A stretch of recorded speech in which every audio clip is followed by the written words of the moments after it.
Good day and good evening, and welcome to Smol Caetsu Sidequest with me, Caetsu Chaiji, but you can just call me Kai. Tonight, more leveling. More bard leveling in particular.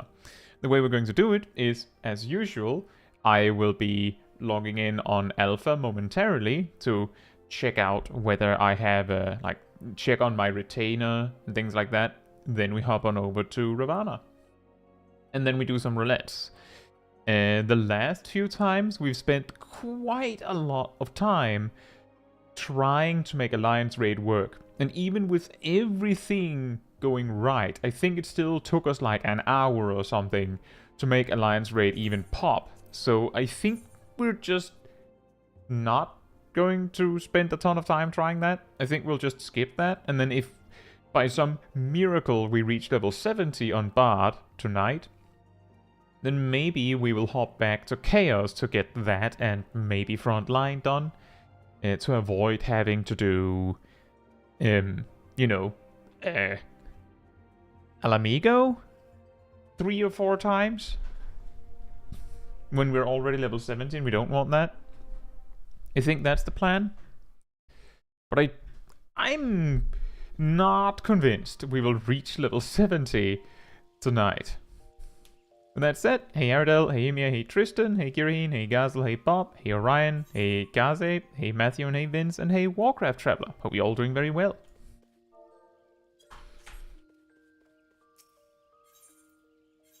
Oh, right.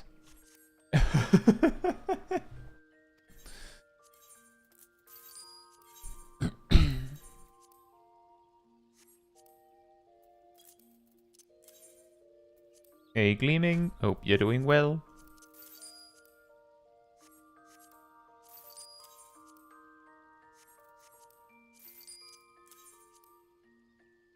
I had a feeling.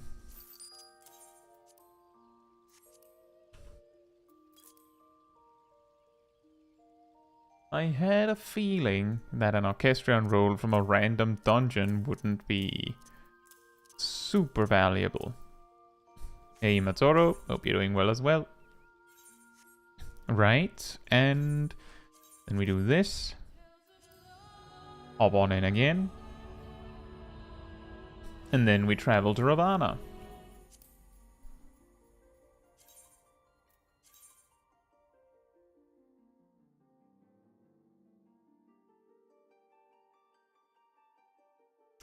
Loading, loading, loading, loading.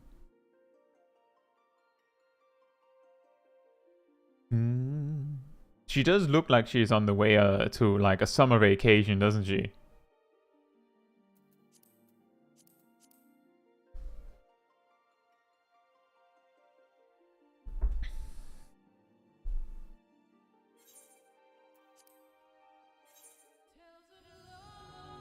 Coming June 28th. Yeah. Take a bite.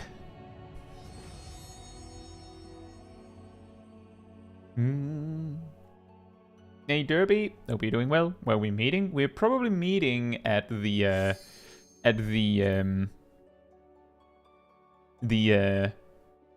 Twin Adder Grand Company where we're usually hanging out.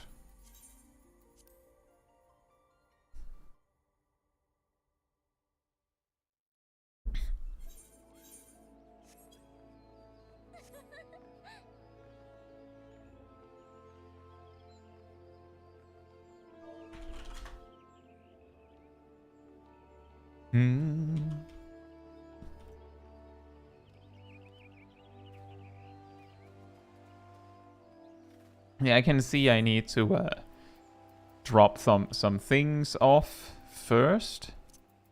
I don't know why these items are there randomly. Let's grab those out. You think the leveling process has something to improve? I mean, it's very clear that the leveling options we have access to are more a how can I say it, an emergent method to level, but very clearly isn't like there isn't like a strictly obvious leveling path. Like, it's just these strategies give you XP, and some of them are better than others. Use whichever ones you like. Which means that it makes the leveling... Oops. It makes the leveling perhaps seem a little... is tagged on a fair way to say it? That, like, it's a little bit of, like, a side effect that you have all of these ways to level, but it's clearly not, like, a part of the game that they made, like, perhaps a core part of it in a way. Like, the closest we get to it being a core part of the game is that, like, to actually level, as opposed to having a lot of things to level, which seems to be two separate things, if you know what I mean.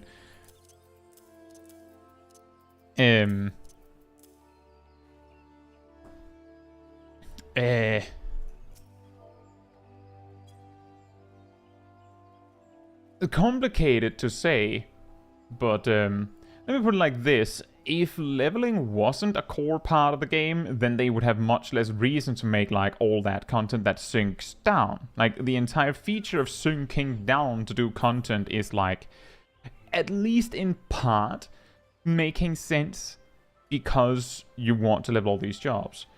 But what I'm trying to get at in this very roundabout way is that, yes, there are things that they could be improved on the leveling process, but that's more to say there's always more to be done, right?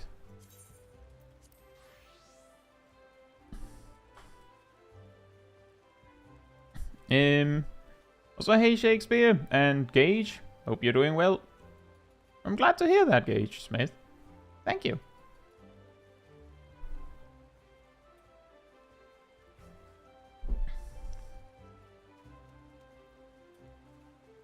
Ceromus on 1000 MS. When you step out of the cone clawing attacks a second in advance and you still get hit. That's always fun. That cold killed me every time. Yeah, I could imagine. And that said, I guess we will be doing roulettes. Let me see, is my portrait working? It is not. If you would like to join me for Trials Roulette, come on over to me. We are a lot of people.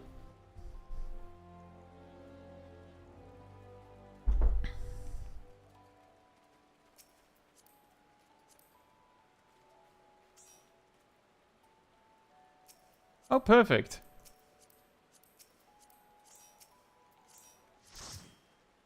I think perfect.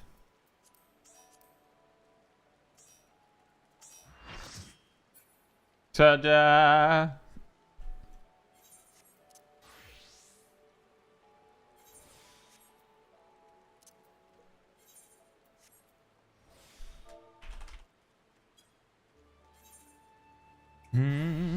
Trials Roulette on 300 MS.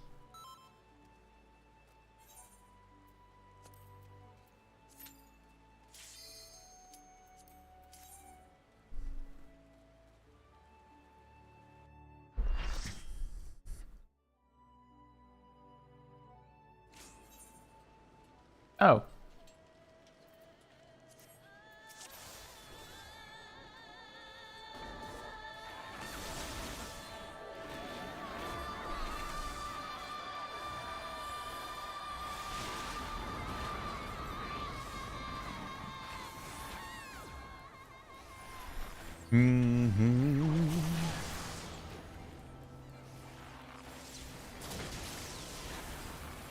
I feel like the last time I went Trials Roulette in recent memory, I also got Ramuh hard. I feel like I'm getting Ramuh quite a lot, just in general.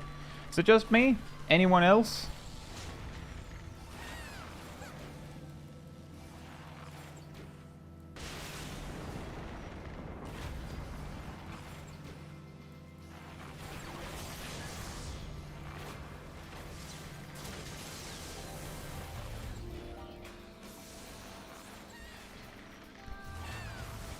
I think, oh, perfect. That was what I was hoping for.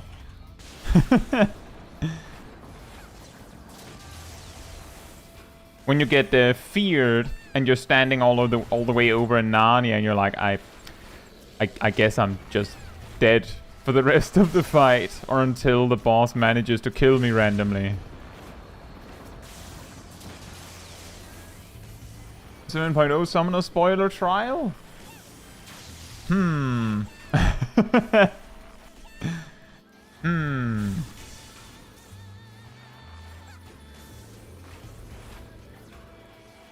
Yeah, we don't know for certain yet. There is a lot of people that think that we're getting something with Ramuh in Dawn Trail, or at least something with lightning. I think the question is whether Ramuh really hates you or really likes you. And I'm not entirely sure which one it is, Unuvara. If you get the blue circle, make sure to... Oh, I have it. I have it! Blech.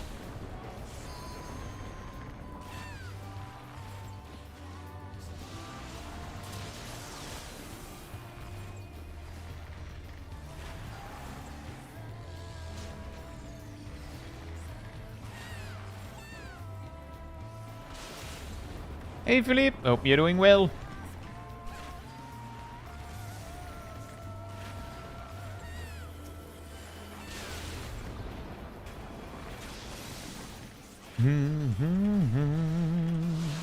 Oh.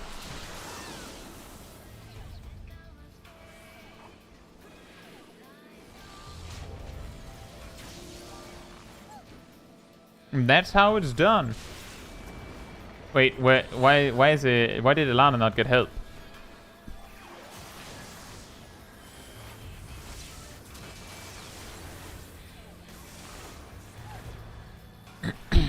Let's talk a little bit about that after the fight. Just some general Ramuh advice. It makes sense at this very moment, I feel.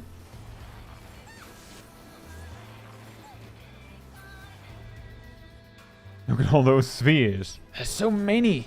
So convenient when you don't need them for a lot of things on hard. Right, so tip for Ramuh. Whenever you get the blue electricity thing, the circle AoEs on you, what you should be doing, and in some capacity, at all times, just regularly take a glance over at your party frames during the Ramuh fight. If you see someone who has the Horrify debuff, the scared face, then they're completely incapable of playing the game until they get hit by the blue lightning. Which means that whenever you get the blue lightning, your initial response should be going to them. They don't need to get hit by multiple of them. So, like, if there's already someone else standing there and they're clearly not going anywhere, then you can let them do it and it's fine. But if no one else is doing it, then go. And you may have noticed on my feed here on the stream that when I noticed someone was feared, I found them wherever they were and just kind of hung out near them to try and help when if I got the circle, then I could just put it on them if no one else did it.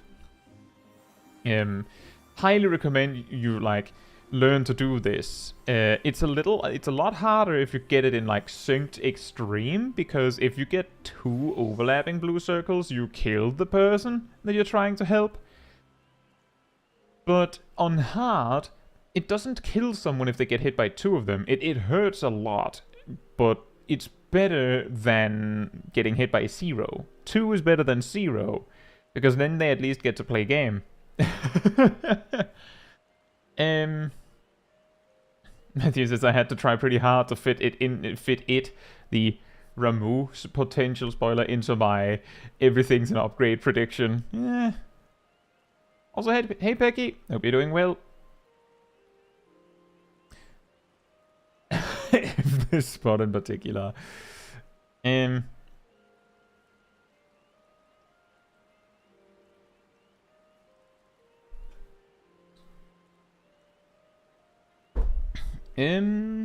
Gleaming in game says I was trying to save my songs when Kai's were on cooldown. Did I do that right?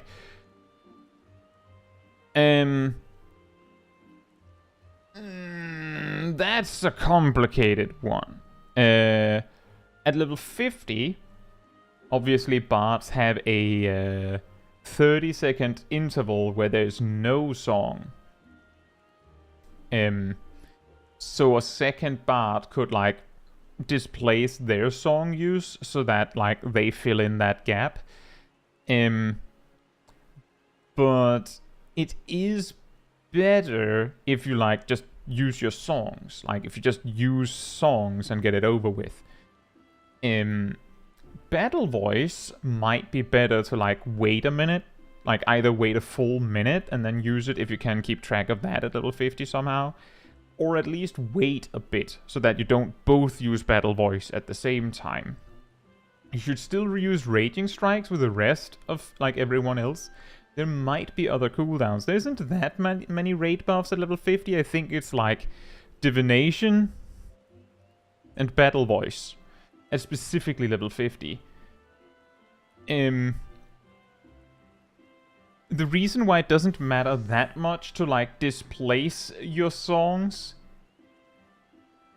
is because it doesn't actually matter with like the maintained songs. The reason being that I can't remember if there's like a priority in case multiple songs are playing at once, but bard songs don't stack, and you cannot have multiple different songs.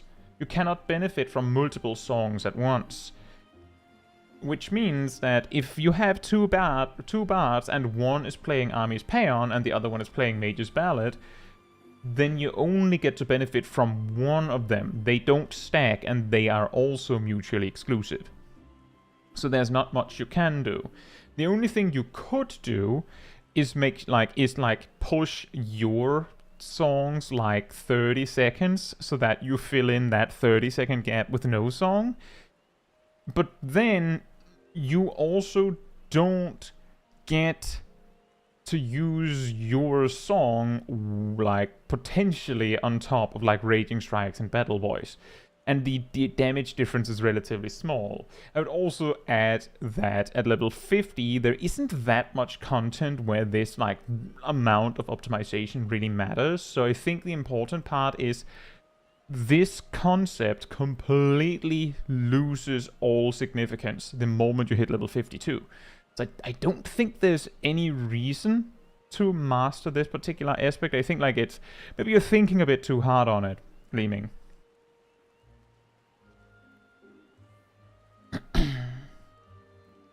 Gamernim says if multiple different songs are up, the two will alternate.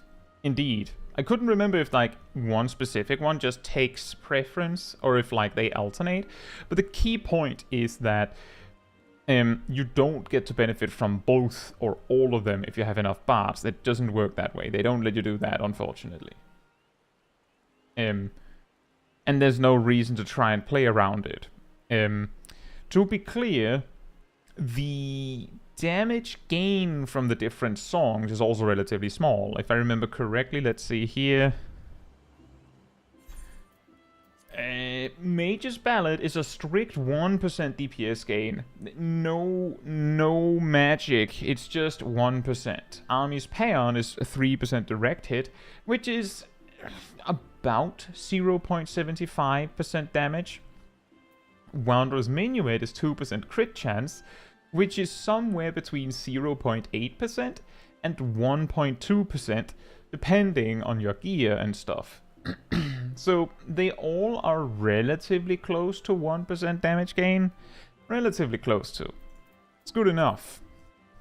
And because it's that small, the important thing is if you delay your song by 30 seconds, do you lose more damage than everyone else gains? And there's a reasonable chance for yes.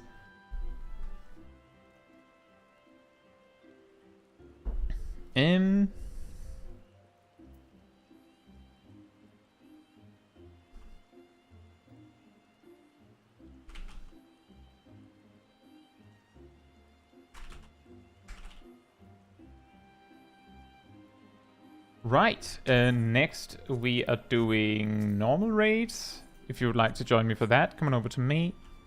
I'll move over here.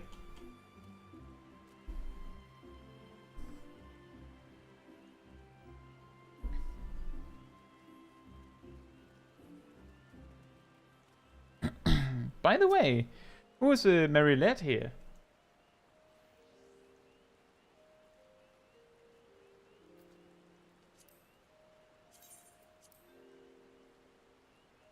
That is Pecky, right. So wouldn't you want Mage's Ballad to be longer than Army's Paeon? That is an excellent question, Yazel. Genuinely, that is an excellent question. Army's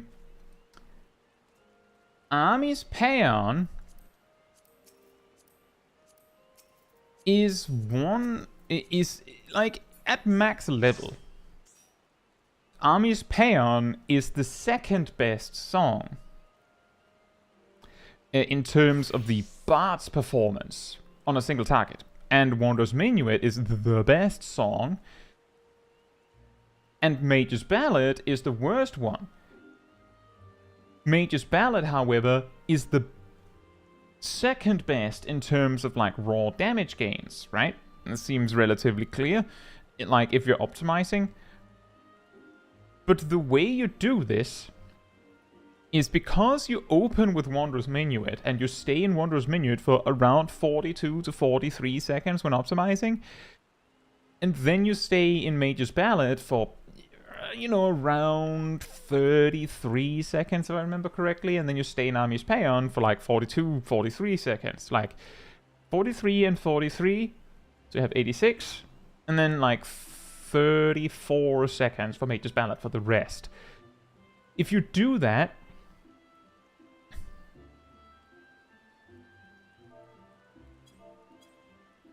then Mage's Ballad will be active for the odd minute burst. So you have the best song for the even minute burst, and you have the second best song for the odd minute burst, and then you immediately hop out. And it says, do you need more people? I mean, we're 4 and we're doing normal raids, so we're 4 short.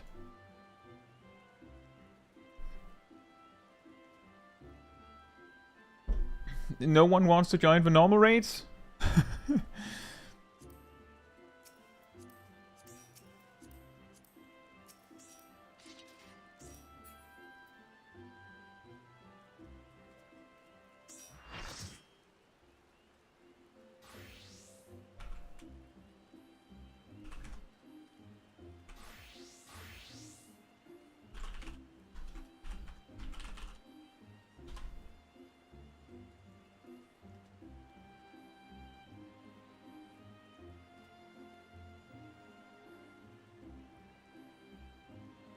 Yeah, you could do that, Gleaming. That is actually a good idea.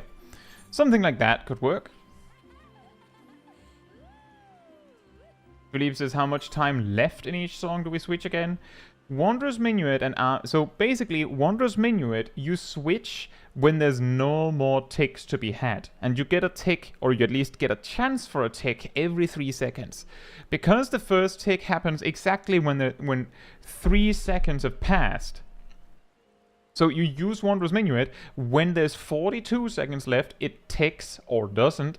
39, it ticks or doesn't, and so on and so forth, which means the last tick happens when there's 3 seconds left.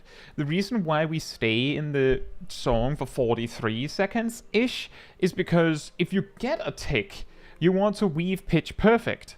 And that takes like half a second. So if everything goes perfectly and you can weave it, you go pitch perfect, Mage's Ballad, if you get the tick.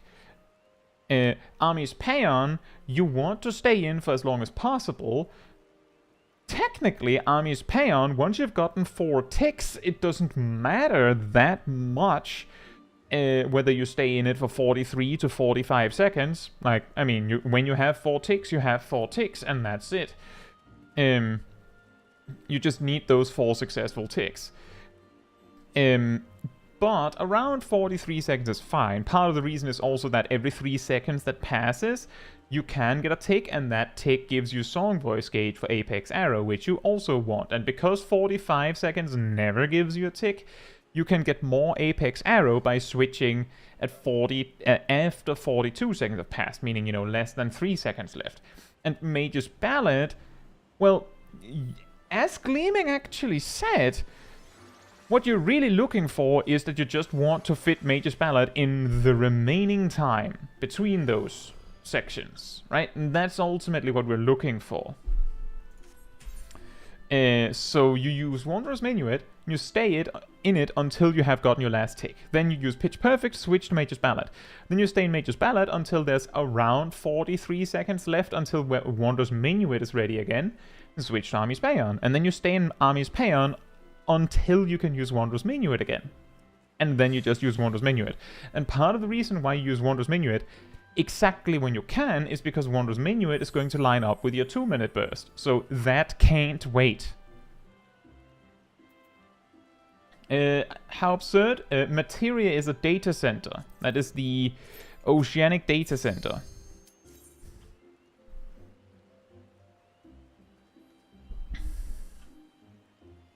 Also, hey Zach and Resident Badass. Hope you're doing well. Why not 43 second Minuet, 43 second Ballad, 34 seconds the other way around? Because Army's Paean turns out to be better at higher levels than Mage's Ballad. As in, for the Bard. Like, I think you're too focused on, but it make the rest of my party better. Why do you cut off songs at all? Because you have 135 seconds of song and 2 minutes of cooldown. So you would never be able to use up all of your songs if you don't cut them off early.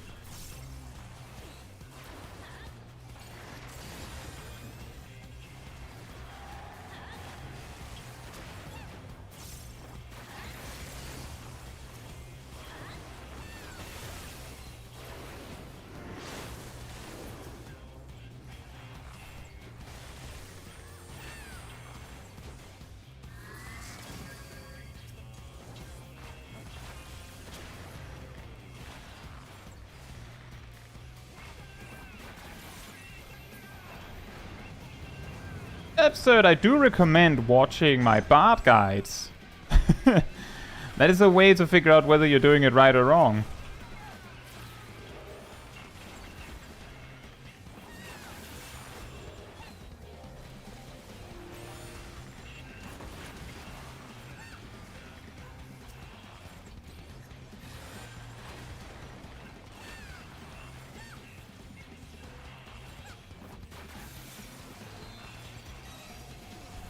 Oh, it's not looking at me.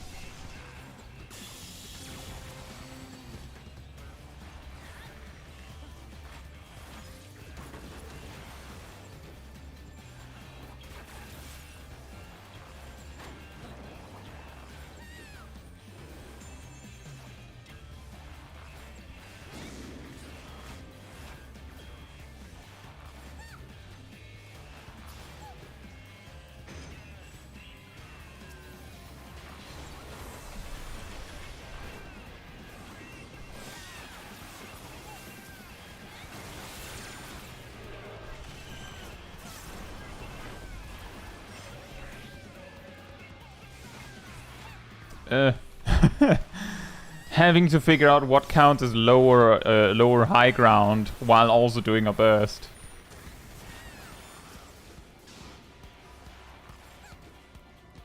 Bob's game crashed. Right. Well, you'll be back when you're back. Ow.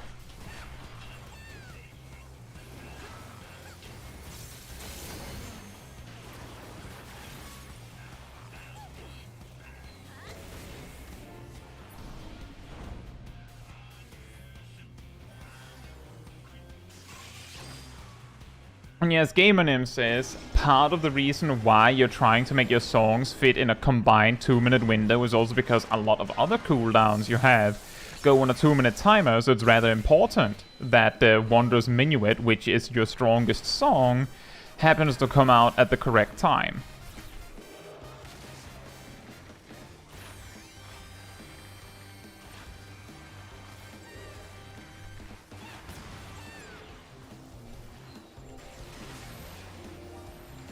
Uh-oh.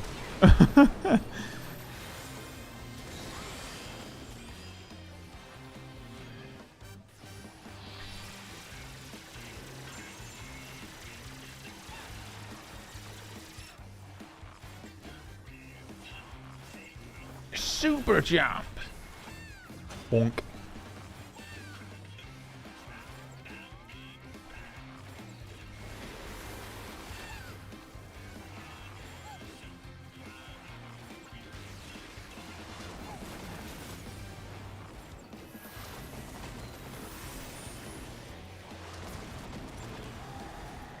And you might be sitting here wondering why I'm a little late on some of my song switches here, but part of the reason is that I'm actually also watching to see if my next song is actually going to be available in time if I switch early.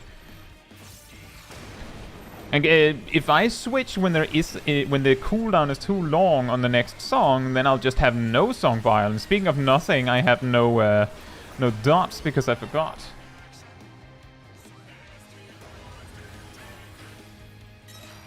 Cass then says, I thought he always jumped to the furthest target. Maybe that's on Savage.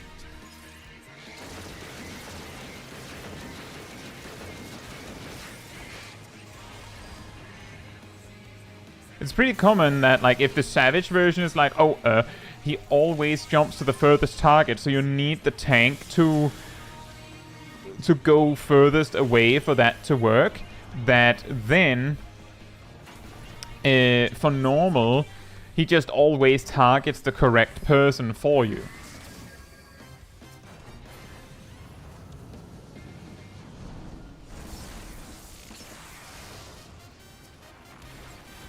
I have to say, one of the best parts about this fight is because the Brute Justice theme starts at a specific time in the fight, they can make it so that the entire intermission happens at a specific time in the song. That's so well done.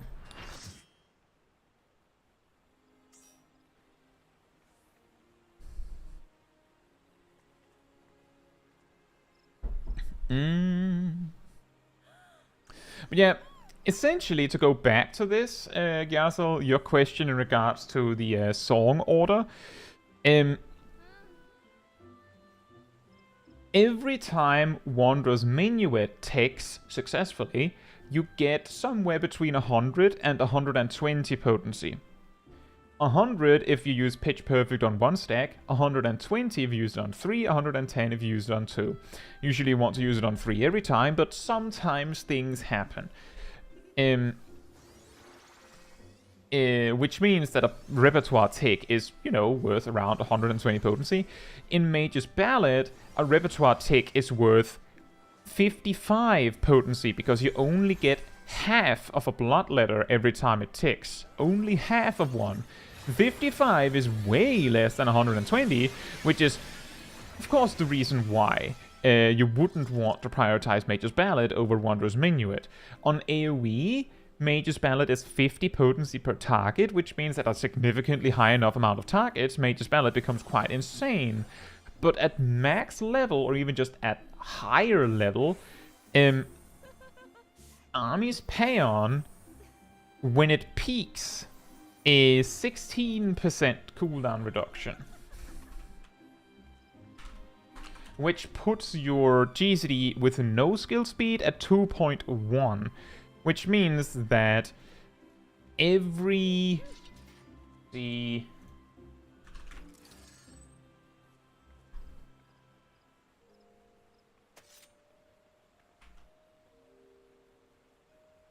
like around every 6th GCD, while at full armies peon stacks, around every 6th GCD, you're just getting a free one, right? You're just getting an extra GCD for free, and that's, you know, that's a guaranteed safe one. You don't need the like the procs or anything. It's just once you've gotten 4, you're fine.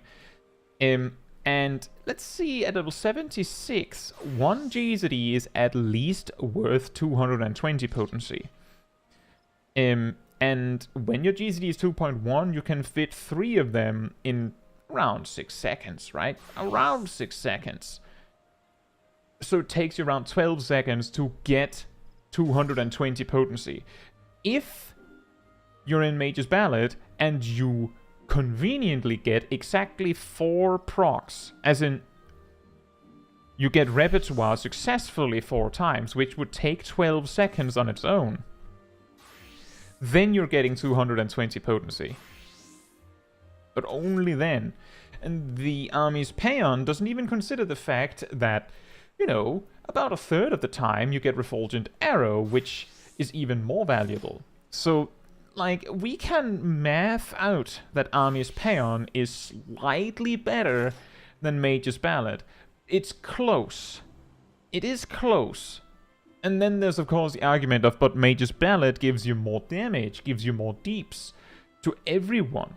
But the power difference is, like, around 0.3%, something like that. 0.2, 0.3%.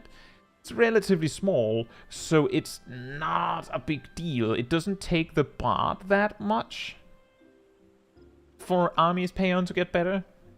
It doesn't take the bard that much. That's kind of the thing. But I do understand why you can have this confusion, and I will also say that yeah, exactly, Nim. It's so minimal that you don't plan song order around the buff. That is ultimately what I'm trying to get at. The main importance is that all 3 songs make everyone better. But specifically using one song over another isn't that crucial in that particular aspect. In that specific aspect, it's not that important. But I will say, if you're not trying to optimize that hard, it's not like everything's ruined if you spend 43 seconds in Mage's Ballad and 34 in Army's Peon. It's, again, we're talking 3 ticks here. It's not that much. So the much more important thing is that you're not spending the too much time with no song, which is 0 seconds. And you're not spending too little time in multiple songs, which then leads you to be in no song for a while. So, the important thing really is that you switch on time. And then if it's 34 seconds in Mage or 34 seconds in Army, it's fine. Honestly, that's fine. And sometimes when I'm doing dungeons as Bard, which I don't do a lot outside of Smol Kai, sometimes you want to switch song at a weird time, specifically so that you're in a song as you run to the next pack. Because if you wait until 43 and the pack is dead at 34, then you might actually have to stop it at 30 flat, or 27 or something weird like that. But that will also lead you to a situation where you'll have no song later. So maybe you don't want that, unless you can plan it so that that doesn't cause problems, right? So usually you'd rather overshoot it and then undershoot it and then overshoot and undershoot it, right? So that you stay within 2 minutes of song. Undershooting it so you land with no song is really dangerous. Right, I think we'll do leveling next. Let me just do this. If you would like to join me for leveling roulette, come on over to me.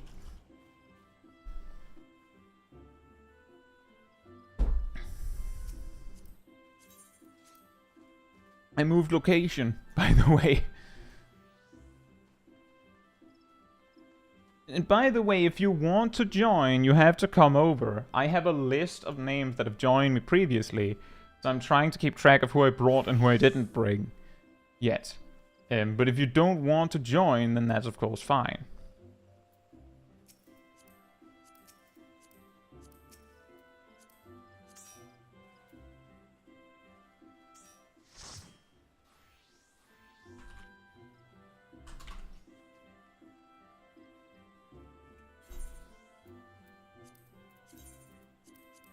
We have a lot of people. We could probably have like 3, if not 4 leveling roulettes all at once.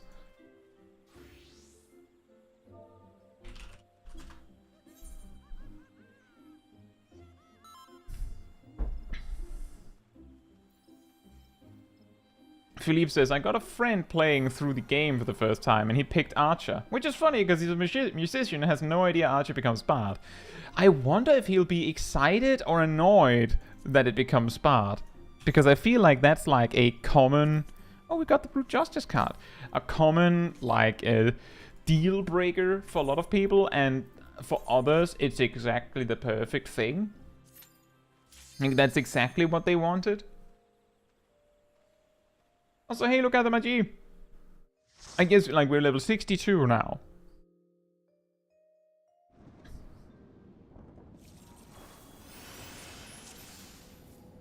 The Airy.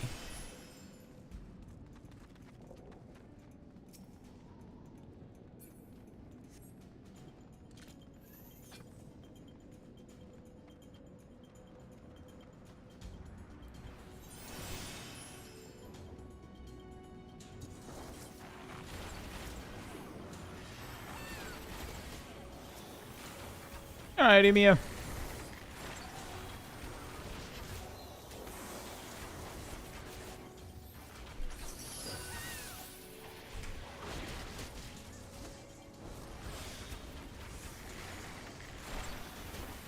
Oops, I guess my latency caused me to not use Wanderer's Minuet at all. I thought I clicked it. That's the best. I also thought I clicked Sprint, but I guess I didn't.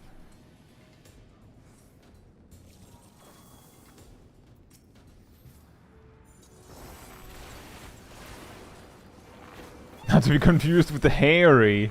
That would be a very different duty, that's for certain. You reach the final boss and Nidhogg is just like in the middle of a hairball situation. That's why that's really the reason why he's so angry. He's just got this hairball that he can't get rid of.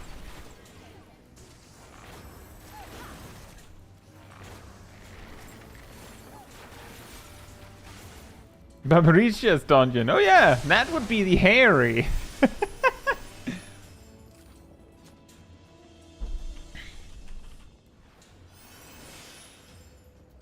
Shame we never got that as a dungeon, isn't it?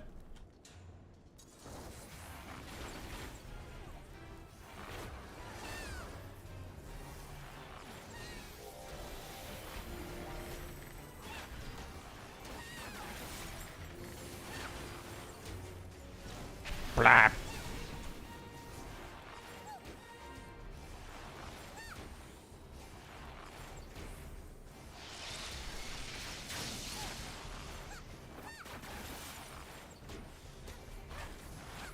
At least I have a Iron Jaws this time.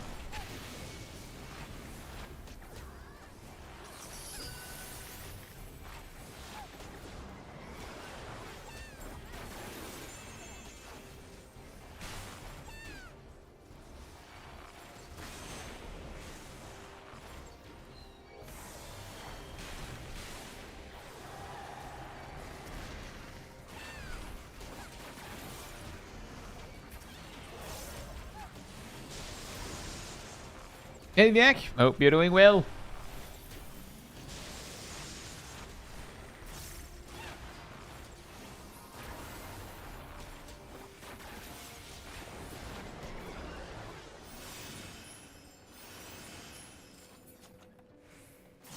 Buffy Nidhogg. It's like, he's like a big floofy cat, but a dragon.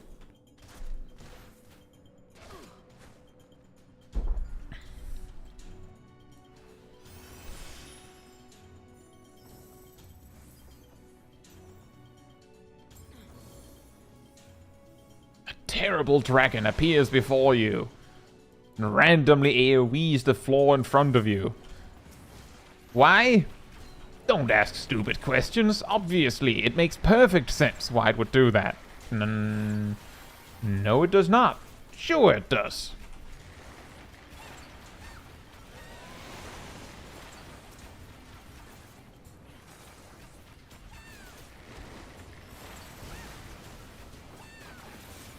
Ow. I think I got hit by the rock fall 5 meters behind me.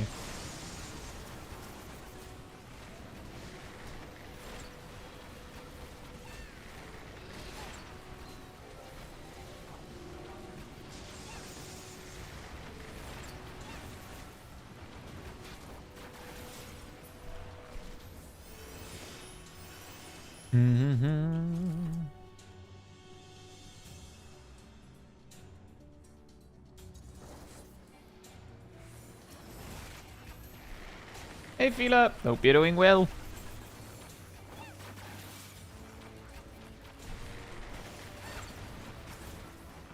Nakyo, hope you're doing well as well.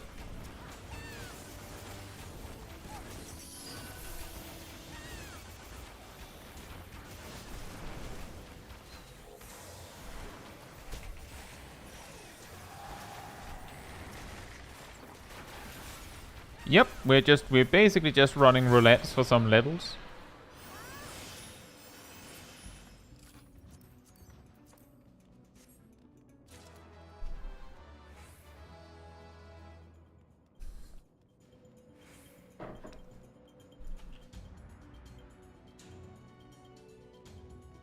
To catch the outer walkers.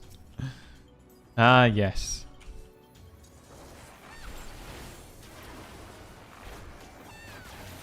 You're not looking forward.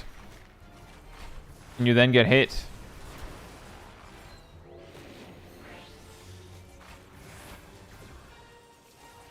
It's quite funny. I'm pretty sure you need to sprint decisively forward for the terrible dragon to snipe you.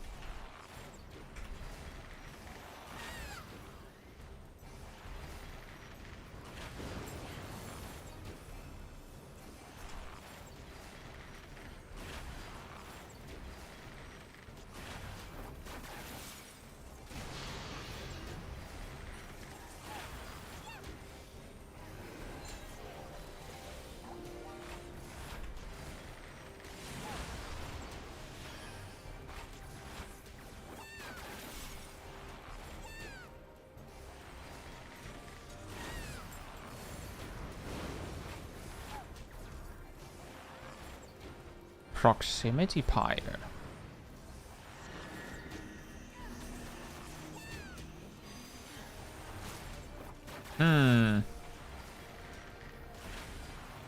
Knockback immunity is not that great when you also have lag.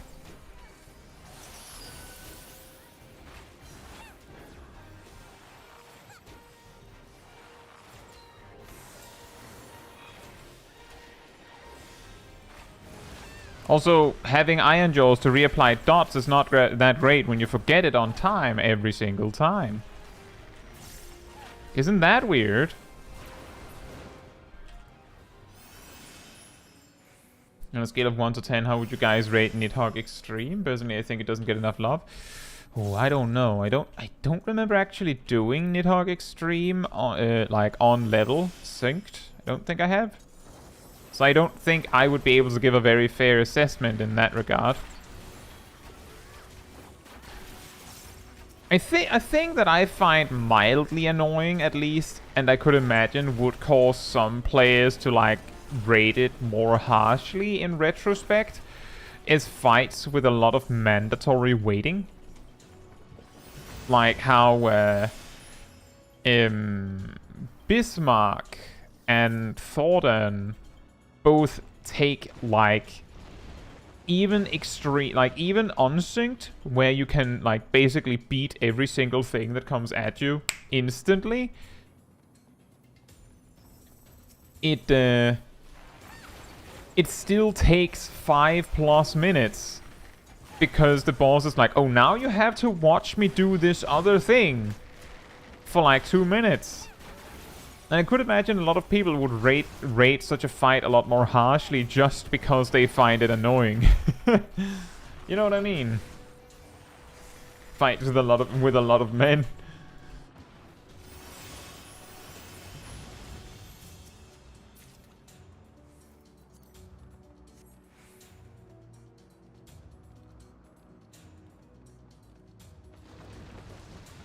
What I mean by it can be annoying is mainly that a lot of people that run this kind of content run it unsynced, and that makes it really quickly really annoying if you don't get the drop, right? Like if you don't get the drop, it can be exceptionally annoying. Case in point, if someone says, can you help me farm the Bismarck mount? Then I'm a lot more likely to say, no, I don't have time, than if you say, can you help me farm the Ravana mount? Because Ravana takes like less than 30 seconds if you're efficient. Less than 30 seconds, I think.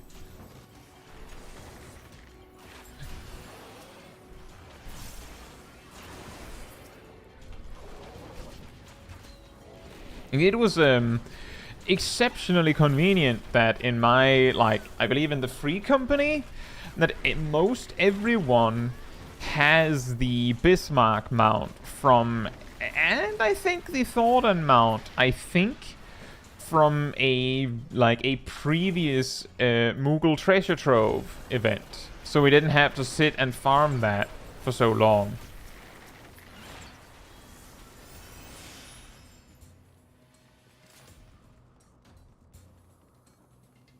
Yeah, if a fight that takes a really long time has really good music, that really helps. Case in point, the Hades fight, I'm surprisingly well acquainted with on account of, I think we have on stream farmed Hades Extreme like 45 times or something like that. Something like 45 times, I think.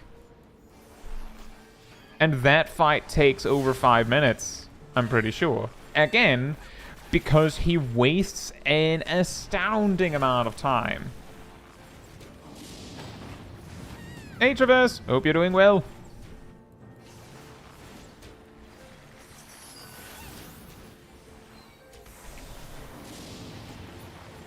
Oh. Well, that is possibly the saddest battle voice in history.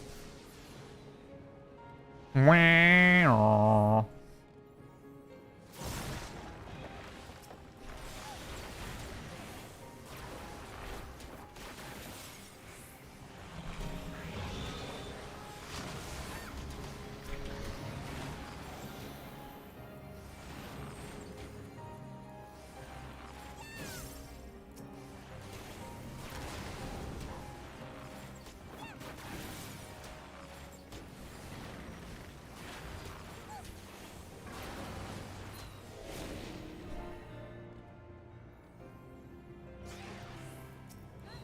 Endwalker's really good at choosing his spots. Each time I switch song or try, so he's like, oh, that's my cue to leave.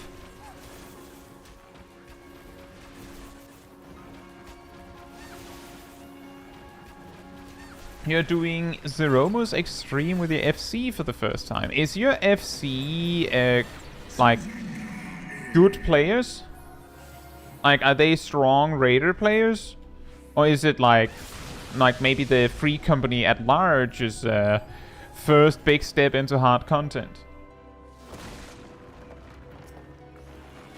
A mix? I see. That can be both good and bad.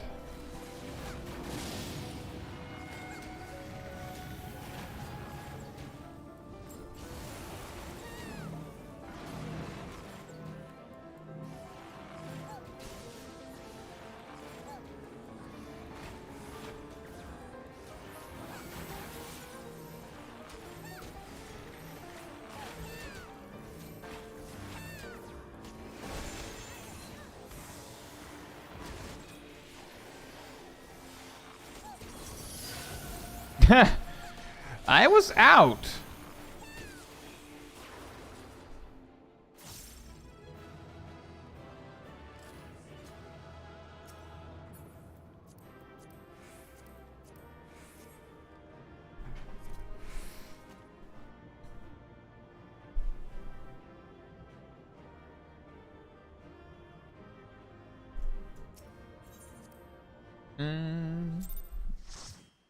See, Matthew says, when people say they want Astro's Reveal Time Magi, giving it away to suspend buffs while the boss is interfering would be greatly appreciated, even though it will never happen. Or rather, when the boss is untargetable. That is an interesting one. I feel like that would be really strong and also really weird to use. Like, pause all buffs, or...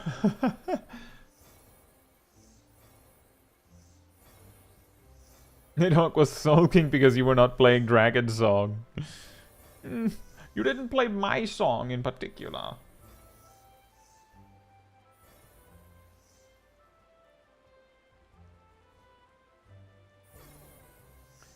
You can still do actions while you're falling down from Sable Price? You mean as in when you're coming back down because you were getting pulled up? Why was your connection so bad, Emir? Were you on wireless? Traverse, there's couple of experienced people leading some nearer ones. I remember back in Shadowbringers, my free company at multiple occasions, and that was a different free company, by the way, on multiple occasions did this. The first time we did this, we went into E5S. Now, the problem there was that the person who made this decision was a person with some Savage Raid experience, and enough Savage Raid experience that they went, well, I can, like, figure it out as we go in terms of attack rotation. Surely everyone can. You might already realize why this is a problem. Like, yes, they understood that you had to learn tactics, but they basically just winged it in terms of attack rotation. By the way, they were a summoner main. Which was concerning in Shadowbringers in some ways. Especially because summoner being hard and then a summoner main saying, surely you can figure it out as you go, would sound promising if it's a summoner or a black mage that says it, right? At least to a newer player it sounds that way. We did not beat E5S. We didn't even get close. Among the new players in the group, like the players that were not well acquainted with hard content, some of them were like ranged physical players that couldn't deal with attacking and moving at the same time. Some of them were just not ready for this like explosion in difficulty at all. But the long and the short of it was we didn't see Enrage, and even if we did, there was no way we were going to meet the DPS check. The second time, which was shortly after, we tried again with Shiva on Real, because that was when that was available. Again, couldn't do it because DPS check, because some of the newer players, or weaker players in terms of Savage content, they weren't playing, like... Yes, you don't have to be perfect. You don't have to be optimal to beat an Unreal. You don't even have to do that for an Extreme or a Savage. But you need to be playing at least decently well to beat it still. And the third time we tried, because we kept trying for some reason, we went to Diamond Weapon Extreme, which was of course a while later, and... let me put it like this. There was one of the DPS in the group, and you might notice that I'm explicitly making sure that I'm not naming any names because I think that would be unfair and mean, but one of the players in the group who happened to play Ninja, it was very clear that whenever, like, we could see in the logs later that basically, every time a mechanic happened, the ninja just dropped knife and fork, stopped attacking completely, and did the mechanic. They did so low DPS that I wasn't sure if their GCD spent more time in the duty being ready than not ready. We did not beat the DPS check, and I want to make it clear that we had a full best in slot samurai friend in the group, like a friend of the FC, carrying on the damage. I believe I was tanking, and and we also had other, like, reasonably competent Savage Raider players in the group. But we would not beat the DPS check because someone was basically going, do boss mechanic. There was no chance. And the saddest part is that that person, I had specifically asked if they wanted to practice their rotation a bit with me so that I could give them some pointers before the raid, and they were busy. They said they worked on their house, their Final Fantasy XIV house. They were furnishing it for all of the time leading up to the raid. And I believe the day after, I found a random party finder group and beat the encounter in that session. So it wasn't me, at least.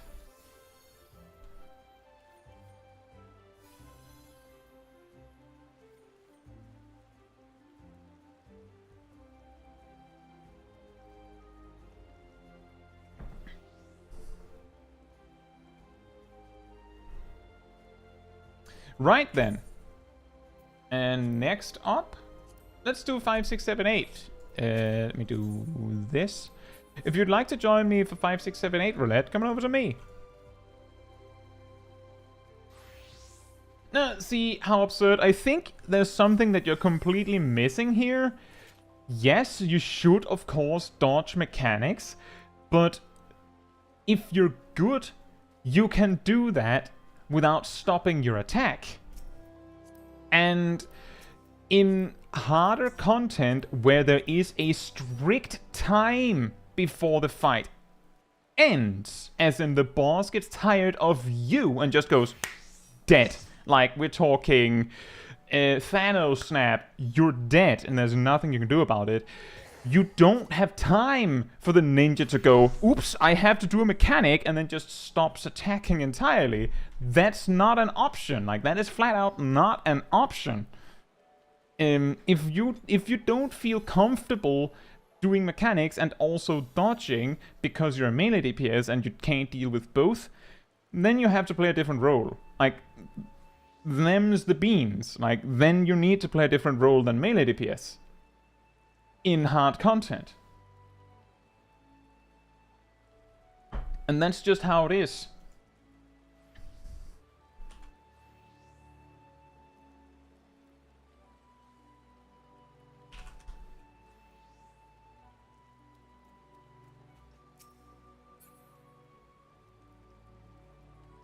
You're welcome, Matthew.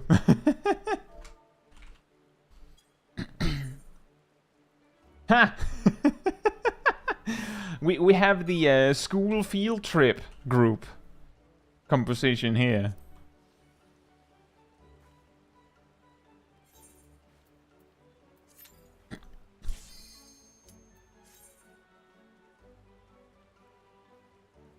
Fake it till you make it. The thing is, if you're doing, like, if you're in a static raid team, like, you're progressing together as a group,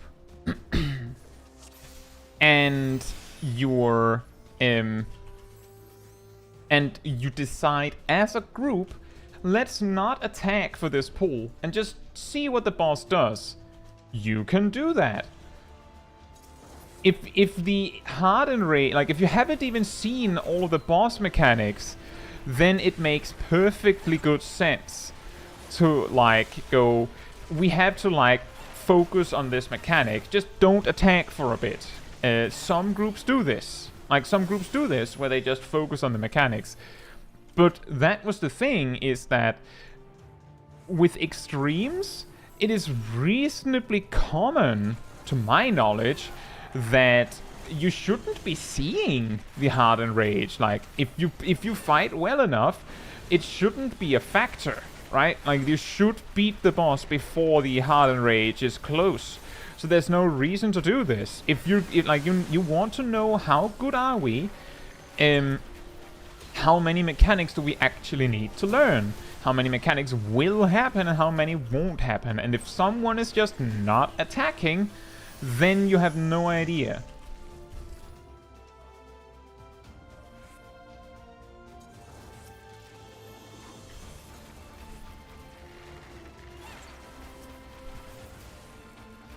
And also to add to this is not always a good idea, but sometimes you will have melee DPS actively ignore mechanics to push for damage. This is not always an option, and it is not always actually a good idea entirely. But it happens, so it isn't always the highest priority of all to dodge mechanics. Hey Slim, hope you're doing well. Says, how does one unlock trusts? I believe trusts get unlocked when you beat the leveling part of the Shadowbringer story, but duty support is available once you have done once you unlock Sastasha. These things are not the same as duty support. Sorry, duty support is just do a dungeon with NPCs, where trusts is like you can level up your NPCs.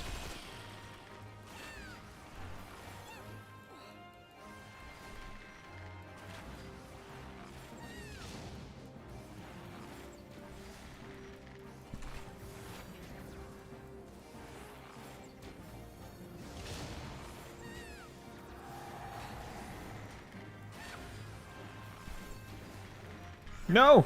I forgot my dots!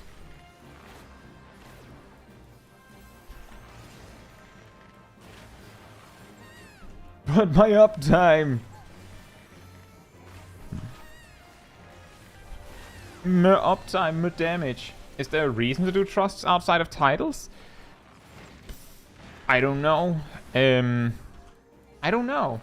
It might be the case that trusts might be faster at doing a particular duty than duty support or something, which would make it helpful for leveling like alt jobs or something, or farming a specific duty where you would use duty support for it and then trusts might be faster. I don't know.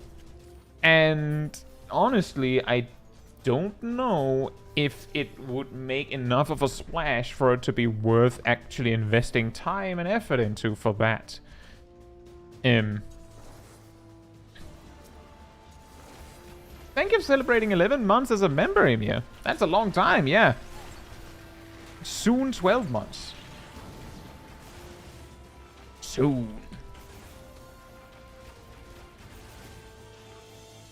Every time you complain about your uptime, the boss adds 1 more second of forced downtime. Oh boy. Matthew says, I've seen very few enrages in Prague with my current static, maybe because we have Black Mage. No, not necessarily. It might just be a very competent group. There's also the part that I don't know when. I don't know when you started, like if you're talking about like right now, or whether you're talking about like in a long time. Like if you're talking about right now, then remember that like we have extremely high we have access to really good gear now. We have access to 10% echo for the current raid tier. So if you were to prog with a new group now, then you would probably have very little reason to expect to see a Hardened Rage. Like, seeing the Hardened Rage is your, like, qualification note that you've seen all of the boss mechanics, right? But you might not even need to see all of them. So that's also a good point Ariel adds, that if you if you unlock, if you level up the trusts, then you get to choose different outfits for your scions. I believe for the trusts.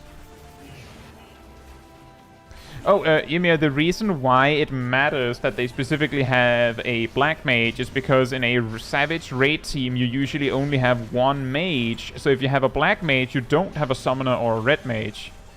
So you're choosing the mage that doesn't have a res. That's why that matters for this context. Your best George Takei impression. Oh, I don't actually know. Oh my.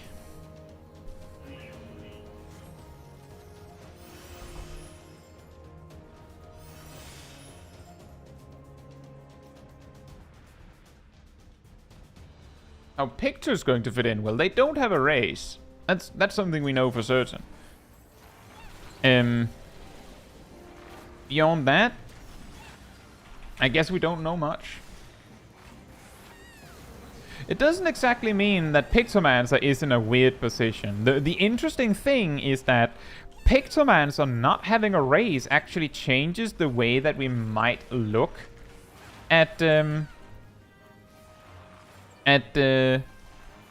how casters work. Because as it stands right now, we have one mage that doesn't have a res, which means that black mage is the weird one for not having a res. Once Dawntrail comes out, then it's not black mage is weird. Then it changes to being, well, we have raise having mages and not raise having mages. Which doesn't sound like much, but it's the same as how before Endwalker we had we had white mage as like the pure healer question mark, because we didn't have that like notation at that time. And we had Scholar as the barrier healer, and then we had Astrologian that had the ability to switch. Then in Endwalker we got like specific like differences between them. So when Dawntrail comes out, we'll have a similar like quote-unquote distinction.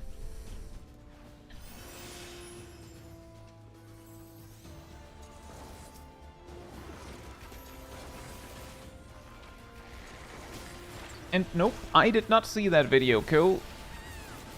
I did notice that it exists, I did not see it.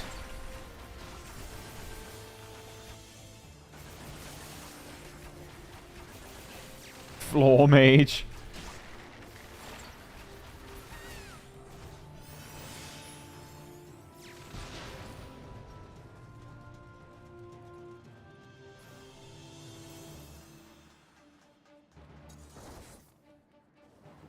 I agree that I find it highly unlikely that Pictomancer will be a dot mage.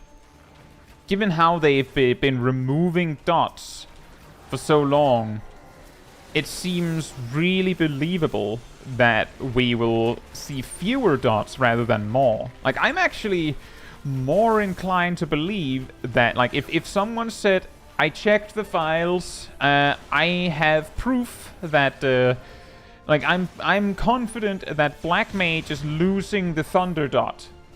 I find that way more believable than Pictomancer has a dot to maintain.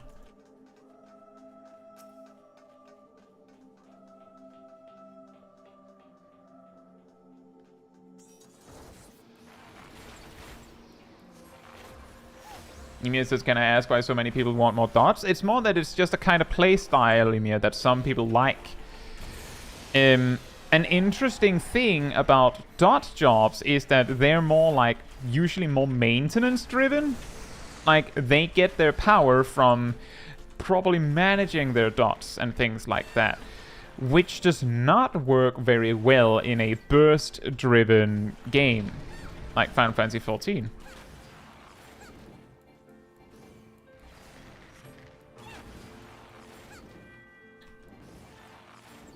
And I agree with that, Rune Dragon. I think some people can get a little bit too quickly attached to a job. Like, I'm pretty sure we already have people now that are like, I'm going to main Pictomancer. Like, let's see how it looks. Like, let's see how it actually plays first. You might not enjoy it.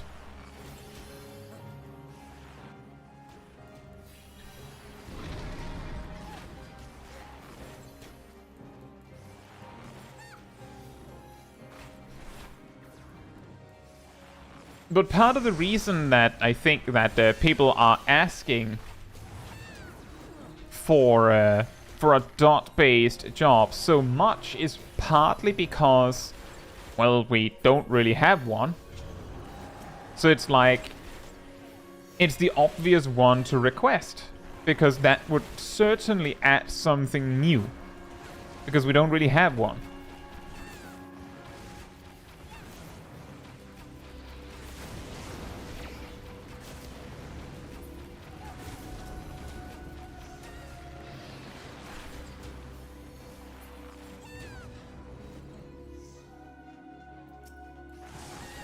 Job trailer usually releases close to the expansion. Yeah, I mean, I think there's a possibility that we might see something at the next live letter, I think. That's my guess. But the thing is, again, that they'll show you the actions in some capacity, but that might still not give you enough insight to know what, like, how the job actually plays. Like, what I'm getting at is that seeing that Viper has this cool, like, glaive weapon they can use doesn't tell you anything about how Viper plays. Pictomancer being able to summon a Moogle to shoot a death laser at your target doesn't tell you how that plays. And sometimes the job that, like, aesthetically makes the most sense to you of them all might simultaneously be the job that you hate the most to play of all jobs. Hey Zav, hope you're doing well, and also Ultro.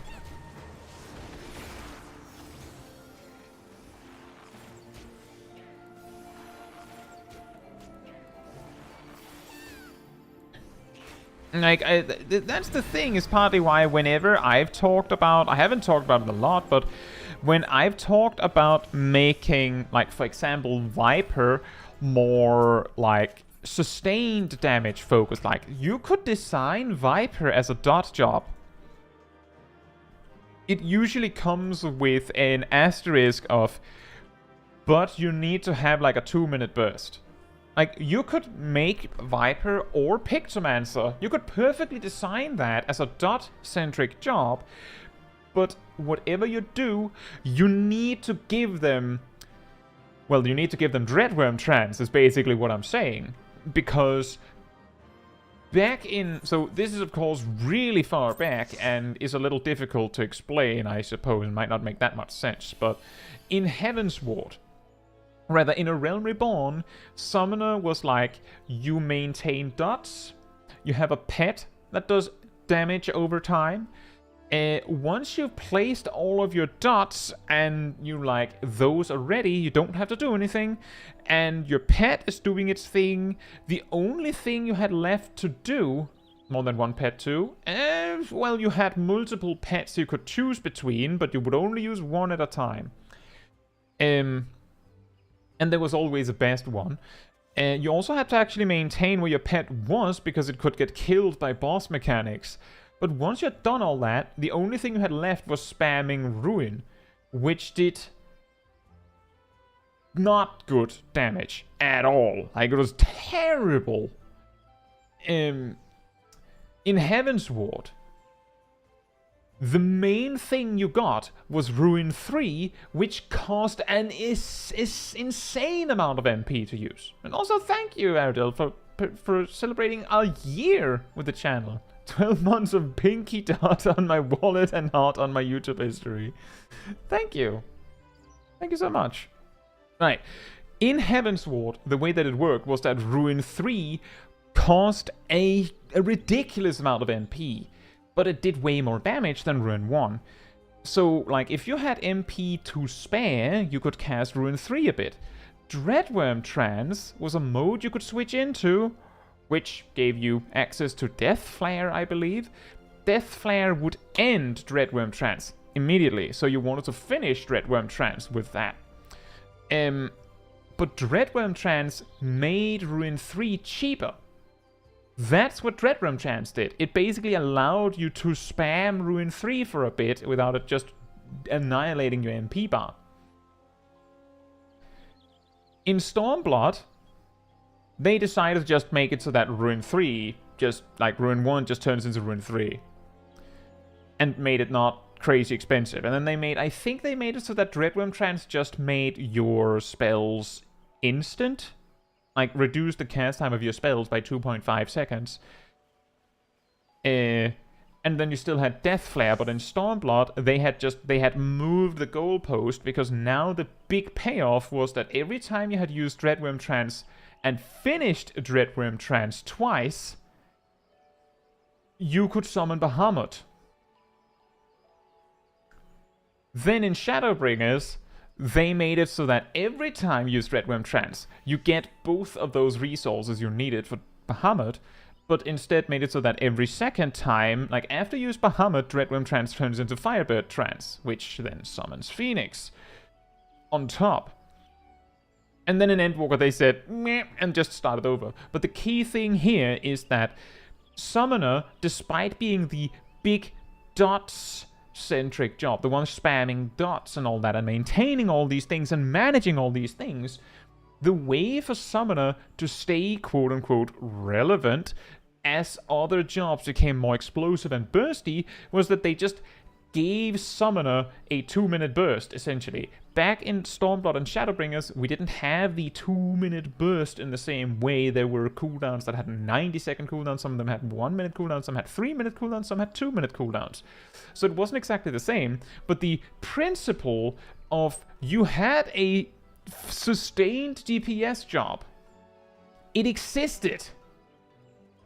And then they still gave them a burst. Like, still went, and this is the button you press for big damage now. You had a 9-minute burst where stuff may line up. I think it was more like a 6-minute burst. But yeah, I suppose also a 9-minute and 3-minute burst.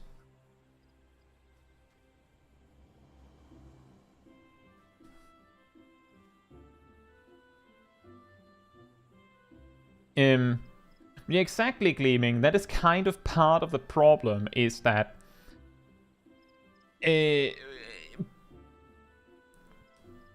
both of your dots have to be applied, and then you can like maintain them for cheaper if you remember to use Iron Jaws on time.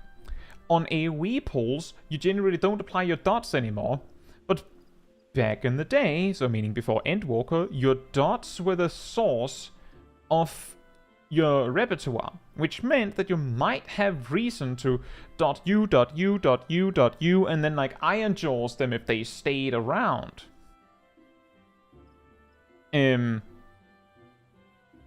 But now that you have no reason to dot on AoE, it starts to become like, well, I only dot on one target. And I kind of agree to that, because it also means that Bard doesn't really care that much about the dot. It's like, and I've talked about this before, the problem with the Bard's dots is that Bard is like the most like dot maintenance job that we have. But your dots don't matter. Like, what I'm saying is that they could have made Stormbite and Venomous Bite, Caustic Bite, I suppose. They could have made both of those 45-second cooldowns that just go wham and do a lot of damage, and it would have made no difference for the most part. Like, you would only make, like, it would only make a difference if you have 2 targets, I believe, maybe 3, that are staying for an extended period of time. And that's the time where you would be like, dot them, Iron Jaws, like as you go.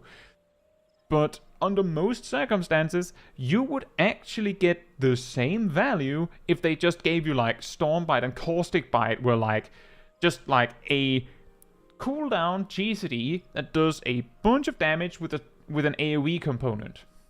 They would just done that. And it would have been just as good.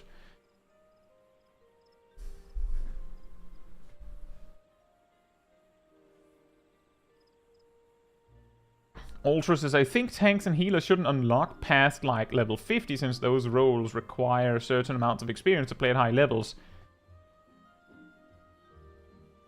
Oh, that's what you mean. I'm like, huh? I thought you meant that you couldn't play them until you were level 50. I don't see a problem with tanks starting at higher level. The problem is the player, not the job, in this aspect. That's my opinion.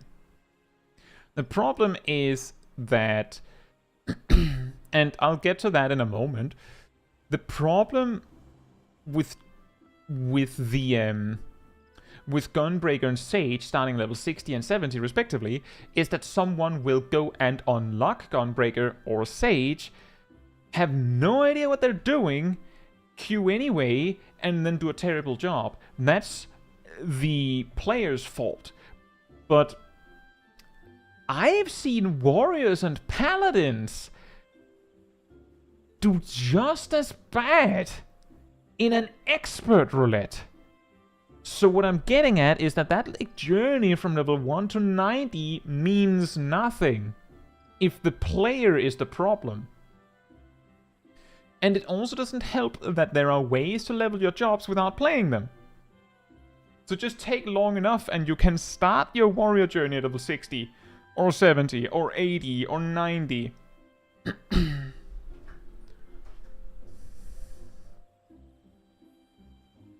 So ultimately, Ultra, I think you're trying to solve a problem that isn't solvable. Because the problem is the player, not the game.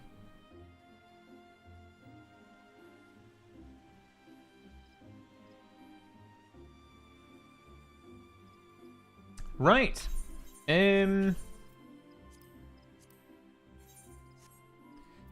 I guess we will do main scenario roulette next. If you'd like to join me for MSQ roulette, come on over to me. I'm going over here.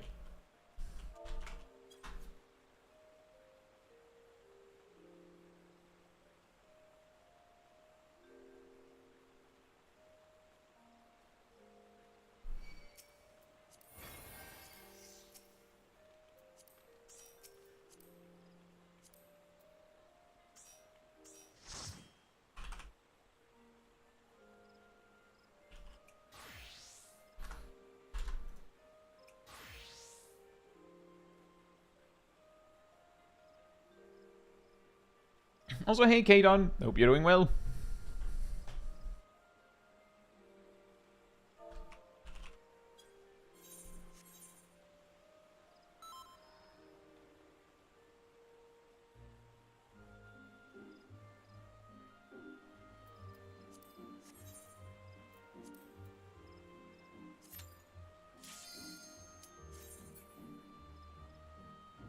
Get Praetorium, I have laundry to do. Well, let's see. There you go, I guess.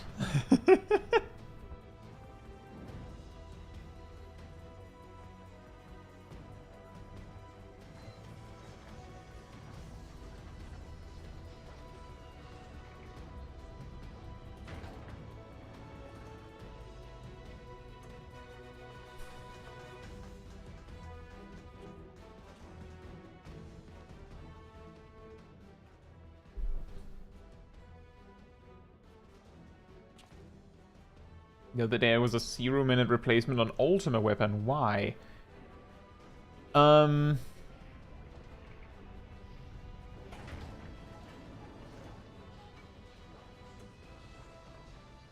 you just got the shortest one you left.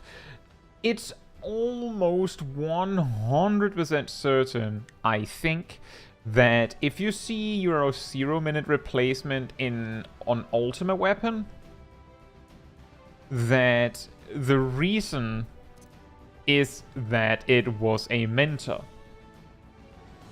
who did not want to do, well, MSQ roulette. Almost certainly a mentor. I can't give you a good reason as to why that would make sense, because personally I'm mildly annoyed if I get the MSQ roulette as a mentor, because like it takes a really long time and it's not particularly exciting. But and also it's a freebie, like you're basically guaranteed to get the clear, like you're getting a notch in your mentor roulette achievement. That's basically guaranteed, so it's not that bad. But some people just genuinely don't like the MSQ roulette so much that they'd rather do nothing for 30 minutes than spend 15 minutes doing ultimate weapon.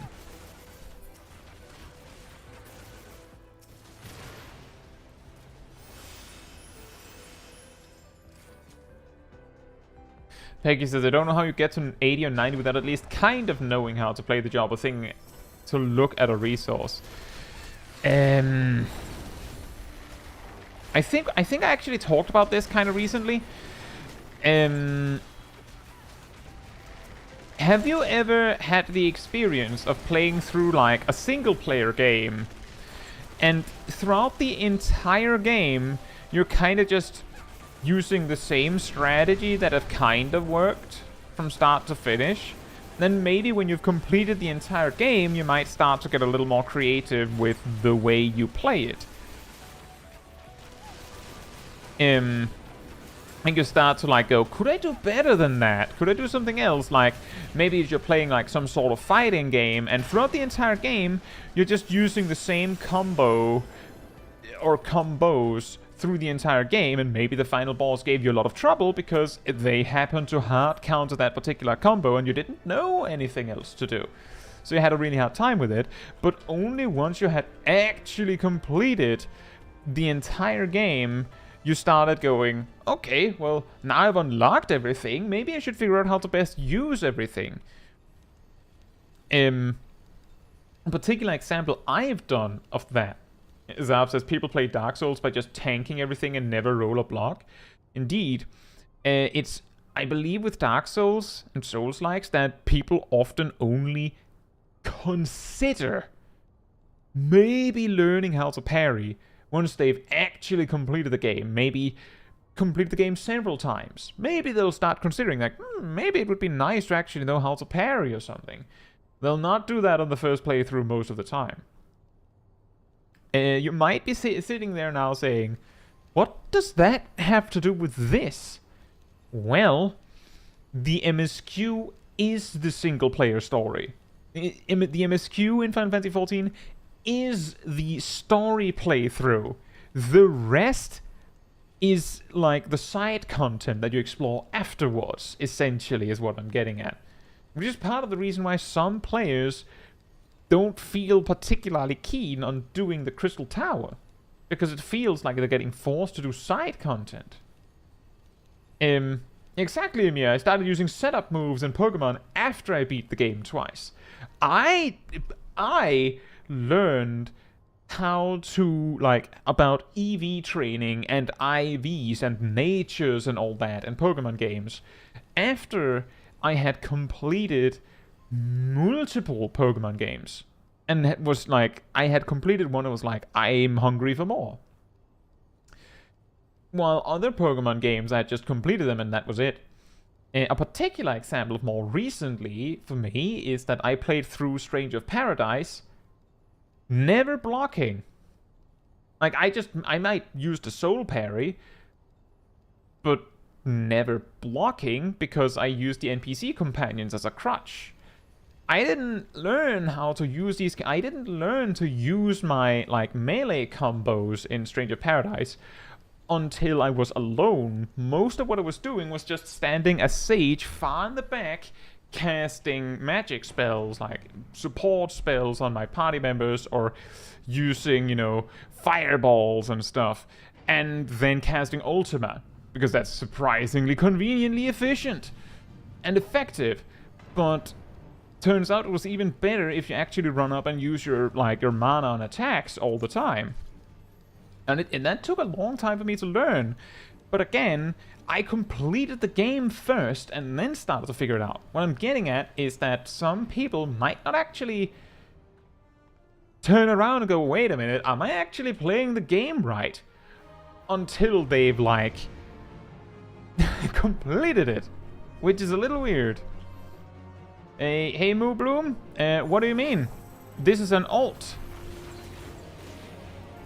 And why can't it be a Lalafell? Is there anything wrong with Lalafells?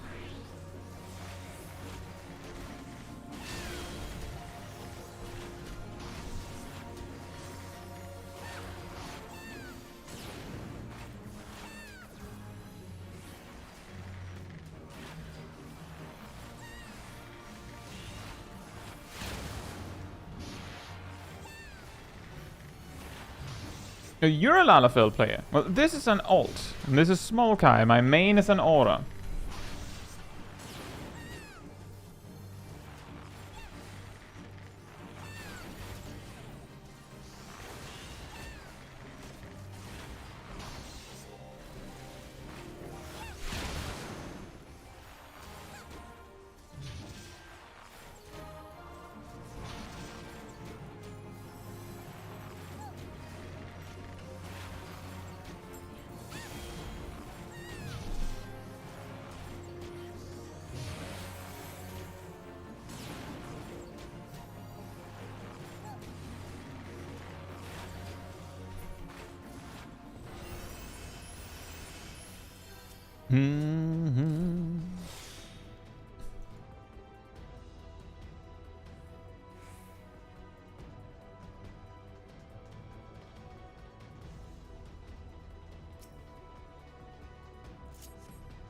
Yeah, that was kind of what I was getting at, Pecky, is that a lot of players don't, like, try to master a game while they're enjoying the story. And I understand that it sounds absolutely insane that you would play through the entirety of Final Fantasy XIV's MSQ and only after that go, how do I actually play the game well? Maybe that's an idea now that I've played for 200 hours. Like, I realize that sounds absolutely impossible. But it isn't completely unlikely. It's just that in A Realm Reborn, the story was, like, shorter by magnitude shorter. So it made more sense to be able to do that. Heaven's Sword became a little bit longer, but it kind of still could make sense to do that, right?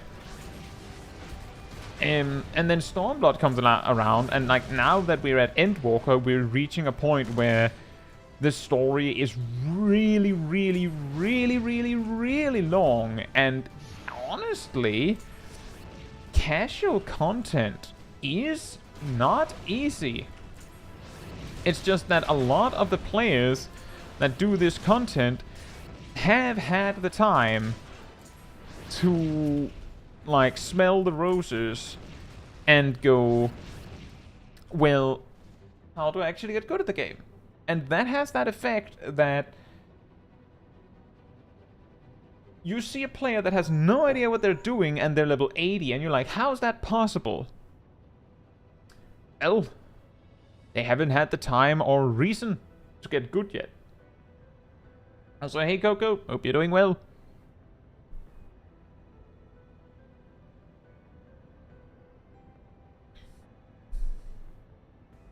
So, I think another example I've used for this is that when you're in, like, a higher level duty and you have someone that has no idea what they're doing, it kind of feels like you have what's a good example? Also, thank you, Juan says, just gonna watch your rotation, guys, and bam, you get good. Thank you. That's the spirit. I think an example that I brought up previously was, imagine playing, like, Dark Souls. I don't know why we keep circling back to that, but, like, imagine you're playing Dark Souls for the first time, ever. You've never played a Dark Souls game or a Souls-like before, so you don't know what to expect. You're being careful. Maybe you're like carefully approaching every corner, blocking as you walk because, oh, maybe there's something I need to block. Like, you're taking your time. You're getting hit a lot. It's very scary. You die. Now imagine you're playing that same game, but they changed it so that all content in the game has to be done as 2 players. Like, there will always be 2 players, and sometimes you require 2 players. And they just randomly match you with a speedrunner. You turn on the game for the first time, you go over, you get your sword and your shield or whatever. Speedrunner's like 30 minutes into the game as, like, per your count, standing at a door where you need 2 players to open it, like, come on! Get it together. Why are we not here yet? What are you doing? You're wasting time here. I'm trying to speedrun. Why haven't you gone faster? That's a random dungeon in Final Fantasy XIV with a complete first-timer. And doing Sastasha for the first time. And there's like 3 other players that all know exactly what they're doing. You're like rustling around trying to figure out like how your rotation works still. They already left, like they did the entire first section of the dungeon in one pull. And they're like, why are you not AoEing? Grr. Well, you don't even know what AoE means.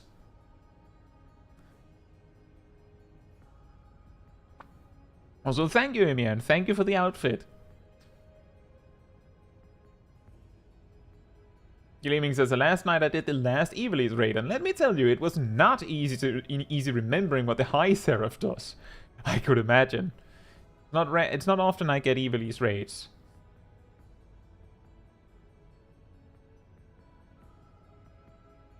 Juan says, I had a tank on Tamtara Deepcroft who didn't know how to tank. Had to explain it to them. See, that also makes sense because it's a low-level dungeon. A little surprising that they've done at least 1 or 2 dungeons to reach Tamtara. Alright, Emir, thank you for coming. Enjoy your evening. But it's possible that it's their first tanking dungeon. It's also possible that... And I've seen this a few times. The weirdest part is that people that do this often share it as if it's like some sort of weird, proud victory. Healers and sometimes DPS players that are like, yeah, so the tank didn't pull, so I just pulled and tanked it. We didn't need the tank. And I'm sitting there thinking, how come? How is it possible? Could you imagine that the tank has no idea how to play? When they don't know how to play, you just don't play with them. You just leave them behind. How is it possible they have no idea how to play the game, when instead of trying to approach them and give them a chance to learn, you just leave them in the dust? Isn't that weird? It's true, they could have done it with NPCs. Zab says, I've taught someone to tank in Gimlet Dark. I had a tank that I couldn't teach how to tank in Gimlet Dark years ago. Back when I believe the story skip placed you just before Gimlet Dark. Not a good idea, by the way. Not the smartest move on the developer's part, IMO, because Gimlet Dark is not easy. you buy a story skip and your first dungeon is Gimlet Dark. Man, we had to abandon. Because the tank and the healer couldn't survive the knockback into stack and then the explosions. Healer would die, and then we had 2 DPS that couldn't rest and a Dark Knight tank that couldn't survive. Also, hey Zyber Jazz Coyote, hope you're doing well. And that is also a good point. I think the most important thing to remember is that for the most part, no one is actively trying to be bad. I will say... The key here is, as you said, for the most part. That's like That's actually that is both an important detail to add, but also a very sad detail to have to add. And the reason why I say that is because I've seen too many times players that play Black Mage absolutely horrendously, and when you try to give them tips, they go, I don't care. I'm just trying to level it to maximum so that I can get so-and-so achievement. I don't actually want to learn it.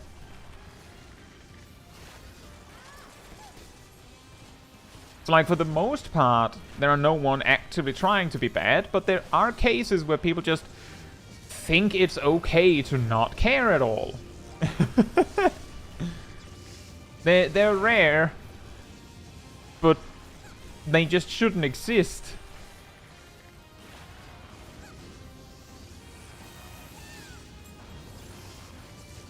A conjurer in Dawn Meg.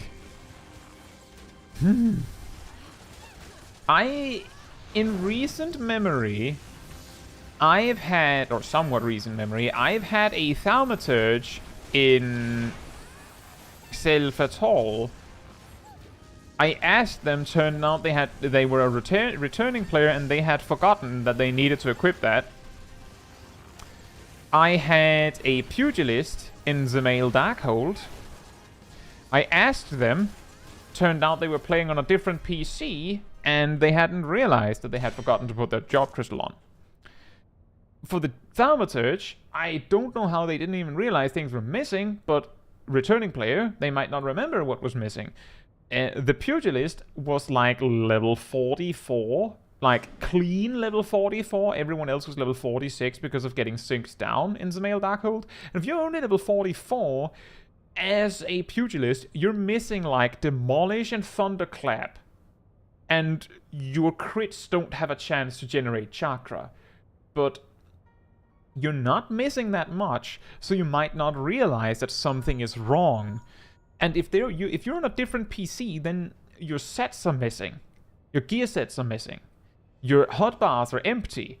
So it's very likely that they legitimately didn't realize in both cases. So, like, there are cases where it makes sense, and in most of the times I've seen it, it's usually, oops, I forgot. I haven't been, like, it's been a long time since I've been in a situation where it would actually be a massive problem. It is just annoying most of the time. But had it been a conjurer, it would have been a much bigger problem in Dawn Meg.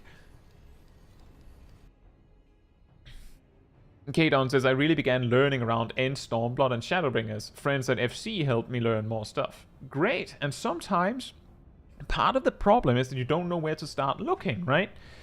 And this is also something that I've talked about before, is that I can make a guide. Like, I can make a guide, but what gives you reason to think that I know what I'm talking about? There are a lot of bad guides. There are a lot of wrong guides on the internet. So you might not know that you're doing the right thing by looking up a guide. That's difficult. And you might not know where's best to look. Like, people have to figure out where the where the information is to know where to look. Moobloom says, I'm main astrologian. There's been several and there's been several times I've tried to give tips to others to be told they don't care. Yeah. And that's a weird thing, because Astrologian has the same problem as Black Mage, that they're both jobs that are known to be very hard. And for some reason, this makes some people believe that it is perfectly okay to just not even try to learn them. Which is...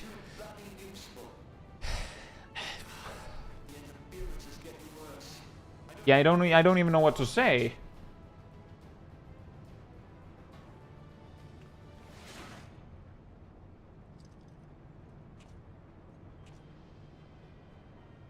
Tell me, for whom do you fight?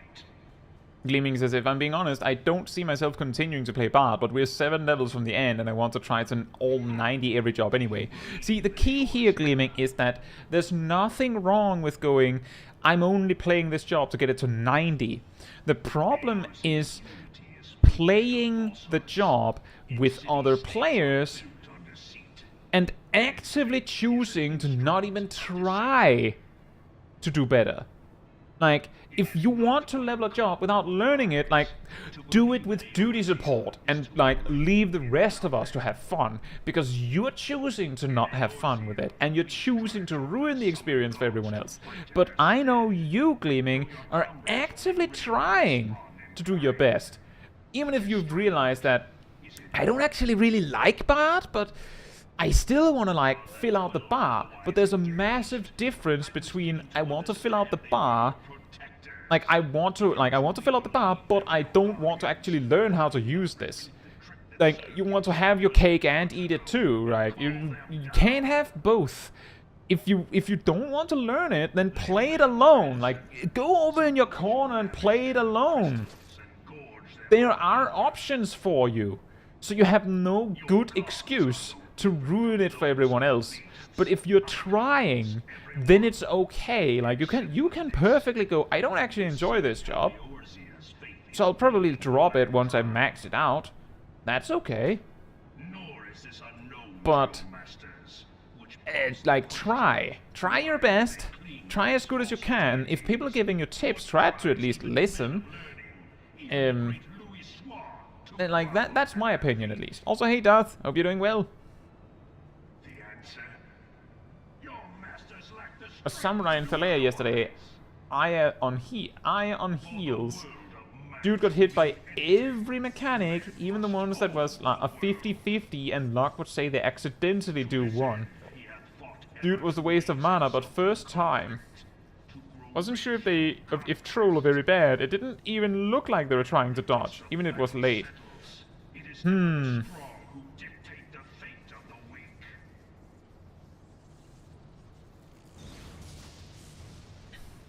It's also true, Monique. You could also have found a guide and then it's outdated.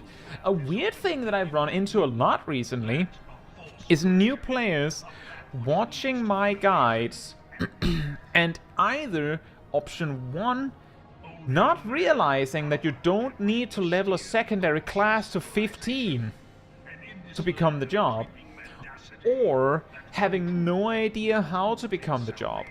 Which I mean, the most common one here is people being mad and angry that my scholar guide doesn't actually include how to become a scholar beyond, like, you need Arcanist at level 30, right? The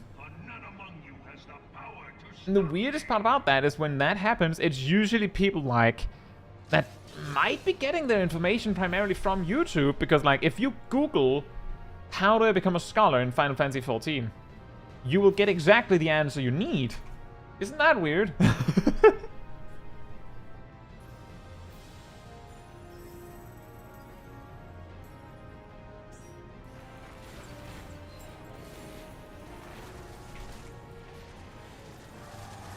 For example, there was this guy, I think was obliged to Chaiji or something, who told level 50 buffs to interrupt as late as possible.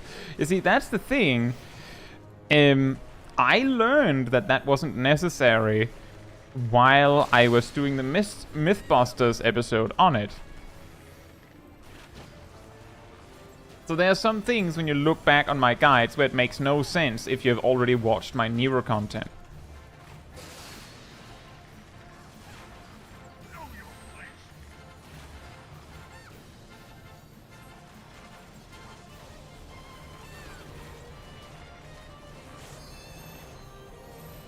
David says, so just ask a novice network. See, the dangerous thing with asking a novice network is that there are a lot of people in the novice network that think they know what they're talking about, that don't know what they're talking about. So that is actually not always a good idea. Sometimes it's a good idea, not always. And if you mean about the scholar thing, yeah, that one is pretty hard to mess up. Then you're right. Then you're absolutely right.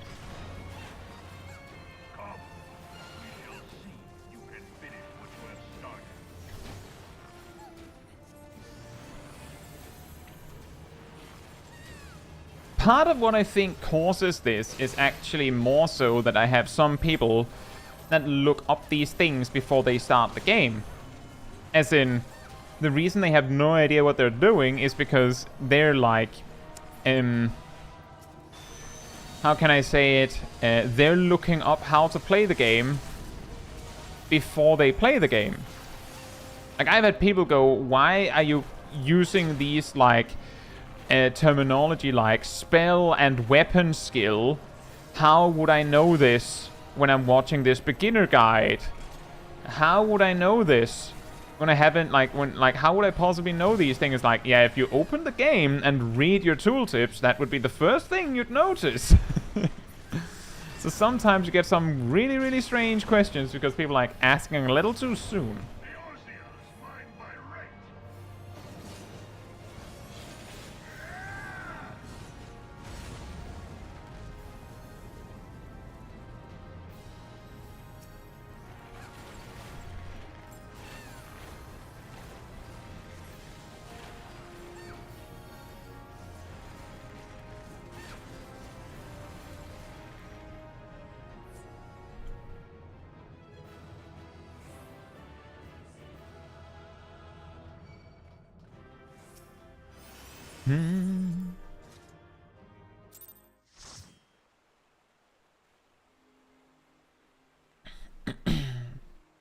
Now, what I mean is, I'm not saying that everyone in Novice Network sucks or is bad or something.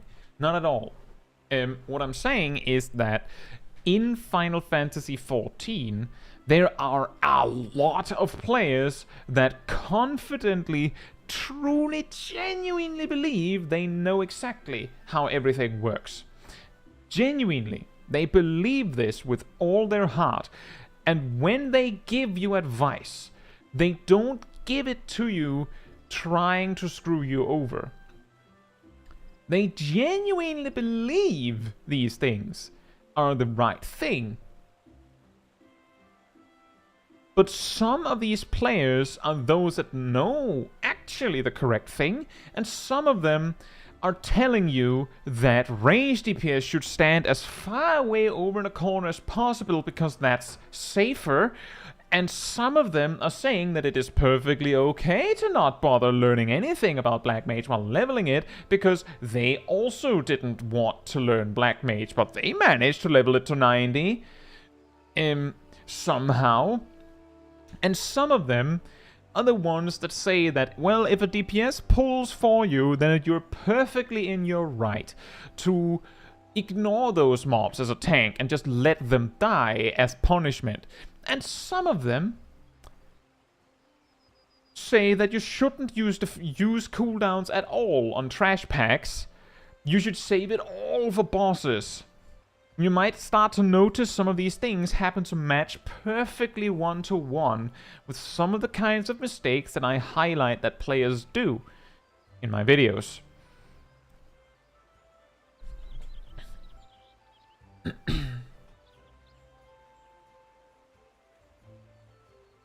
Dying here says, most bizarre experience I've had with a new player recently was a white mage in Aurum Vale who was casting Cure 1. When I pointed out that Cure 2 is better, they said, oh, you're one of those DPS before leaving. Exactly. There's also Zaf says, they had my friend was invited to Novice Network and he realized what he joined. He was immediately looking to leave, saying, I don't want or need help.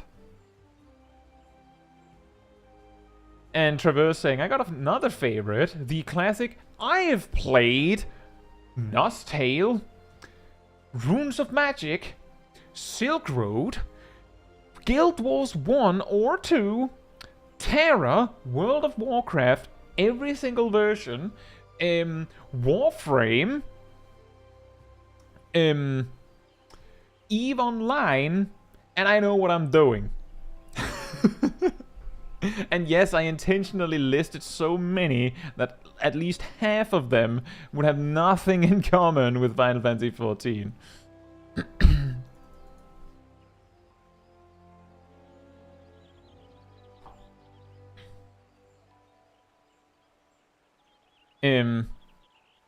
See, Zerka says, Novice Network sucks. Some time ago, I saw Sprout complaining in Free Company Discord about asking for help in Novice Network to do some trial, accidentally sparking a between mentors about whether you should take all languages or not. Let me take that one while we're on the subject. When you're in the Duty Finder, right? By the way, we will get back to we'll probably be spamming highest level dungeon in a bit, but when you go into this menu for Duty Finder, this menu allows you to choose which languages you would like to be matched with. If you have only matched the languages you speak, then I would say that you're justified when you're annoyed that you get matched with someone who does not speak the language you ticked. However, that is still possible. As far as I know, if I do this, right? Let me just see. You see, I've ticked all of them, which means I can get matched with everything. My menu here says that I only speak English, right? But I've agreed, I've said I don't mind getting paired with people that genuinely only speak one of these languages. That's what you're saying when you take all of them. That's what you're saying. So if you take all of them, then it's on you if you get paired with, I don't know, a German who does not speak English and has no idea how to do that duty you landed in. That's your problem. But if you didn't take those and you still land in a group with, like, I don't know, a German, a French person, a Japanese person, doesn't matter, that have no idea how to communicate with you, then it means that either they or someone else in the group potentially did this and ticked all of them. Which means that they're supposed to be able to speak with them on your behalf, right? They said they knew how. The benefit of taking all four is that, well, if you don't take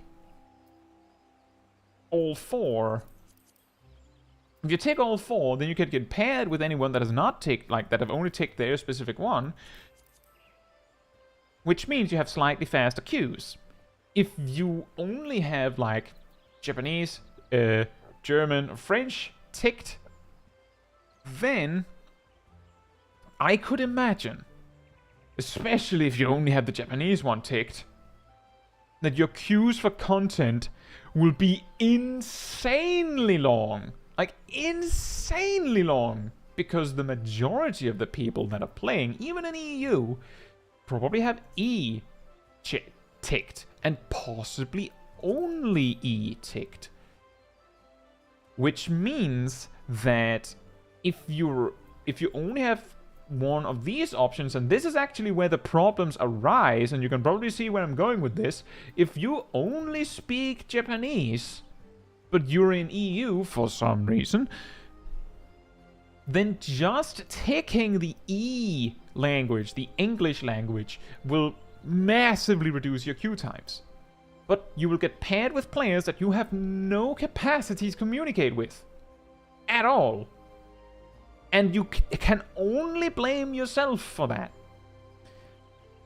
That is to say, I'm not going to say that you can't do this and then just confirm to, like, get faster queues. Do what you like, but you can't then complain that you get paired with, like, random other languages. You might have seen on streams for myself, you might have seen in my mentor roulette stream, in, like, videos and stuff like that I'm like that I observe I am in a group with someone who doesn't speak English, so I can't help them. Like, I can't help them. Despite that, and notice, ding ding, only E checked, and I don't check the other ones because I don't speak those languages. I still try. I don't just complain. I still try. If I have to communicate with them, I will try. But I'm not the one who said I could speak French. That wasn't me. That was someone else in the group who said they could either speak English or that someone else said they could speak both languages. So whether one or the other is better, I'm not the one to judge. But I highly advise you to only tick the languages in this list that you actually speak. That is my recommendation. I believe there's also some settings in here somewhere. Not entirely sure where, but I believe there's somewhere in the settings where you can choose which of the language here are lit, so you can highlight to others that you speak the languages. I would recommend that you only that you light the ones that you do speak and then light those here. That is my recommendation. But a lot of content can be beaten without communicating at all, so I understand why you might prefer to just go, whatever, I'll just do it anyway, it'll be fine. And yes, exactly, Warcraft Traveler, they can be different. And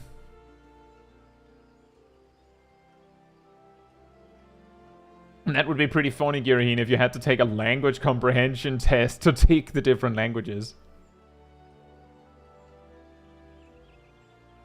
Caemmunity says, I once got matched to a party of Portuguese speakers, and while my Spanish is perfect, my Portuguese is not. Needless to say, that was weird and funny for me since I've selected only English. And exactly, Monique, it's almost guaranteed that one of those three did this. They might have queued, realized that the queue time is exceptionally long, and just ticked all three, or someone instructed them to do it. I believe I've heard stories of people saying that there were the video guides saying to do that. Zerga says, I have no idea how game handles matchmaking for people with different languages. Maybe it gives some waiting time. And I end with half only English, half only French party sometimes. And I don't know exactly how it works either, Zerka, but what I do know is that I have indeed heard advice from players that are like, well, if you only have French ticked, if you're a French person and you only have French ticked, you should do this. You should add all of them. That will massively reduce your queue time. And you can probably see how this means you land in a group with only French players sometimes. Because the thing is, the matchmaking does not want to match you with people you can't communicate with. But then the problem is, if you can't actually communicate with English players or English speaking players, but most of the players on your server are English, then you're choosing between, would you like to wait 30 minutes for expert roulette, where you might not say a word to play with people that speak your language, or would you like to wait 30 seconds and then get people you can't communicate with, and then risk not being able to communicate?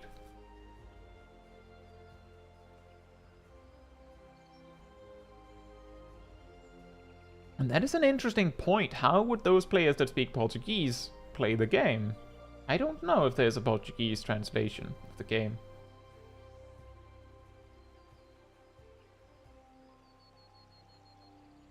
And that is also true, Ariel, that you can do some communication by using the auto-translate feature, and you do that by, you start by writing part of the word, and then you just press tab, and then you can choose from a rather extensive list. The way that I usually do it is that, if I need to say something more, is that I go into Google Translate and just write the thing that I need to say, and then I, flip it back and forth between the two languages to see, what is Google Translate actually saying? What does Google Translate think that it's saying? And if it's somewhat accurate, then I just throw that one, and then hopefully the person gets it. If the sentence looks exceptionally broken, I might say Google Translate afterwards to just let them know I don't speak your language. I'm trying. Let's meet in the middle. You then Except that I have a lot of grammatic errors.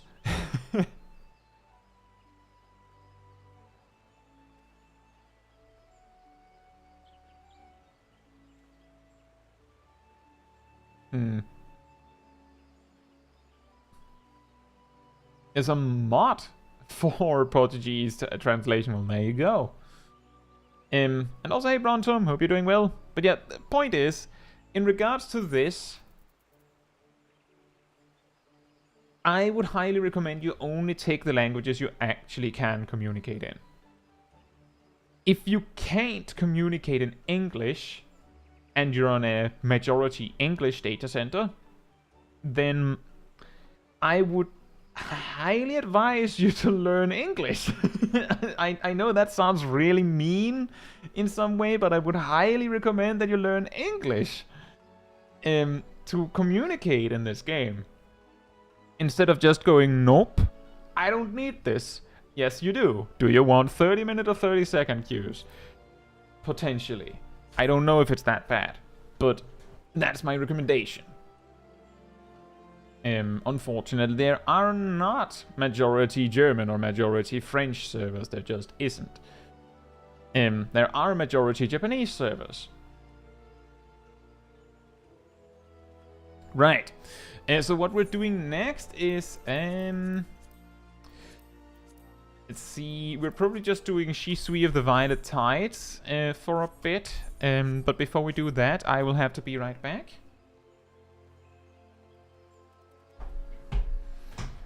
In the meantime, manatee restored.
Alright, I'm back. Yeah. Let me start by doing this. If you would like to join me for Shisui of the Violet Tides, come on over to me.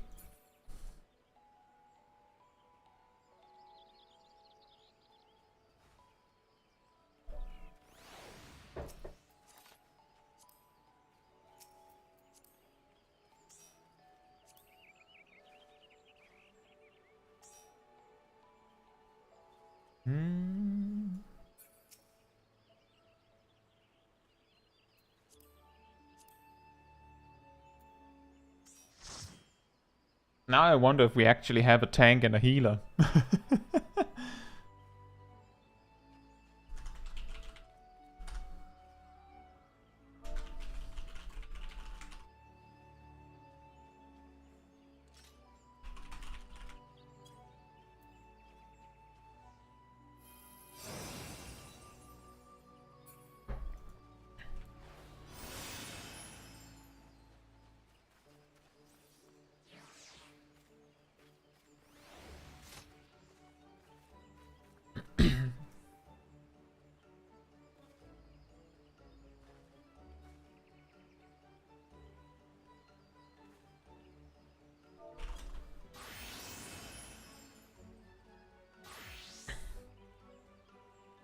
Yeah, Kai jump scare in the middle of a dungeon.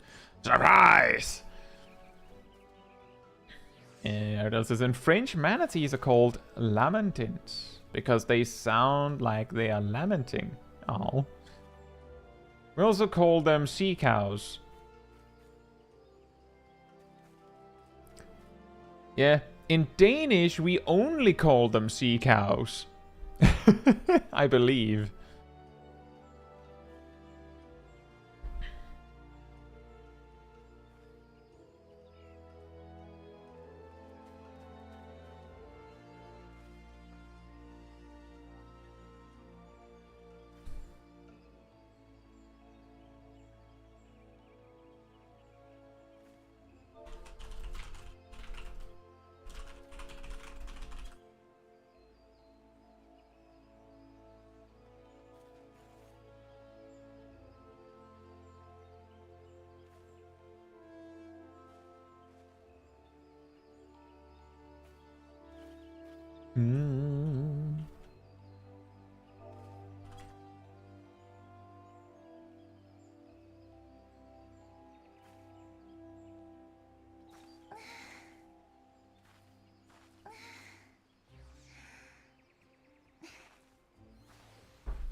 I mean, if we don't have a potential healer, we will have to change, we'll have to change the group so that we have someone who can heal. Like, that's the alternative, just to be clear.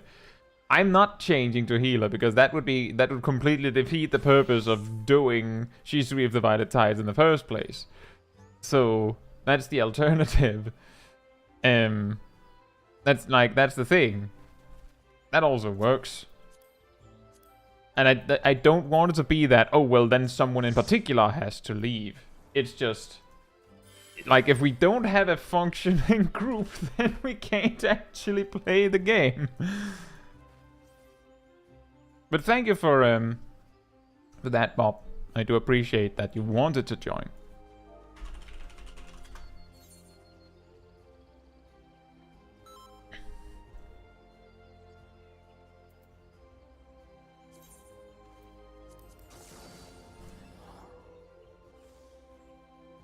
Exactly, Bronto. That's the thing, is that it's not that I'm trying to be selfish, and I'm never the one to change to healer or tank when we don't have one. It's just, incidentally, I can't. It's like there's this weird restriction where I kind of have to be the bard.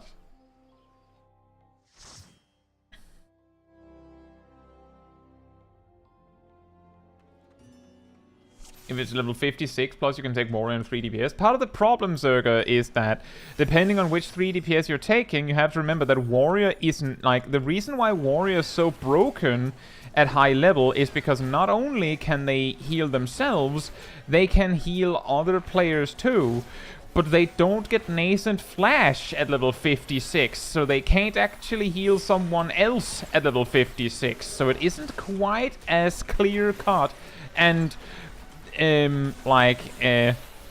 sunshine and rainbows, and as people make it out to be.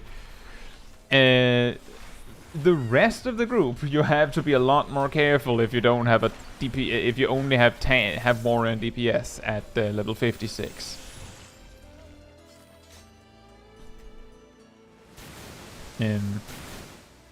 But Jin, definitely there are some people that will say, no, you don't need a healer because you have a warrior at level 56. Which is why I jumped to the conclusion that you might have been serious. And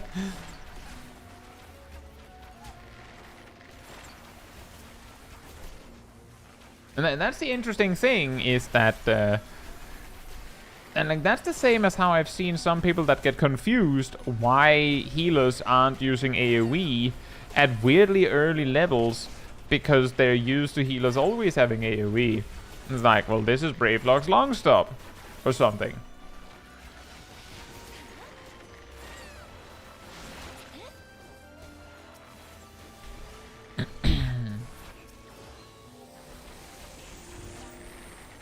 And this is a Wendy's. Shirk DPS so they take damage for you. The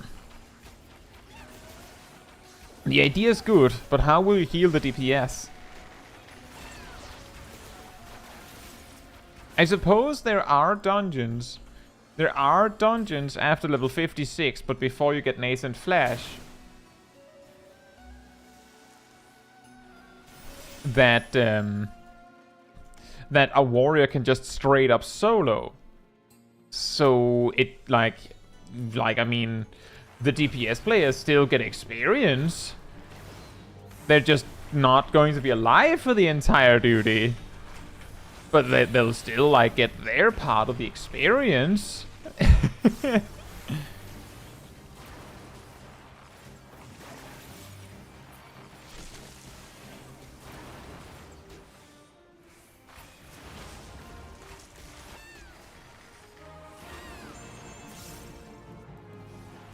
New low-level dungeon. Wendy's. It reminds me of that meme where someone like used, I think it was like a like drone footage of like a store. Like I think it was like a Walmart or something, where they like put like proper like Final Fantasy 14 like dungeon text. Home Depot, thank you. It was Home Depot, and like properly made it look like a dungeon intro, and it looked so perfect. It looked so perfect. Home Depot hard.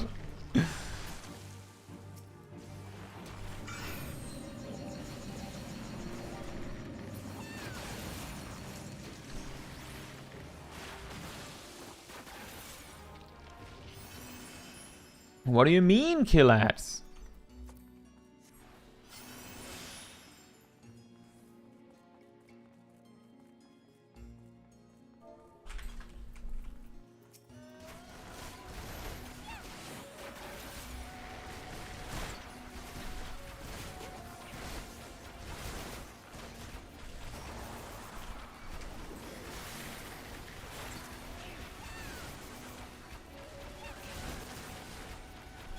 I appreciate the enthusiasm, Coco. Just smashes living dead, and then dies. Uh-oh. Turn from living dead to actually dead.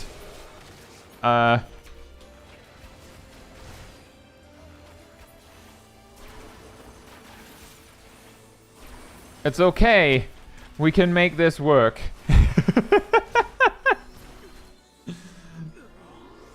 We'll just lag switch the mobs.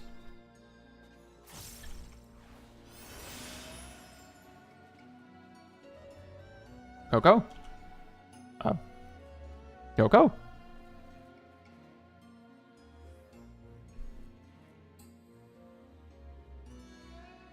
Are you leaving?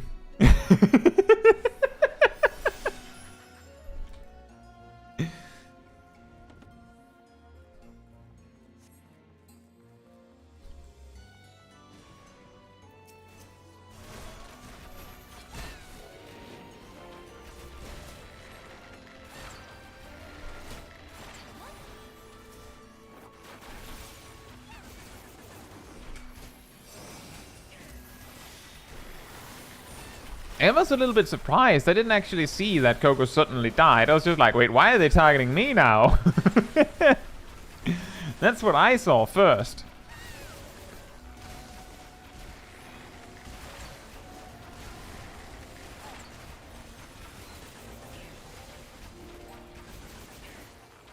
I think I switched song too early.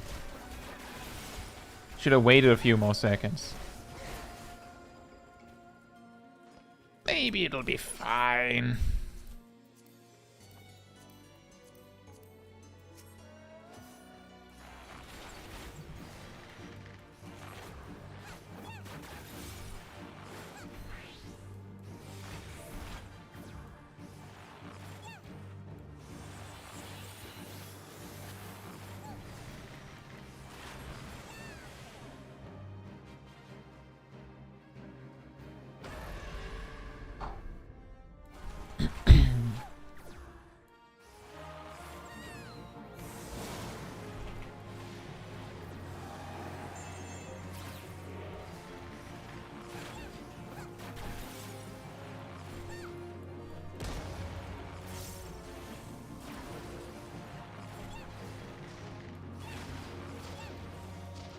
That is extra scary when they go bap bap in sets because of the lag.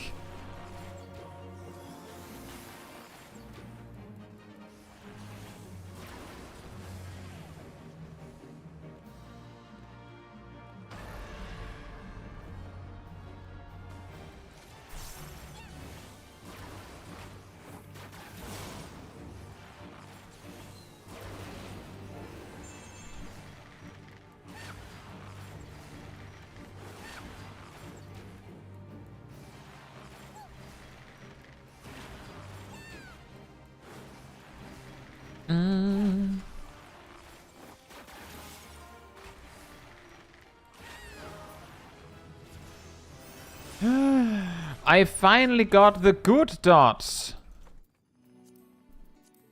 I've got the good ones now, everyone. We am become strong with the good dots that are like slightly stronger.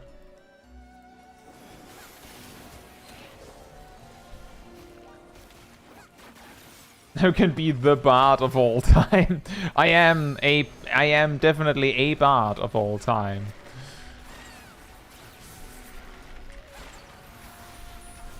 By the way, the big crab boy here has an exceptionally strong tank buster that comes randomly. So it can be dangerous to drop low.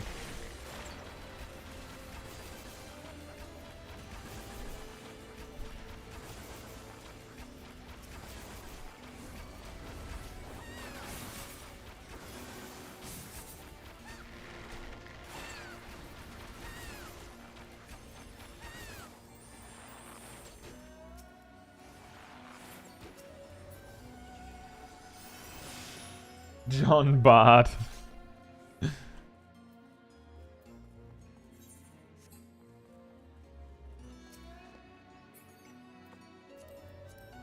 I sure wonder what reduced durability loss plus 30 means exactly.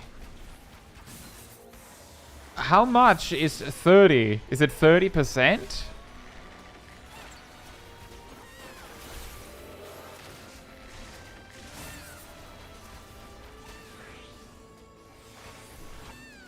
How much durability loss do you have normally?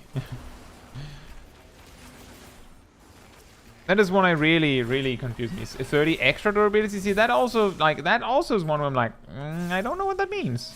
Because, like, you lose durability gradually. Exactly, Darth. That would be too easy, wouldn't it? Hey, Tape. Hope you're doing well.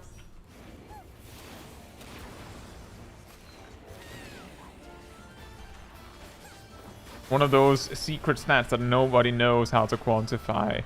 Part of what makes it really difficult to like determine durability loss is also because I feel like durability loss is slightly random. It's like you would need to test for a while to have just an idea of what it means.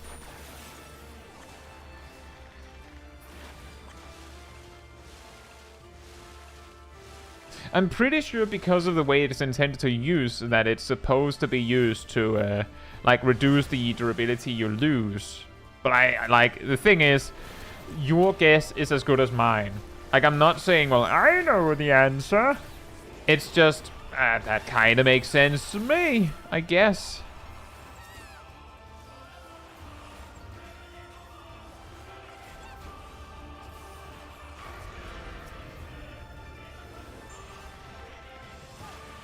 It's 30. 30 what? Yes. Exactly. It's 30 thingy-magics. Hey, Gregorius Jins. Hope you're doing well.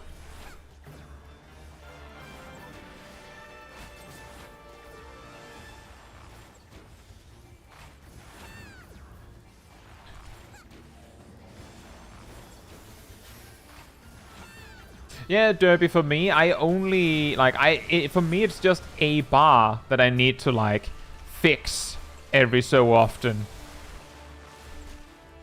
That's like what it means to me ultimately.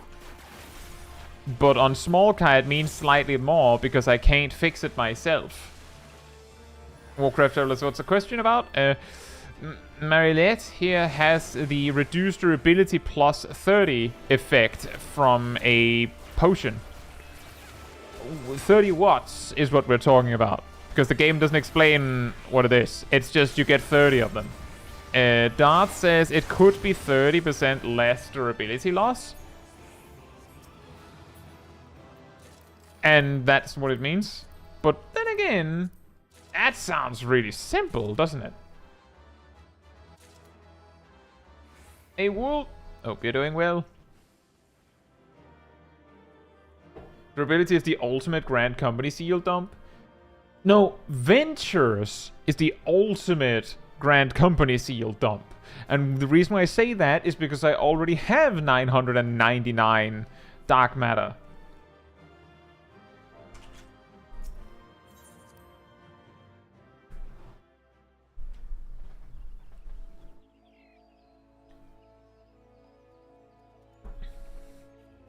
And the thing is, the reason why that makes Ventures different is because you can have 65,000 Ventures. But you might not want more than 999 dark matter. Okay, the magic says for Dragoon, is it jump first, then Gaishkagul, or the other way around? I mean, I show it in my guides. When you're lower level, meaning when you don't yet have Life of the Dragon at level 70, the order doesn't matter. At level 70 and beyond, if we assume that you are like you're fighting a striking dummy from start to finish, or you're doing a boss fight from start to finish, then you should Gaishkagul first. The reason for that is if you do Gaishkagul then jump, then it means that you will jump twice and then you'll get Life of the Dragon. That's how it works, right? You do jump, Mirage Dive. And once you've jumped and used Mirage Dive twice, your next Gaishkagul will put you in Life of the Dragon state. For 30 seconds? I believe it's 20 and then it upgrades to 30 at higher level. The reason why it matters when that happens is because you have Lance Charge every minute. And you want Life of the Dragon to line up with that.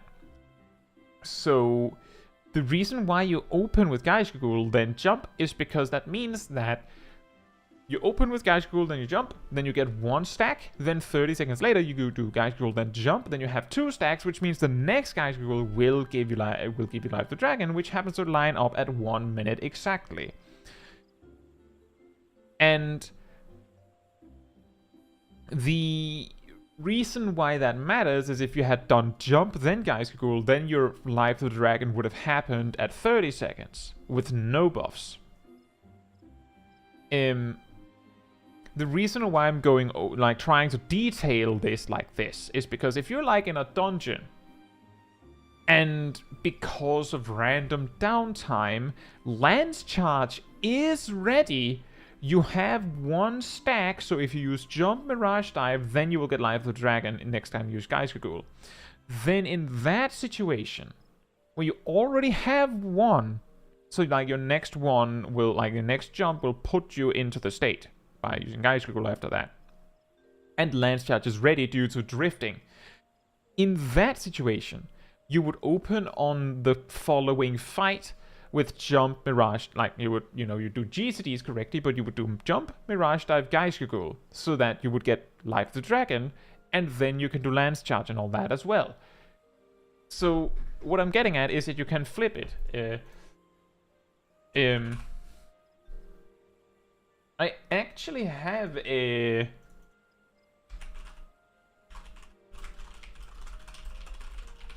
I have a 1 minute-ish video explaining the intricacies of flipping these two to your benefit. But under normal circumstances, you would do Gaishkagul first every time. And the only reason you would flip them is either option 1, drifting, which has caused the alternative to be better, or 2, the fight is about to end, you're not going to have Lance Charge again. In which case, if you do, you know, you get Life of the Dragon during Lance Charge, and then you would do Jump again. So you have one stack, which means that if you flip their order 30 seconds later, so you like wait a bit with Geist Ghoul and do Jump, Mirage Life, Geist Ghoul, like you delay your Geist Ghoul by like 5 seconds, but then you get Life of the Dragon back to back. Which is good if the boss is going to die soon. Or it's the last pull of the dungeon or whatever. Also, hey Archibustard, hope you're doing well. Gaesh Gogul. Gaesh Gogul.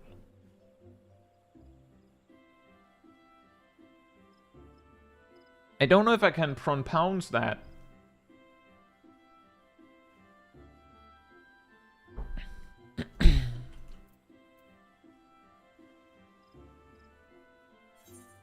Anyway, let's see. Did we get any upgrades? We did.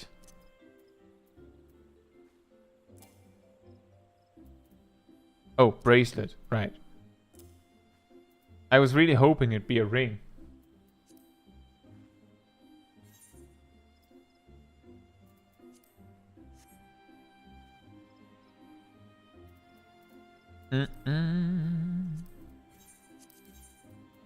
Right, by the way, we're just doing Shisui of Divided Tides again. Do we have anyone that would like to join me for Shisui of Divided Tides? Again, come on over to me.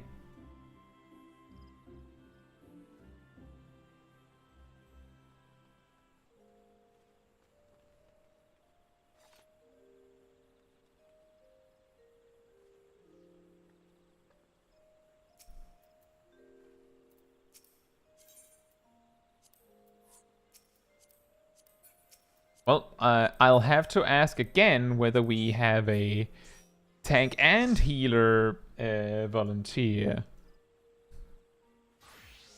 We do.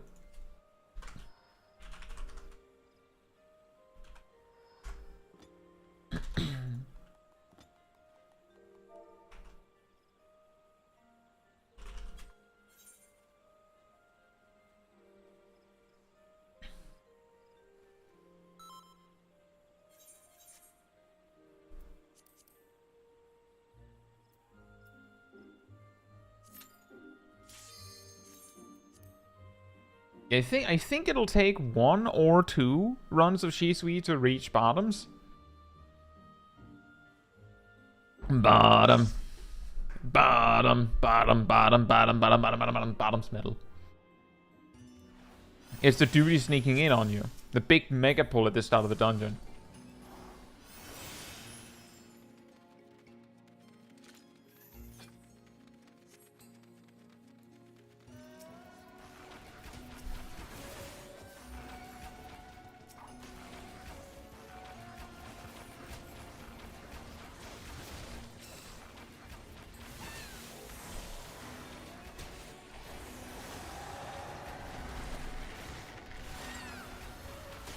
Bottoms.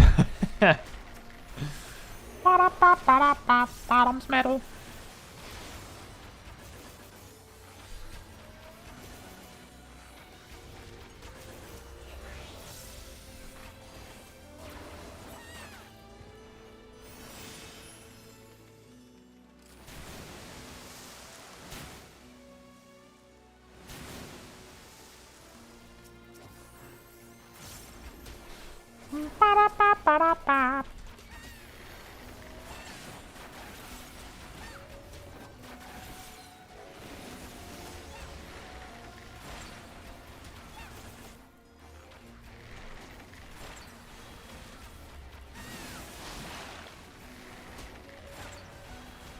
Yeah, I have a feeling that we're not reaching level 70 tonight. But I kind of said that at the start. Hopefully we'll get to at least like 66, or maybe 68. I'm intentionally not doing the job quest so that we can just do all of it at once when we reach level 70. Then we have that at the very least to look forward to. We do level through Boja, by the way. I don't know. I don't know. We would have to unlock Boja. But if we did level through Boja, then it would be actually be something where we'd all be able to participate. So there might be some reason to do it there.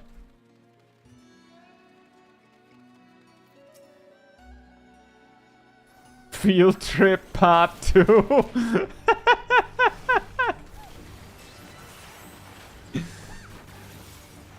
The fielding. What is this humbug? Why do I get targeted twice? I don't want to get targeted twice by weird splashy blob on me. Don't do that. It'll get on my new snazzy outfit. And my glasses. Yeah, part of the reason why we haven't leveled through Boja on other jobs is simply because I feel like it gets a little stale. It's just level through Boja, even if it is effective.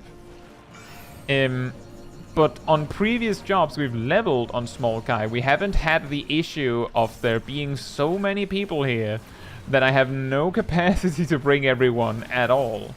It's like there's a plus side to this.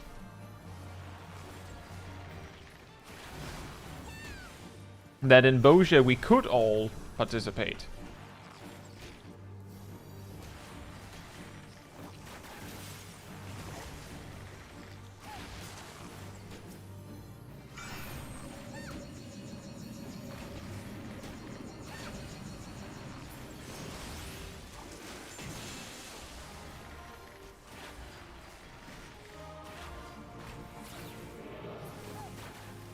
But I did originally say that I don't think I would, but that's also weeks ago.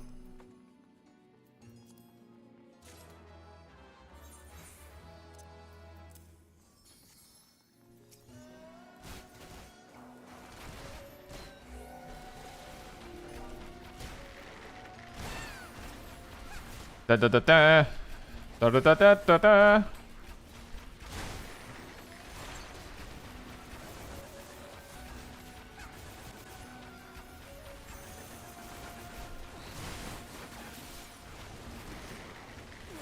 Uh-oh, we're losing a healer.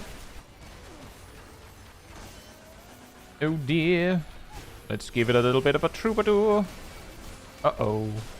I am become tank. I think I am become death.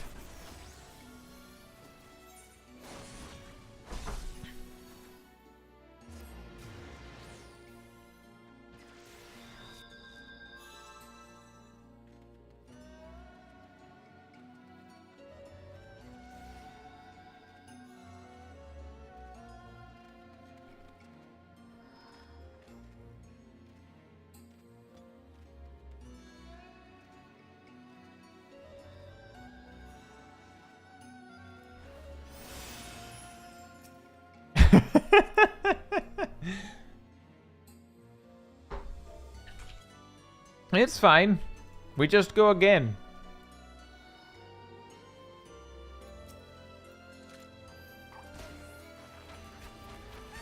However, the scary part is that I think you missed the entire first pack with Unleash.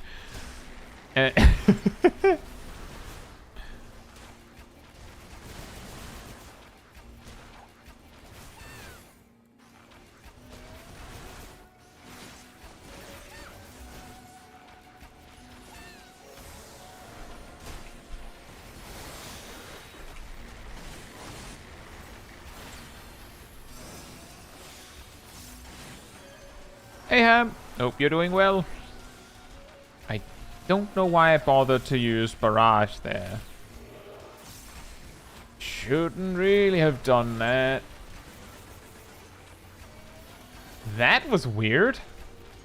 It looked like Gleaming landed on 1 HP, healed again, then went down to 1 HP, and then Living Dead activated for real. That's really weird. Like, extremely weird. Also, nice job.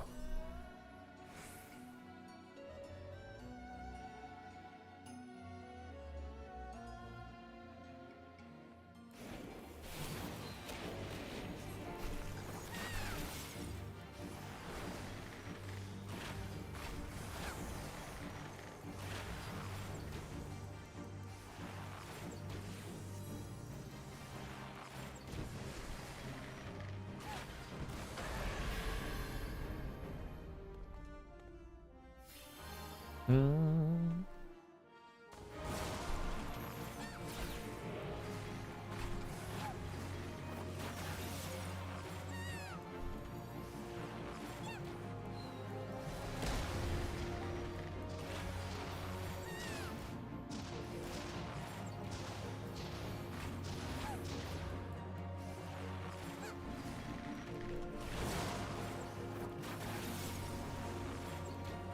Oh, right, my dots.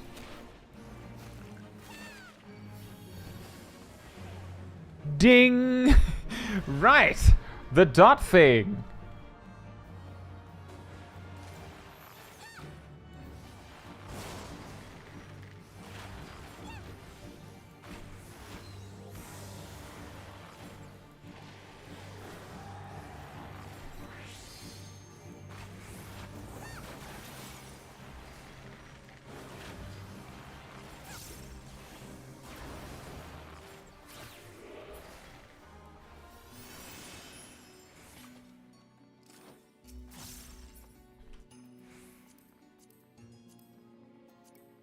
Yeah, I know that one, Zerga. You're like the only one alive because of the boss going crazy.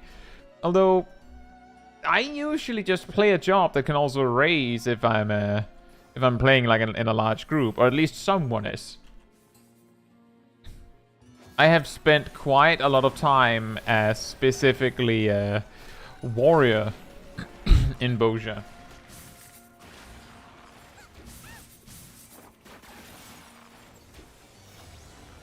My dots! Speaking of my things, I'm sure I clicked Mage's Ballad. I don't know why I didn't activate.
They call me the combat looter.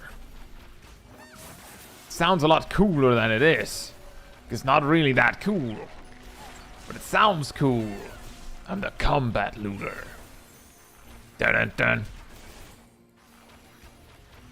I loot while you fight.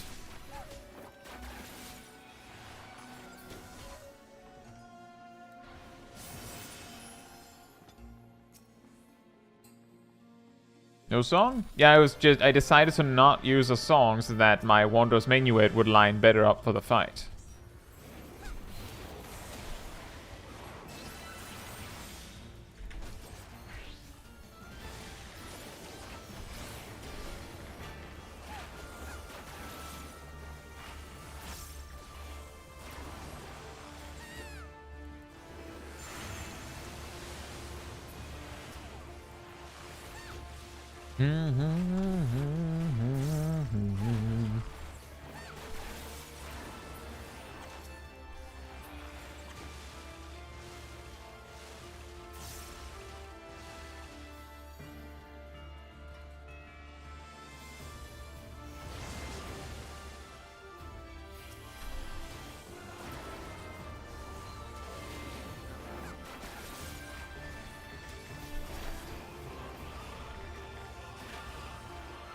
It's quite funny with these line AoEs here that I know a lot of people I feel like feel compelled to like not overlap them because you know it's a line AoE, but they're not supposed to go off at all, so you can just ignore them. It's a little funny. It's just a little scary to overlap, like, so that you're standing in an AoE, even though it's not going to happen. You're fine, it's safe, it's okay. I do it too. Alright, well, enjoy. Exactly. Ah, there are lines on the floor. Get well soon, Coco.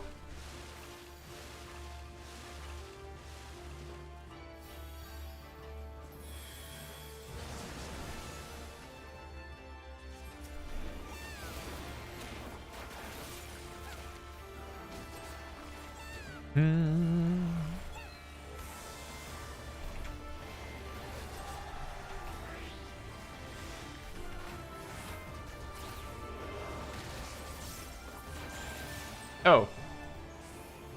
I was in the middle of my burst.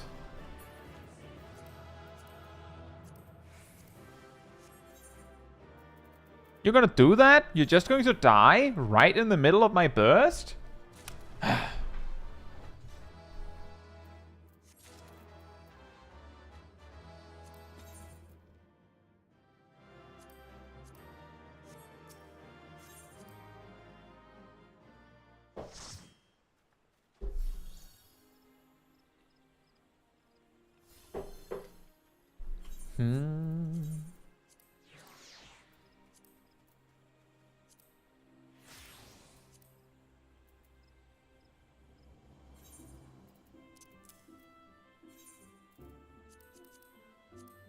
I think I can go another duty without repairing. I'm pretty sure it'll be fine.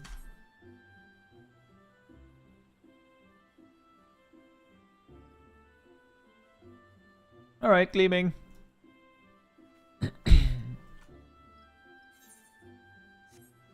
We're actually extremely close to 65.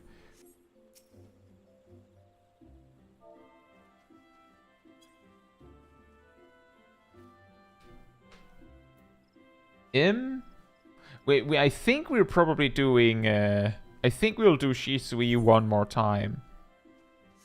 So if we do a Fate instead, we could also do that. That might actually be an idea. We do this. Where would be a good place to do a Fate? I think we'd need more than one.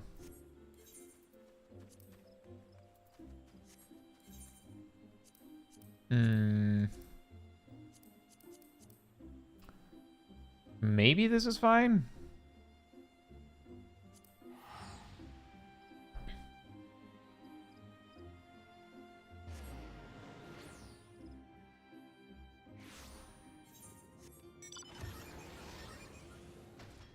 That could work.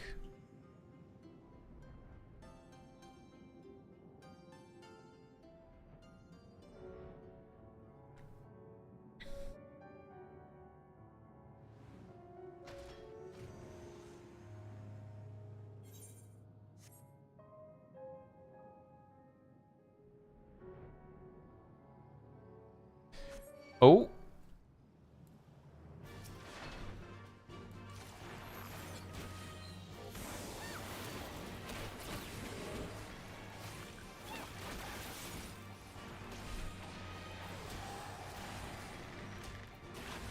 I had completely forgotten. I could also just do some hunts.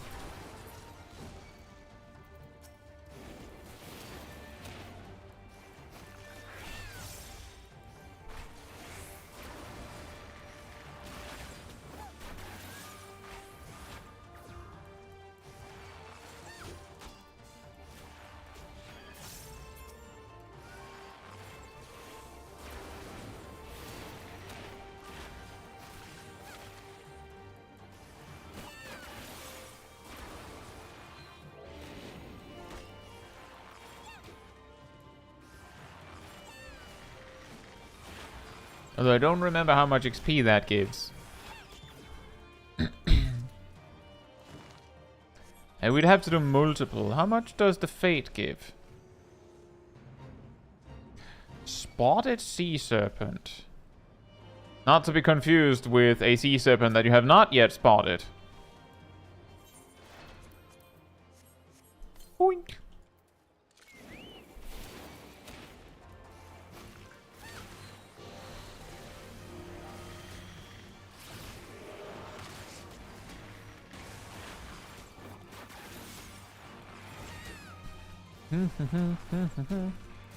Unseen serpent. Indeed, exactly.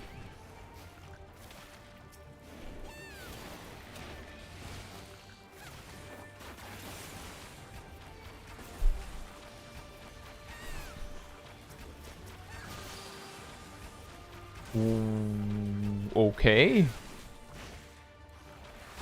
That's really random. Aha! You never expected the glare mechanics of random mobs in the open world.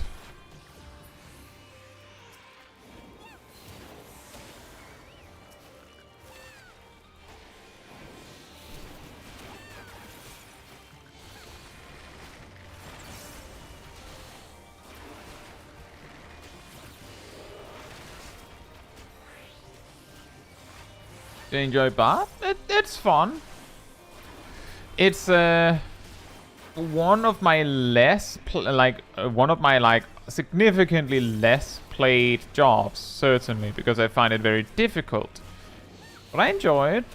I think I've said before that I would probably play Bart way more. It's just that I find it too difficult.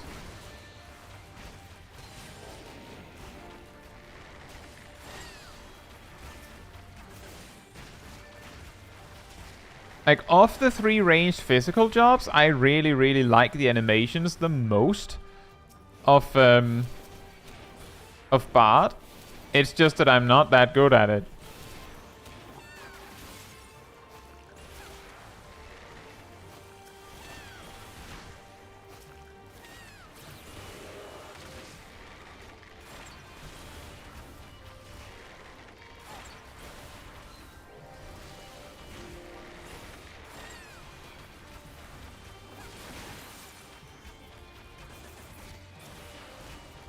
I personally, I find Monk easier to play than Bard. But I will also say that there is a particular benefit to the fact that... Are you serious, buddy? I'm pretty sure I hadn't run too far away. You just thought it was convenient. You were losing. And then you just went, oh, actually, let me just check. I'm pretty sure exactly 1 inch off. Ring the bell.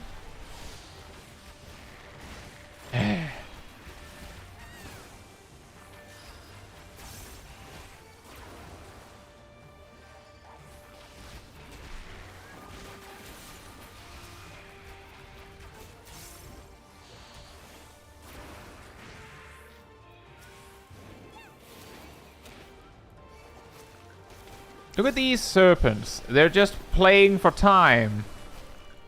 They're stalling because they realized that they were doing so well because their opponents weren't even playing ball, and they were like, wait a minute, we only have 3 minutes left. Okay, start intentionally resetting so that the one person who's fighting us can't actually do the quest. That's what we'll do.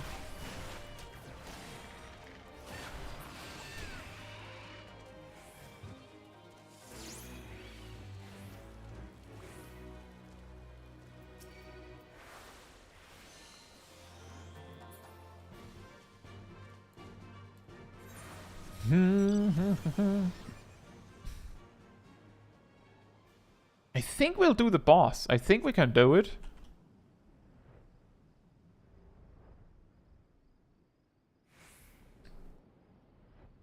Also, hey, wholesome fries. Hope you're doing well. That's unfortunate. I also thought it would give more XP, but hey, we have the twist of fate now, so this next one will give a lot more. It's another serpent! Are you chasing me? What's happening here? Ow.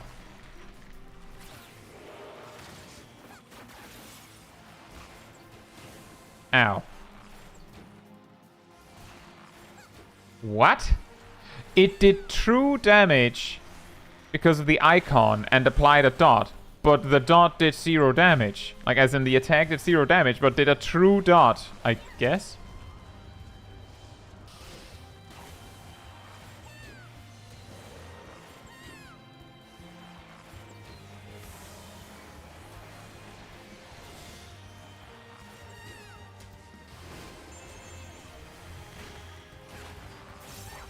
I have most maps. I have flying on. I have most maps fully unlocked. But the thing is, you get like a percentage of a level for exploring something, if I remember correctly. So you need to like be lacking an exceptionally small amount of XP for that to be the strategy most of the time, I believe.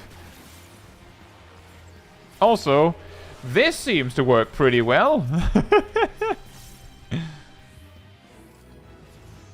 Yay!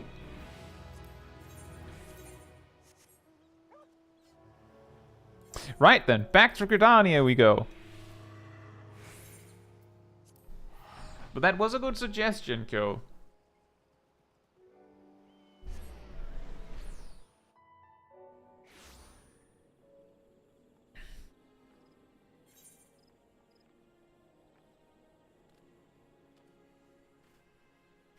You could also hunt for you could also hunt for lookout points. That's true. Those also give like some XP. It's weird with those kind of strategies because like on the one hand, it feels almost wasteful to use those when you're fully leveled, right? On the other hand, it's so little XP that I mean, you're doing random dungeons all the time at max level, right? And yes, Bottom's medal time.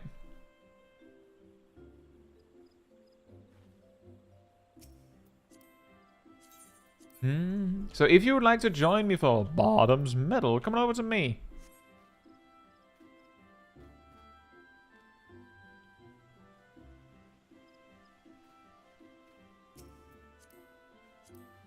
Beep, beep, beep.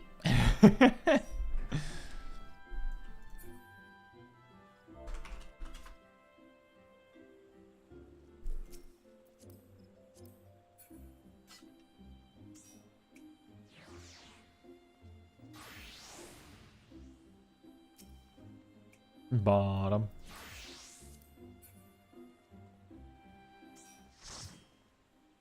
Why did the bottom medal though?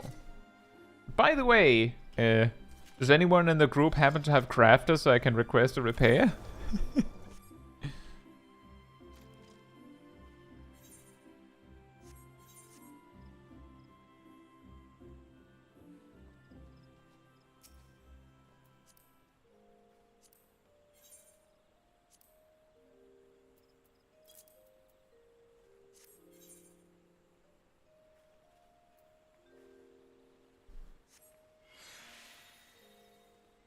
Thank you, Tate.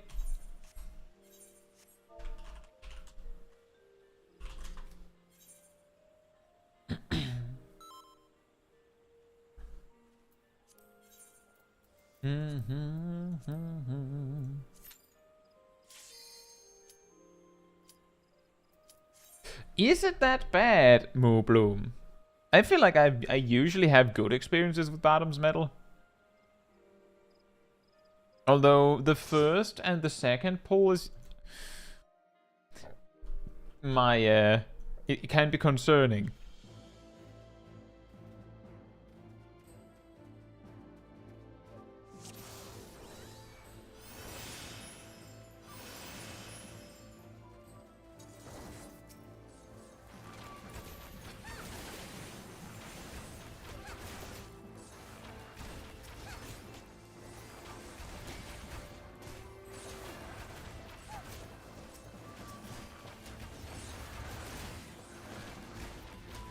Uh-oh.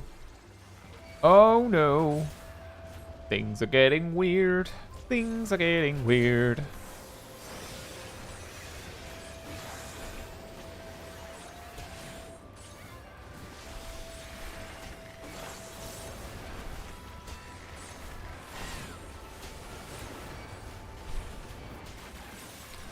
Tank stance. You're missing the tank stance.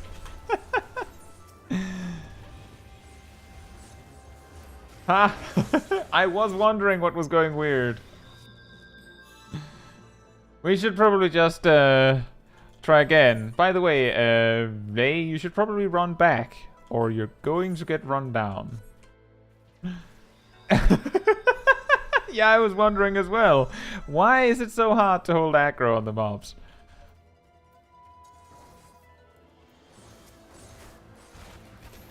Oh no! Did we get all of them again? I think this is just some of the pack, isn't it? Hey cat, hope you're doing well.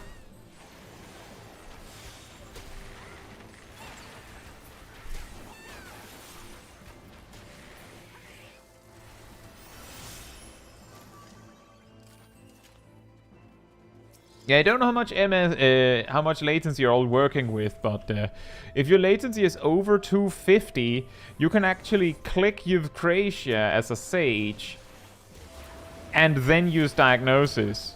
Not Euthracian diagnosis, regular diagnosis.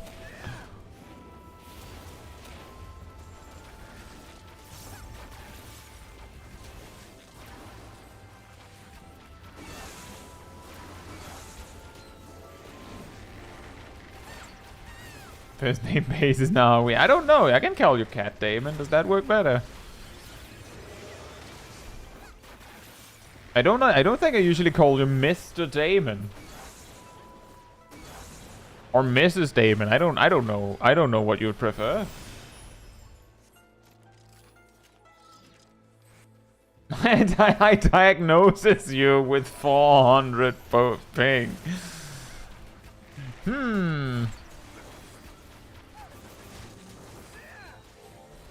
My diagnosis. You're lagging.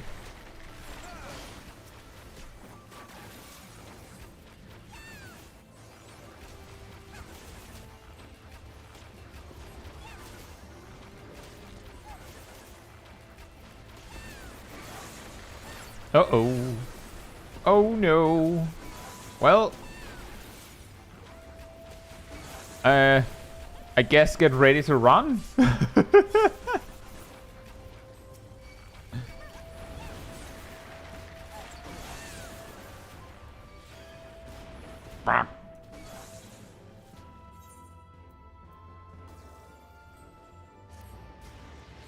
It's fine, Tay. We'll try again.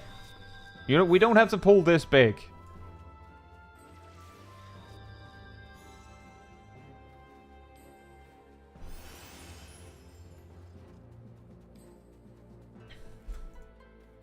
I don't know how bad your latency is, Tay, but like I'm dealing with 300 myself.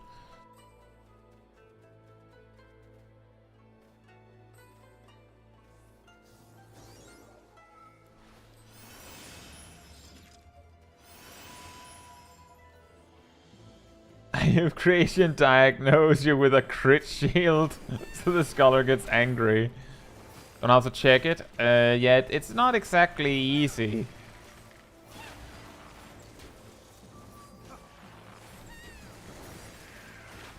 Since you have to check it outside of the game. But if you're having trouble using your creation diagnosis, then your latency is probably at least 300.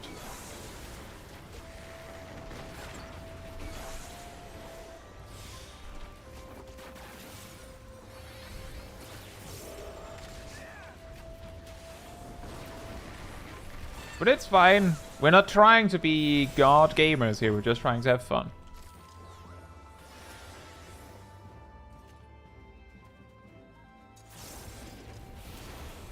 But that is actually a part of the reason why when we're doing dailies on my main that we usually do it on EU. Because I could imagine that some people would like to be able to like do the dailies on a good ping.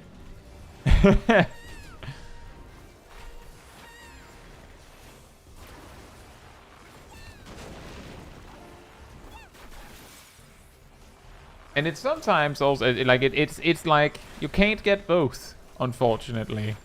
Get to play with everyone and then also get the good ping, which is annoying.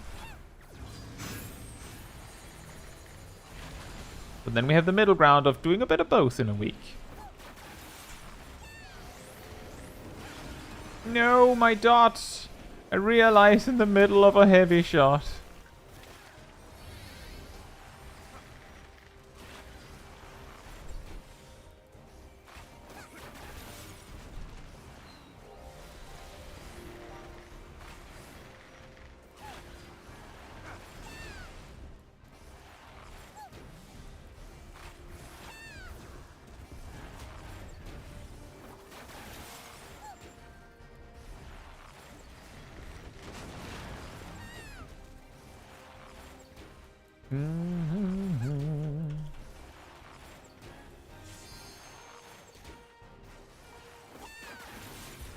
What is it we get at 66? Nothing? Oh, nature's oh. I guess... never mind. I'll just save my joke for later then.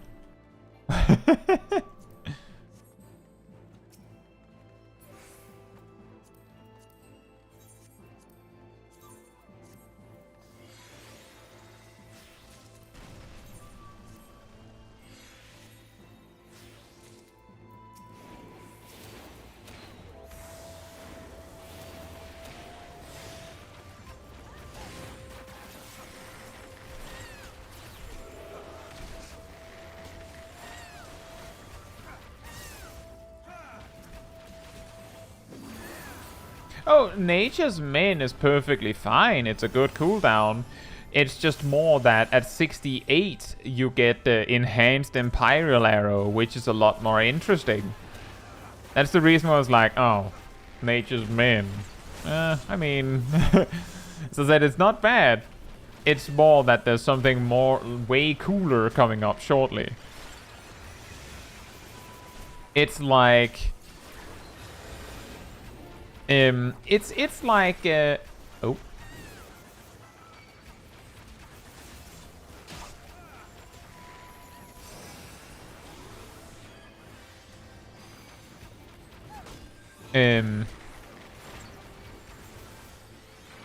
It's like Paladin, where at 88, you reduce the cooldown on Divination by 30 seconds, I believe. At level 90, you get the Blades combo. You can probably see why one of them is a lot more exciting than the other.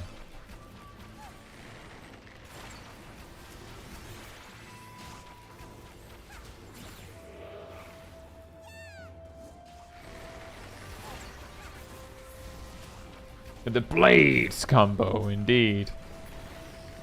See? Perfectly fine. No one died. No one saw anything. We nailed it.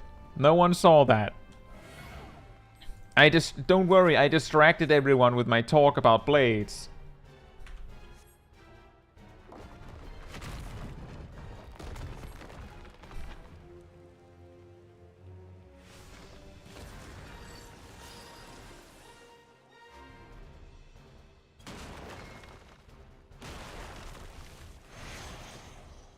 This is probably not possible on latency, by the way.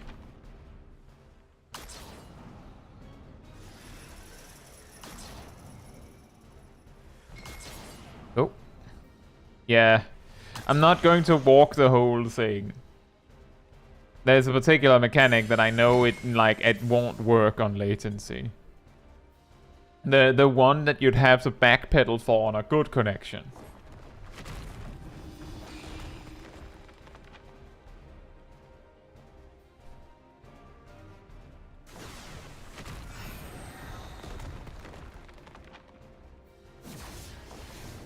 Oh.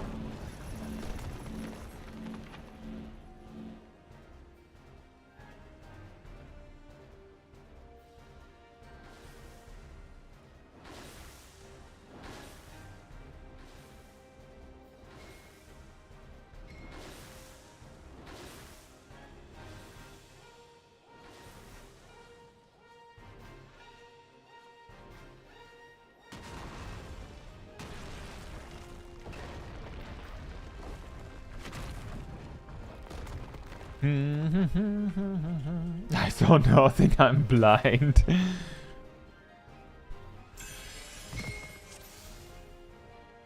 Smol Kai is just...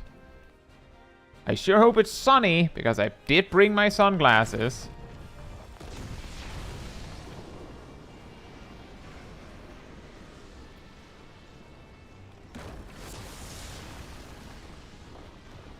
Boink.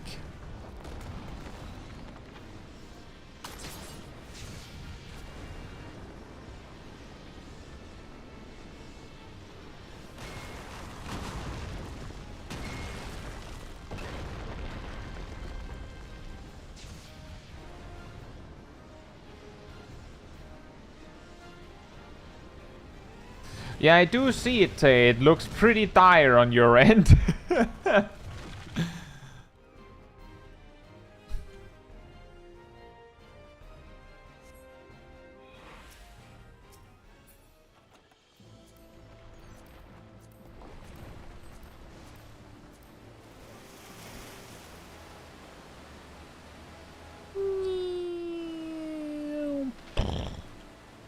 Just break your neck as you fall down.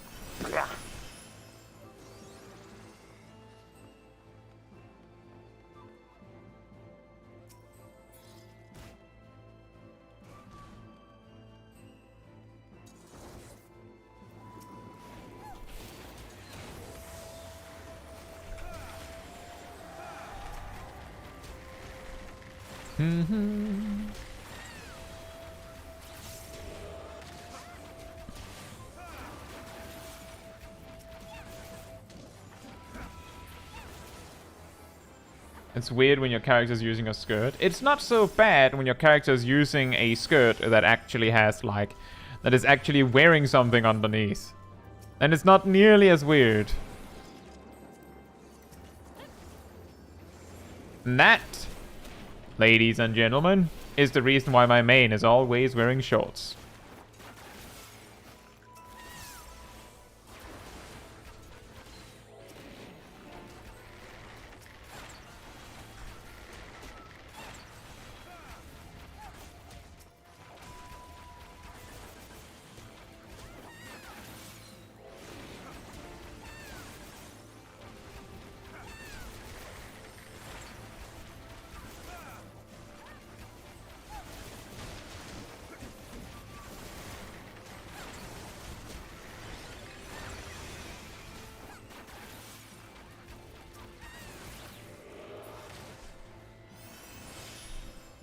My no seconds of song there?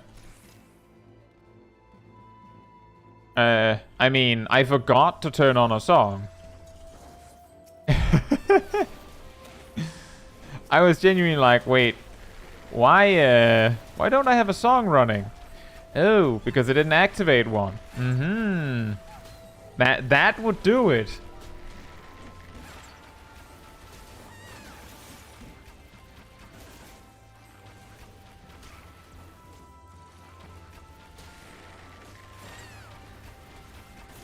Well, the moment that you have me piloting Bard, a lot of the time when I'm doing something that looks Gigabrain, it's not Gigabrain. It's just I'm an idiot.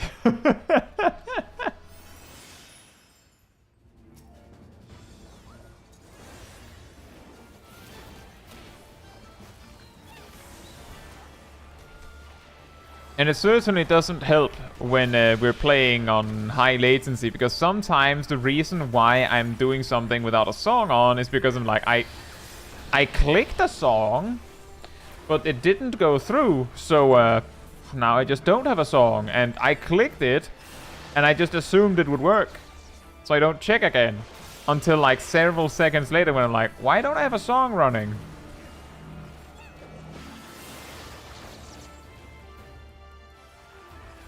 Why is the timer counting down while the bar's filling up?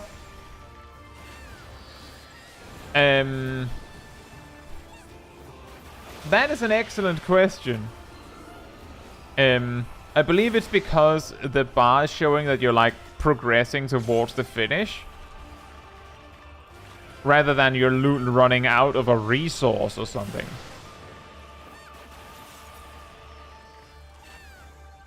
But I see what you mean, it's kind of weird. Shouldn't the, yeah, exactly, shouldn't the bar go down? Good point. I hadn't actually thought about that before. I was like, now that you mention it, I was like, I don't know. I don't know.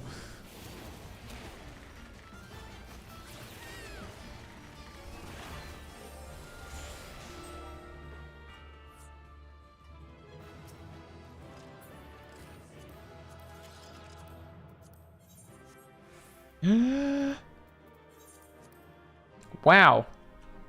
That's a big coat.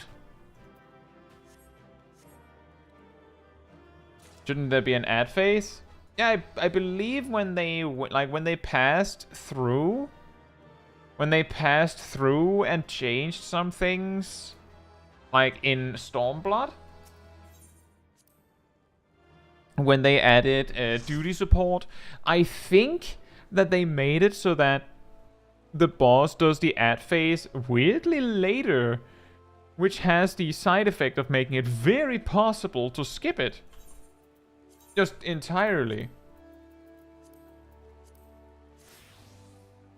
But there is indeed still an ad phase. It's just that you can skip it quite easily now. It's very skippable.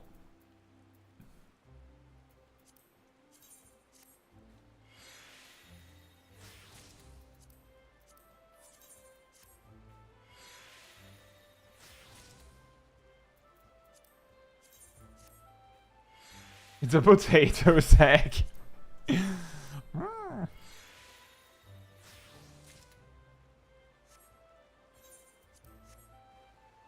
Right. Well, we're doing bottoms middle again. Do we have anyone else that want to go bottoms middle? After that resounding success we just had, surely there are other takers of a run to bottoms middle. Right, everyone? Right?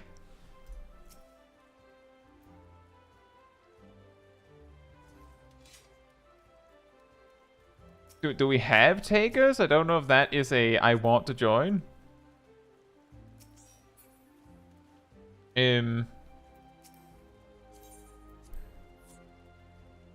I believe we had the issue that Bob does specifically not want to heal. So I know that we can't make it work unless the two other people in the group want to. Was the bag all flee?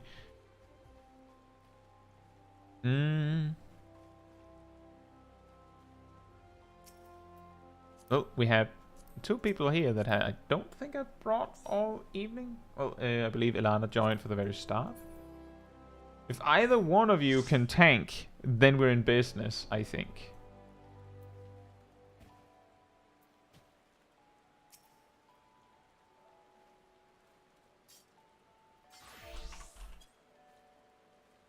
You can join for the next one, Unuvara.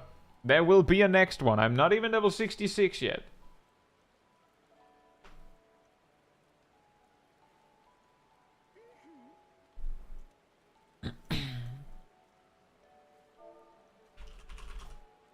Bob says I have around 1 second delay on everything in game. I don't quite... Like, that can be the feeling of like 300 to 400 MS. It is also possible that you genuinely have 1000 MS.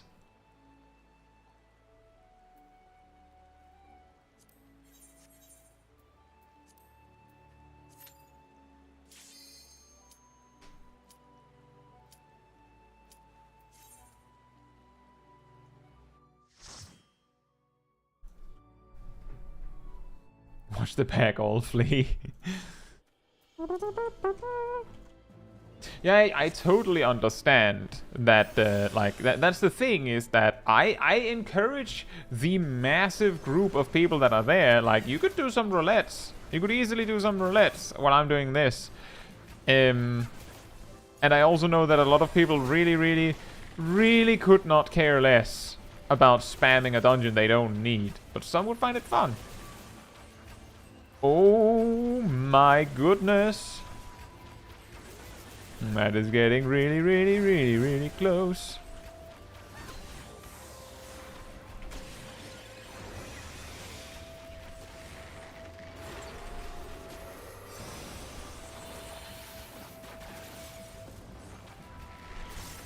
Tay says my latency is 520 if I'm reading this right. There's a few different ways you can read your latency. One way is to just like look up the IP of the Materia data center and then just like going into the command prompt and then pinging that IP. That is one way you can do it. Another way you can do it is oh, I can't remember what the shorthand is, but you can like open a program in Windows specifically to check these things, and you actually get like a live feed of your MS through that. Yeah, resource monitor, that's the one. Resmon, that's the one I was thinking of. And you can use that one as well. And 520 MS certainly sounds like yeah, that's not going to work as a Sage. It's exactly Windows key plus R, right, or Resmon. Oh, we have no healer because the healer is dead. I have nothing here. I hope you all have something because I don't have anything. Ah. Hey Gabriel, hope you're doing well. Let's hope that this hypothetical Boja run will be on EU servers. So, let me put it like this. If we're doing Boja, we're doing it on OCE. Why? Because if we go to Chaos in EU, then I don't have so many people here that it would actually be a problem to bring for the most part, when Smol Caetsu is in EU, we can bring most everyone for most things, so it's not nearly as much of a problem to bring everyone. On OCE, where we have people from all over the world, we have almost managed, like, we've easily filled 2/3 of an alliance raid. So, for that reason, why we would do Boja is specifically because it would mean that we might all be able to play together. Some fights might be too hard to do with the ping though. We'll have to take that when we get there. We'll just have to hope that the Australians carry us, if there are any. We'll have to make sure that we plan it at a time where Fila is available. But that is the reason why we're here, is specifically so that we all can play together. That is the reason why Smol Caetsu is on Materia, is so we can all play together. So there's no point in going to Boja necessarily if we're doing it on Chaos or Light, just to make it easier. Hey Cyanide, hope you're doing well.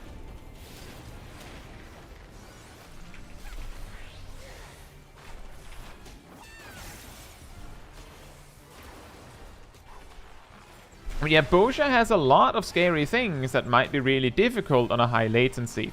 But if we work together, it might be fine.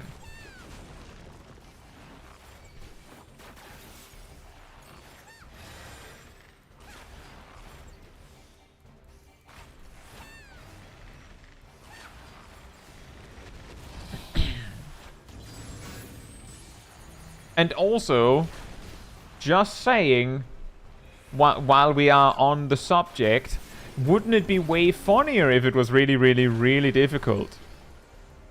Think about it. Can you imagine the chaos? The chaos!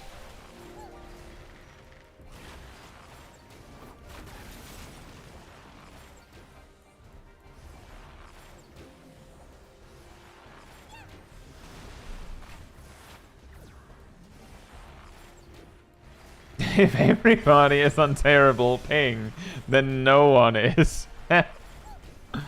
You sly dog! You had me out monologuing again.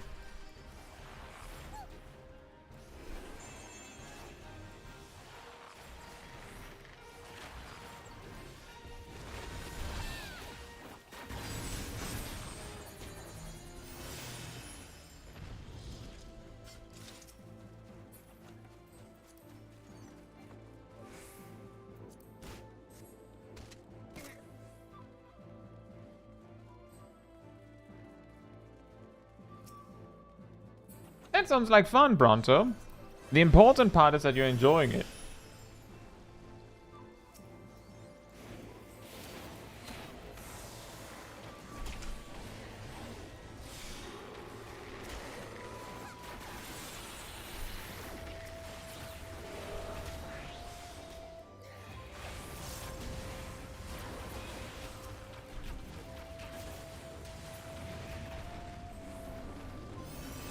I watch out before the fight starts, I can watch out for the attack.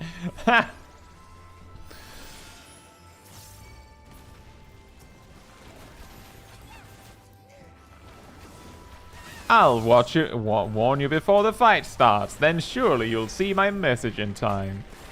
Seriously though, there's a potential sometimes with my amazing bard prowess that sometimes if you just, if you see that my dot is at like 15 seconds, maybe even 20 seconds, if you just go like, Kai, your dot is running out, then by the time I see your message, it probably well is. Depends on whether you're slightly behind. Depends on the latency and all that.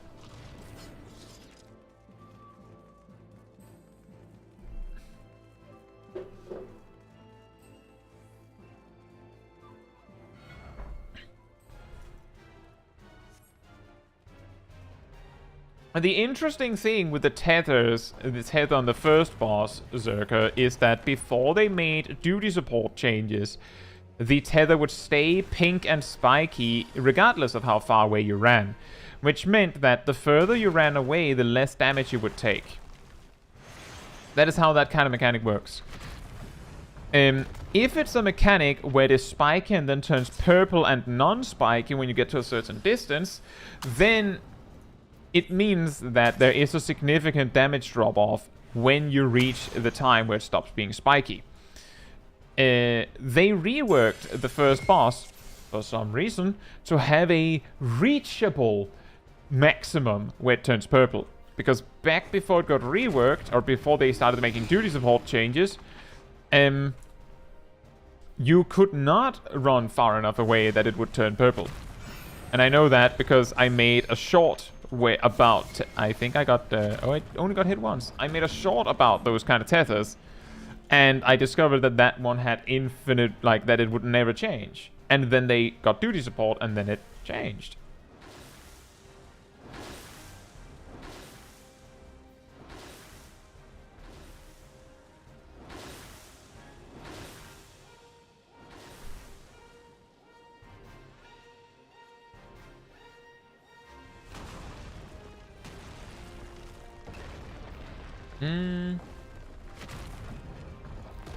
I just realized now that it was because Felipe asked. Yeah, the best you can do with the tether is like run far enough away that it turns purple, if you can.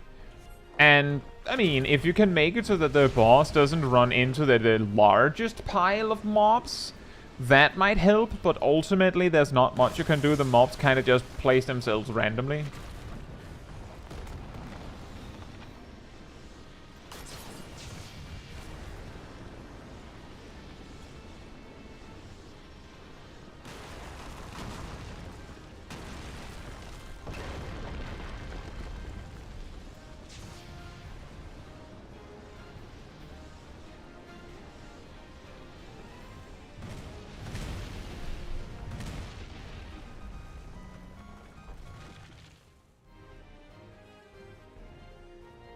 Part of the reason why I don't recommend doing that, Zerker, is that sometimes other players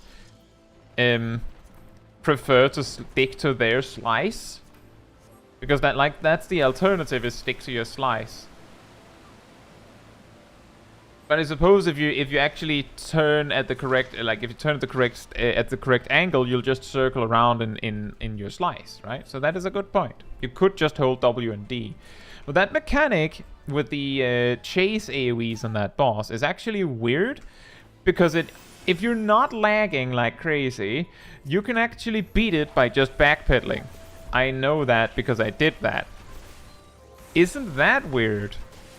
Like, if you think it's weird you can beat it by just holding W and D, consider that you can beat it without even running.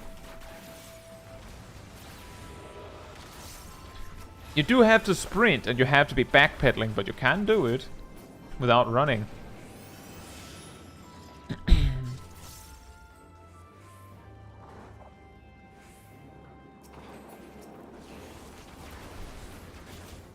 What? When's the first time the stack marker appears?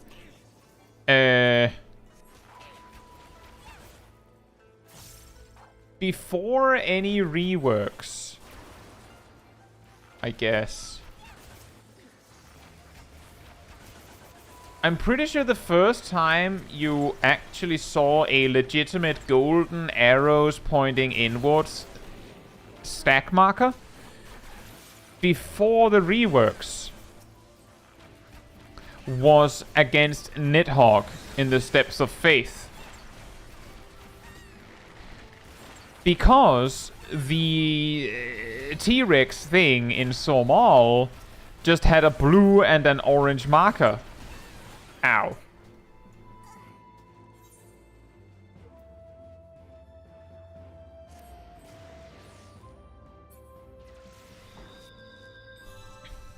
And I don't believe there was a stack marker on Ultimate Weapon before its rework. But after the rework, I'm pretty sure that that Ultimate Weapon has one, yeah. And Smol has one. A lot more dungeons have stack markers, like proper stack markers. There's some in Crystal Tower. Yeah, Circus Tower itself, the final boss has stack markers, where before they had a much more imposing marker, if I remember correctly, that looked scarier.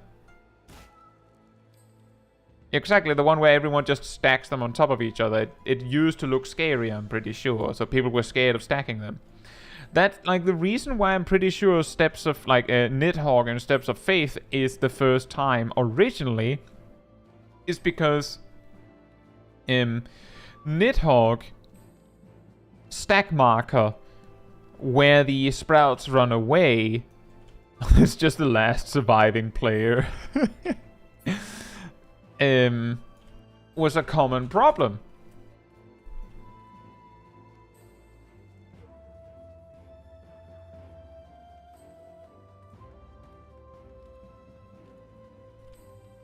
They still need to add the spin rotation mechanic to Math Boss. Dragon has it, why not Math Boss? Oh, I don't know exactly what you mean there. When's the first time the stair and stair plus stack marker appears? That's an I'm pretty sure that that's in Dunscaith, right? Part of the reason being that that mechanic is extremely rare. I'm pretty sure that that mechanic exists in 04S, but it doesn't actually have the marker. Like, not properly. Pretty sure it just has the stack marker. And you're just supposed to know that you have the debuff that does the glare thing.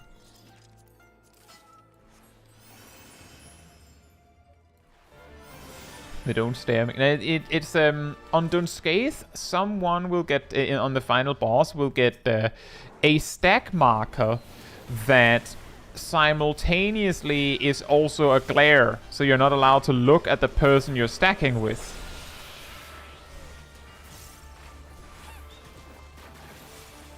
It's really strange. And that mechanic also exists on 04S. The stair appears in Hawk Manor. Yes. There's a stair mechanic on a random mob before the first boss, when it uses level 5 Petrify. And then I believe the final boss also has a glare mechanic. But that one has also been reworked, and I'm not sure if it used to have one before the rework.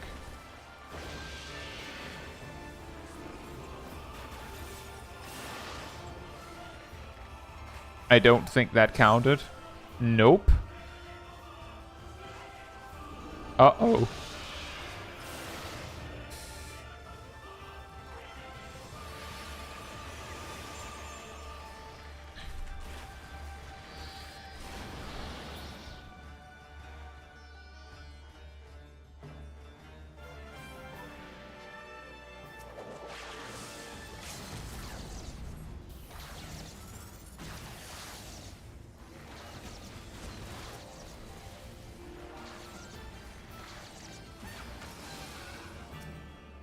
That is actually a good point, Darth, that if those kinds of mechanics are supposed to stay true to their nature, shouldn't, when we think about it, the stack marker against Diabolos in Dunscaith, shouldn't the glare only count if you're standing in the stack marker?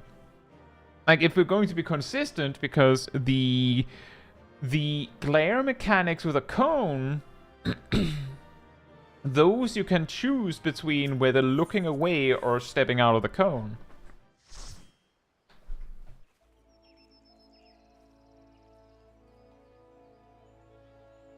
Kirian says, don't mind me wondering what stare mechanics are until I actually looked at chat.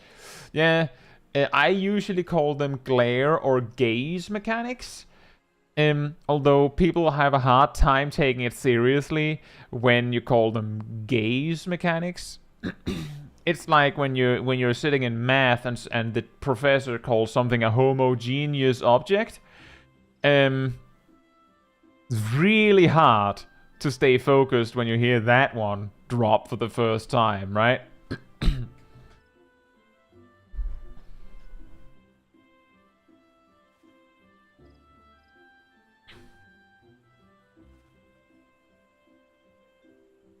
Gaze mechanics is just what I do on a daily basis.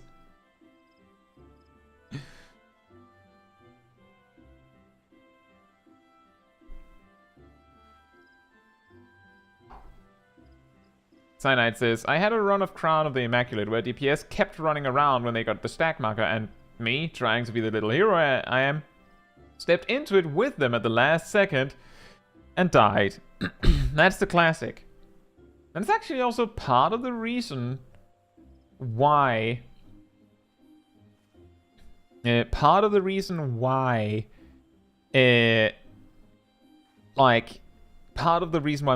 rule of thumb is if you have a stack marker and the stack marker can be moved to melee range, and by which I mean if there is a stack marker and the receiver of said stack marker is rooted or something, like they can't actually move it, that's a different story. But if the stack marker is movable, then it goes in melee range.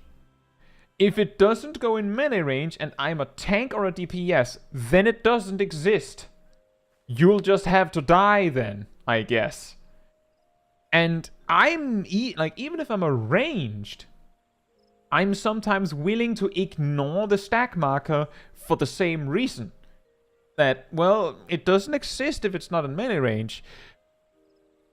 Partly because if you go, it has to be in melee range, then whoever has the stack marker isn't like running around in Narnia, right? Exactly, better one person dies than two. Exactly. And I don't want to risk it in case the melee and the tank live by the only if they're in melee range rule.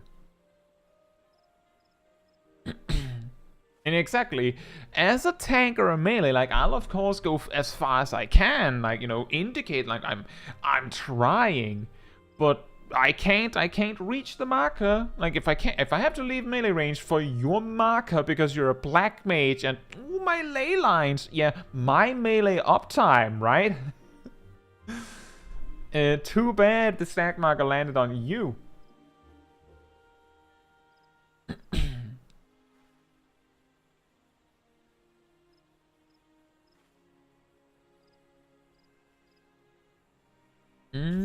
I think we got gear again, right? Gloves and pants. Wow.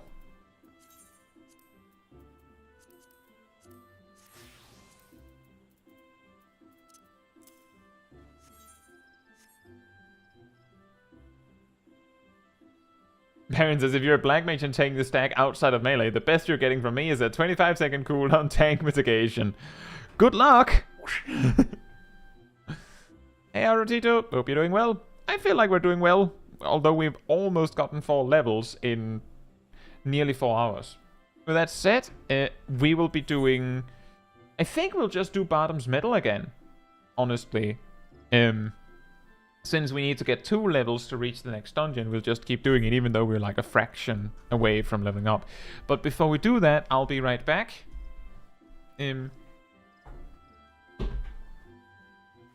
So you'll have to settle for manatee restored for a little bit. I'll be right back.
One level per hour could be worse? Yeah, I suppose so. Also, I'm back.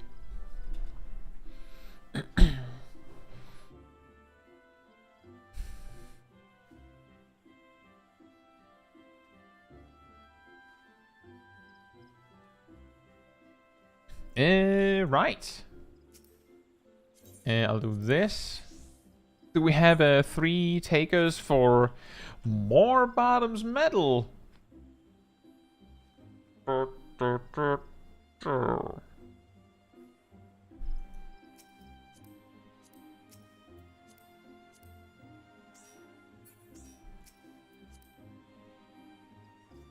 Right, I did say, Uno, you could join for the next one. I did say that.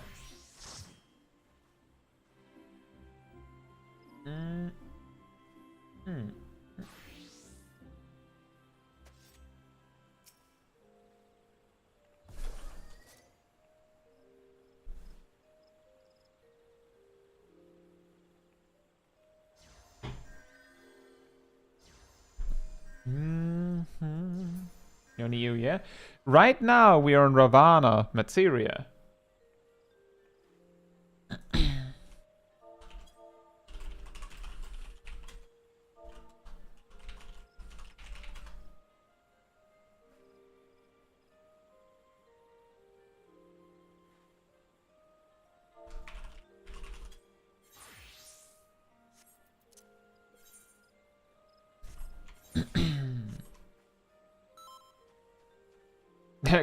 What would be the worst healer with this ping? Cat Damon asks. And we say Sage, probably. And Cat Damon switches to Sage.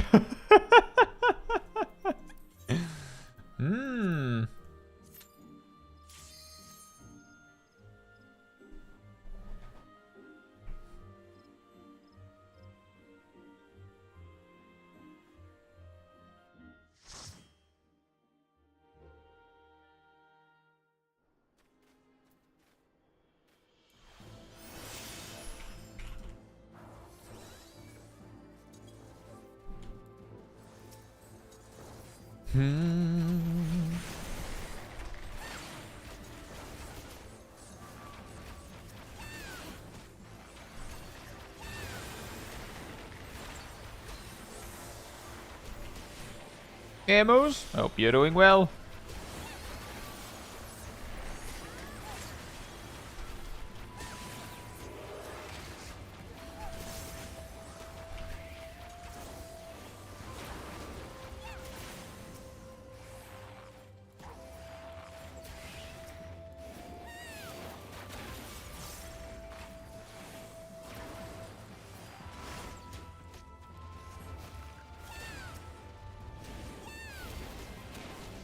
We finished the Pandemonium raids. Nice.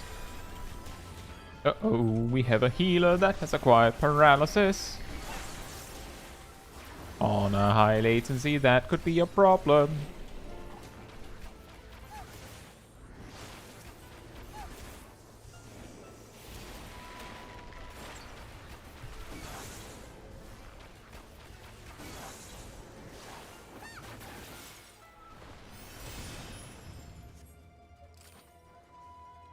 Are we getting the run where we don't have any deaths this time?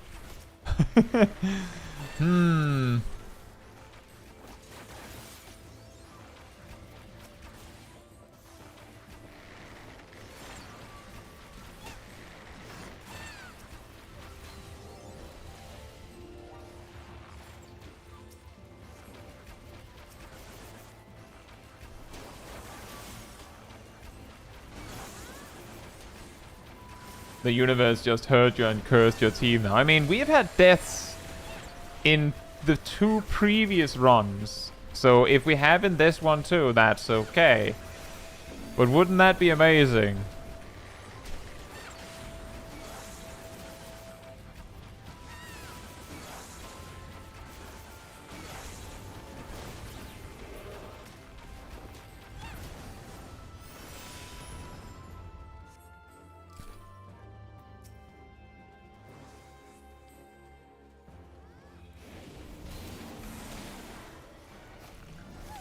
You know what, Cyanide? That's what I hope for whenever I'm trying, like whenever I get a double tank, like a shared tank buster like that, is like I hope that my co-tank will give me theirs sometimes. Because some tanks have either flat out shareable options, and sometimes the shared version is just better. By which I mean Gunbreaker and Dark Knight, it doesn't really matter whether you use the cooldown on yourself or your co-tank. Like, the value is the same. Paladin, if you go into that mechanic with a full gauge, you can Holy Sheltron yourself and intervention your co-tank. And if you use like Rampart on top, then the intervention is actually the stronger one, I'm pretty sure, of the two. And for Warrior, I mean, Nascent Flash just puts the entire effect of Bloodwetting on your co-tank instead. Hey! Like, the whole thing just goes on your co-tank. And then you also heal yourself. Which means that if you have a warrior, the warrior would actually be better off just using, like, the group as a whole would get more value out of if the warrior uses their defensive cooldown on their co-tank. But if their co-tank is not using their cooldown on the warrior, then the warrior is now taking more damage as a result. So basically what I'm getting at is if you have a good warrior as like your co-tank, and they know to Nascent Flash you, then you should give yours to them. It's only fair. They risked taking the full damage just to give you the better option. That was a random times use, jerk.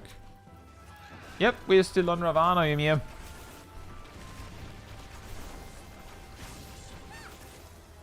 And if it's a paladin, well, I mean, do whatever you like, but they're already covering you, so you could probably get away with giving yours to them.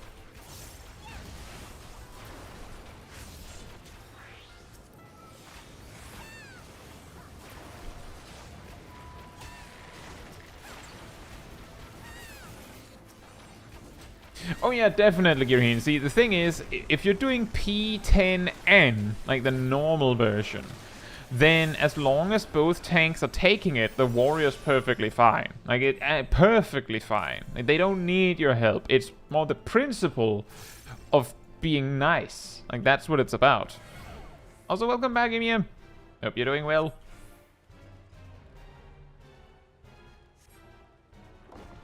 For the duration of this duty, we are now married.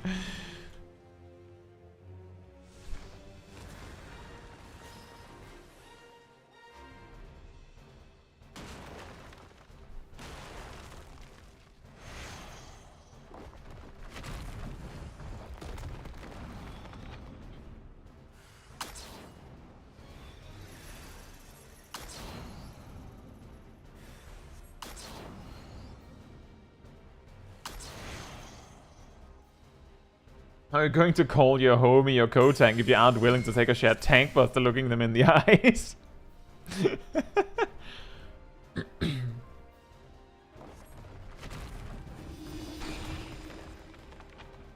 Oh yeah, definitely, Perrin. What I'm getting at is that if the warrior in P10N, the normal version,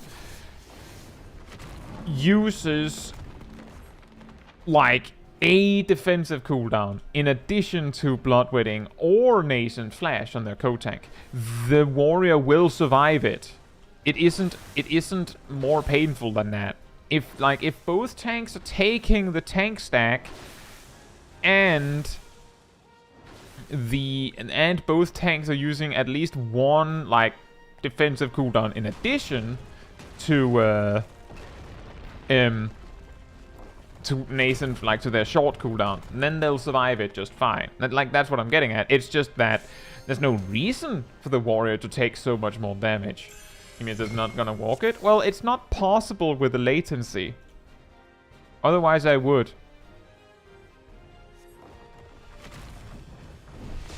Yeah, ultimately, if you're going to die from the tank buster, then there's no point giving Nascent Flash to your co-tank, especially not if they're not sharing with you. Did you try?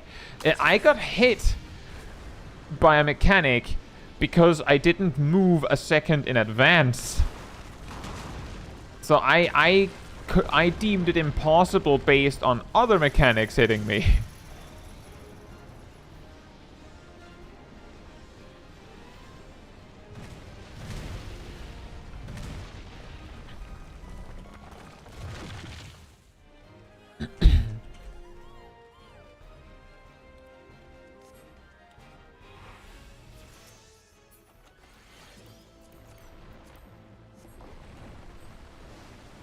Yeah, what I'm getting at is that any two tanks can easily survive the tank stack on P10 normal if they're using defensive cooldowns at all.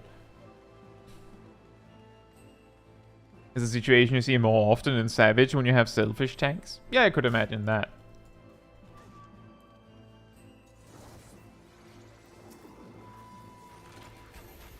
I also think that, like, doing the optimal thing with your defensive cooldowns in Savage is not so much about doing the right thing and being nice, and more so about, you know, playing efficiently. Like, if it is more optimal to have the warrior use Nascent Flash and then the co-tank uses their defensive on the warrior, then you're doing that. And I don't care about whether... But I don't want to not target the boss. Might miss an auto attack. Yeah, sucks, buddy. Because I have actually heard that one. People going... The weirdest one was... players Dragoons, I think, that were like, I don't want to target someone else to share my Dragon Sight because I might it might slow my auto attack. your auto attack, which is worth 30 potency per second.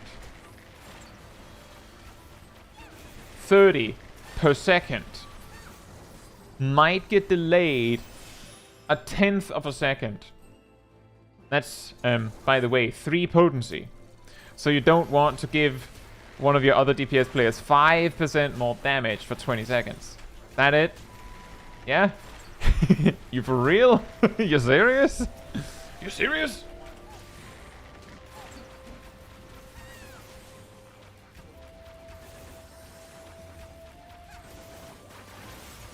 And yeah, you could also just use a macro, but the principle is that, like, you're not going to lose an auto attack.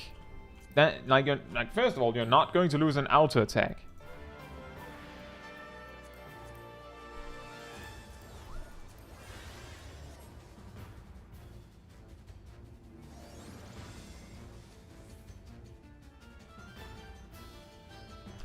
Perrin, where do you have the 90 divided by 110 from? Gonna need some sauce on that. And I don't even know what that means. What is 90 divided by 100?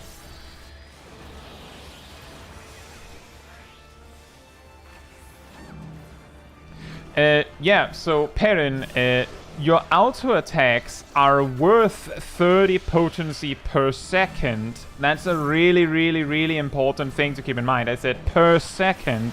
But if you've watched my videos, you will also know from my videos, as a matter of fact, among other places, that your auto attacks don't strike every second. You will also know it from looking at the game. Obviously, you don't auto attack every second. It's an average. Your auto attacks do 30 potency per second. If your auto attacks were exactly 3 seconds, then it is 90 potency. If you auto attack every 3.3 seconds, then your auto attacks are then your auto attacks are 100 and, well, let's see, how much is it? It would be 100 and now it would be 99. We know exactly that auto attacks do 30 potency per second because it was exceptionally important to paladins back when they got reworked. It was really important because it was the deciding factor on whether Holy Spirit was a DPS loss or not. And the answer is yes.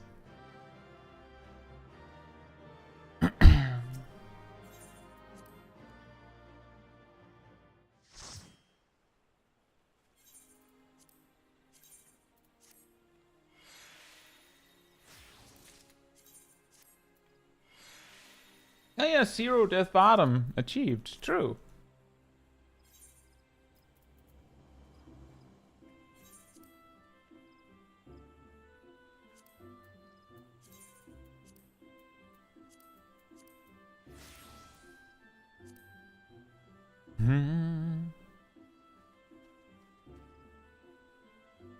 Sure you can, Emir.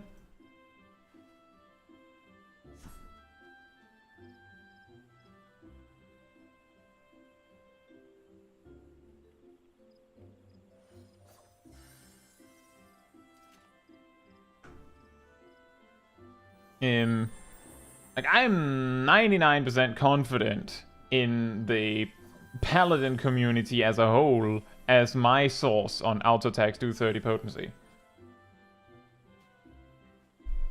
per second.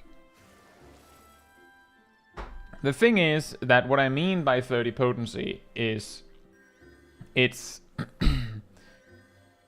it's based on your swing timer. Which means, for example, that Bard will do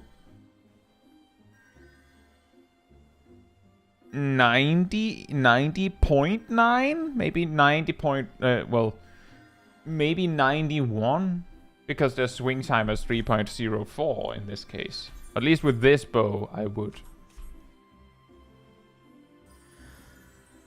Anyway, my point that I was trying to make is your swing timer ticks even while you're not targeting something. Which means that you will not lose an auto attack by not targeting someone for a 1/10 of a second. You might delay your auto attack if that 1/10 of a second happens to land exactly when your auto attack was ready, which is possible. Absolutely. But you're only going to lose a 1/10 of a second on your swing timer then. Only a 1/10 of a second. Which is not much.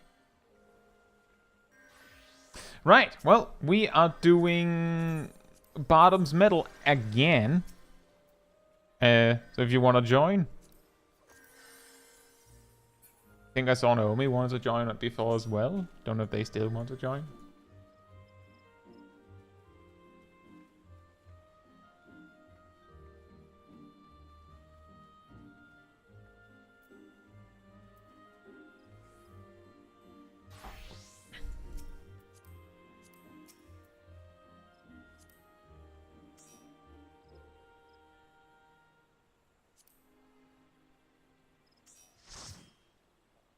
If you ever use Fates for leveling, you could probably start Lakeland at this level if you really wanted to. I feel like that's really pushing it.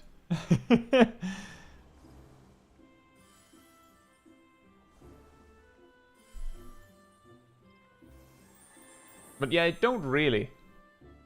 Not really. And I'm also just on the auto attack thing just to finish. I know that auto attacks have been like 30 potency per second for years. But there is a possibility, and I'm willing to accept that that could be a possibility, and that might also be what Perrin is finding, that some jobs where the auto attack doesn't really matter, if that makes sense. It's 110.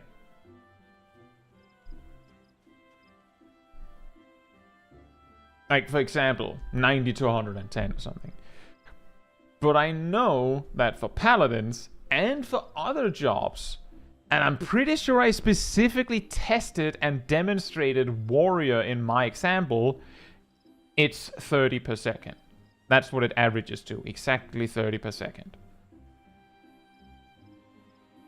And if you try to, if you use a mage of any kind, then it starts to get really complicated, because I don't know how we're going to calculate that. I don't know how much 100 potency for a mage is in physical damage, because we don't have a physical attack. Like, we don't have a physical attack that scales with your physical attack.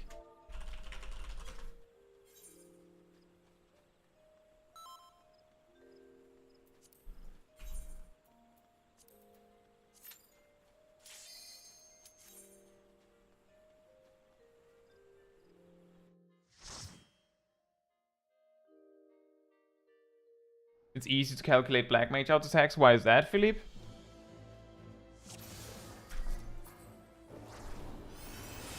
And you can probably already hear that I know you're wrong based on me saying how's that, because it's not one.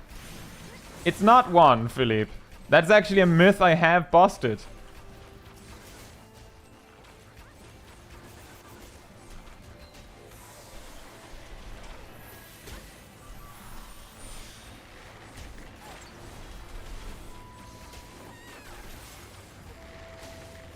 A level 90 black mage will do one, yes.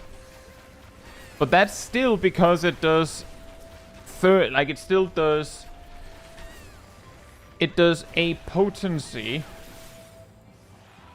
and the physical attack power of a black mage is so exceptionally low that it actually goes in the negatives, essentially. White mages, and I believe astrologians as well, you will note, like, if you go out into the wilderness, right? You just go out into the wilderness and find a fate at like level 30 or so. there's a very real possibility that your auto attack as a white mage at level 30 something will do more damage than at level 90. You can then try level 50, you can then try level 60, you can try level 70 and try level 80, and eventually you'll notice that at some level your auto attacks start to drop in damage instead of increase with your level. That's also what happens with Black Mage. If I remember correctly, I think the peak was like level 38 or 40 or something with Black Mage. Not 100% sure on that. Can't remember exactly, but that was what I noticed, that there was a specific level where your auto attacks start to drop. Isn't that funny? And the reason why I reacted like that, Philip, is specifically because it's a very classic misunderstanding. And if you check some of my fun facts in some of my videos, and even like just in general some of my older videos, I've perpetuated that myth myself. Because I didn't know that it was wrong. And if you test at... Oops. If you test at level 90, it looks real, right? It looks real.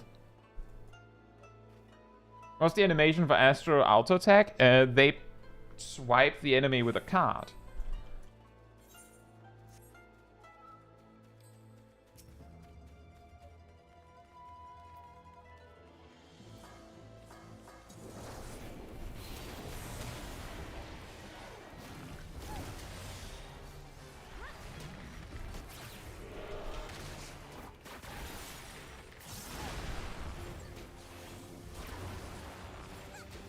That's also actually something that also circles back to what Perrin said, is that I'm pretty sure Warriors auto attacks are like 110 potency. But they also swing at like 3.3 swing timer, so maybe that's what they meant. I suppose.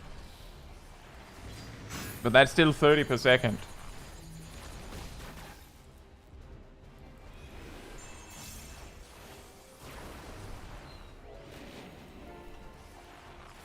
Oh, Perrin said exactly that.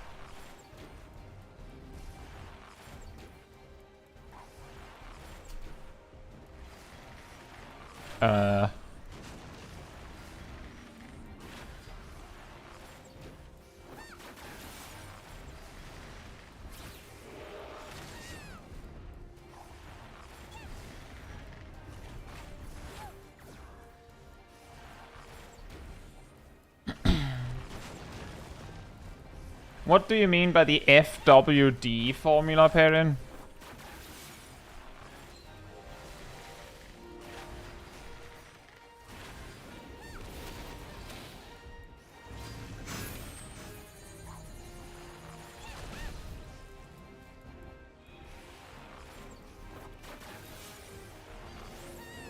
Because I think what you said for the warrior auto attack sounds like you made wrote something wrong.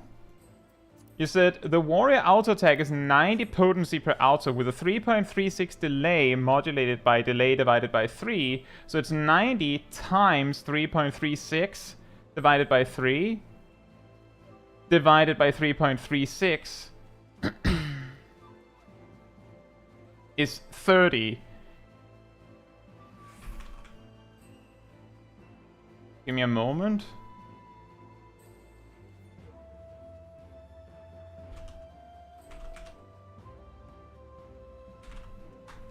I mean, I guess that's right, but but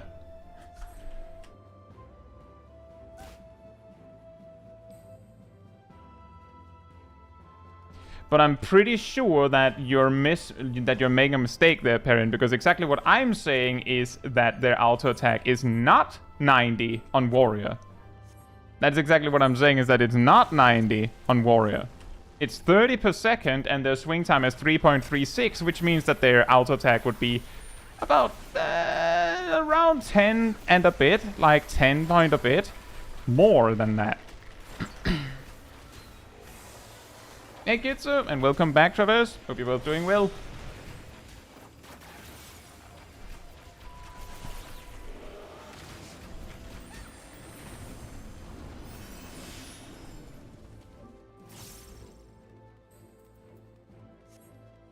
Basically what I'm saying, Perrin, is I think you're getting too caught up in the damage formulas and not focusing so much on what you're actually seeing on your screen. That's what I'm trying to get at.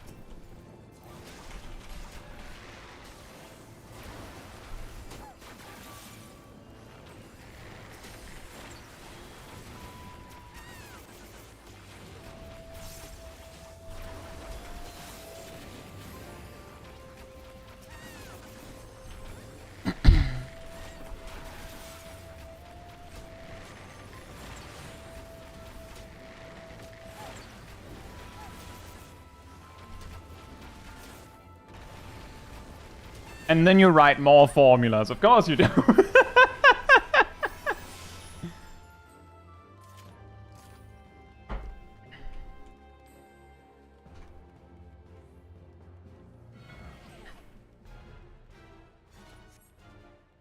If the damage formula can't probably explain what's happening on screen, then the damage formula is wrong.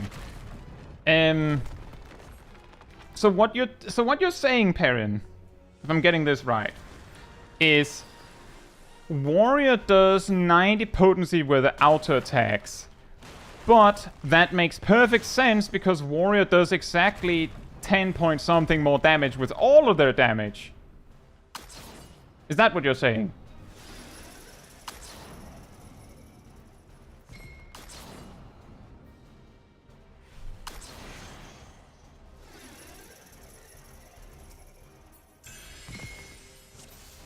So you're saying to be right that Warrior does 90 potency per swing, I'm willing to put my head on the table and say, so they do exactly this percentage more on everything.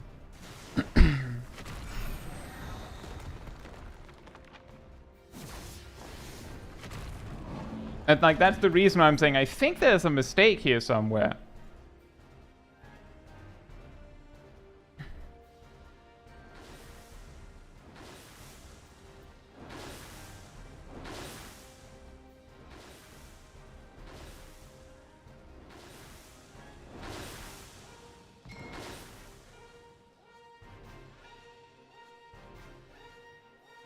You're describing it in potency per second as opposed to flat potency? No, Perrin. What I'm saying is all jobs with their auto attacks do 30 potency per second. Warrior swing time has 3.36 if their auto attacks do 90 potency per swing. Is that what you're saying? Wasn't that what you said?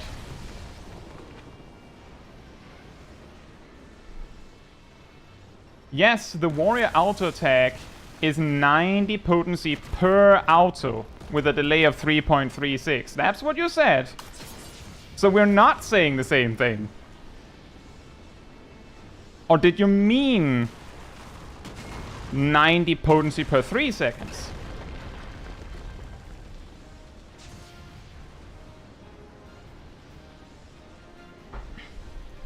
No, Perrin. That's not how that works. That's not how that works. Perrin, listen. You said the Warrior auto attack is 90 potency per auto attack with a delay of 3.36, which by the way is the exact amount of seconds between each auto attack for the Warrior, 3.36 seconds. Which means you would have to divide it by 3.36. You can count it. Warrior swing every 3.36 seconds with an axe that has a delay of 3.36. So it can't be both 90 potency per swing and 30 potency per second on a Warrior. It can't be. That's why I'm saying I think you're making a mistake here.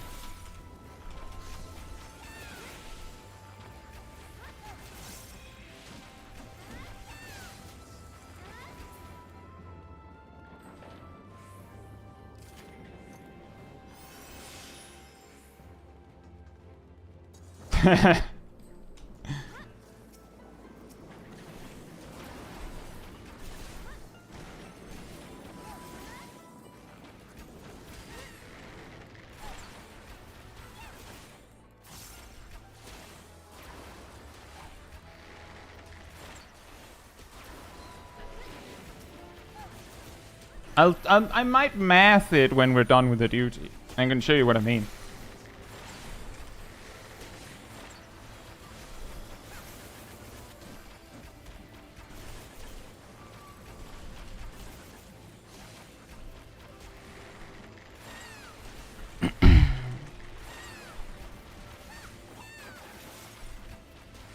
No, Perrin, I'm 99% certain that the mistake you're making is that you're trying to say that an auto attack is 90 potency, but it's not.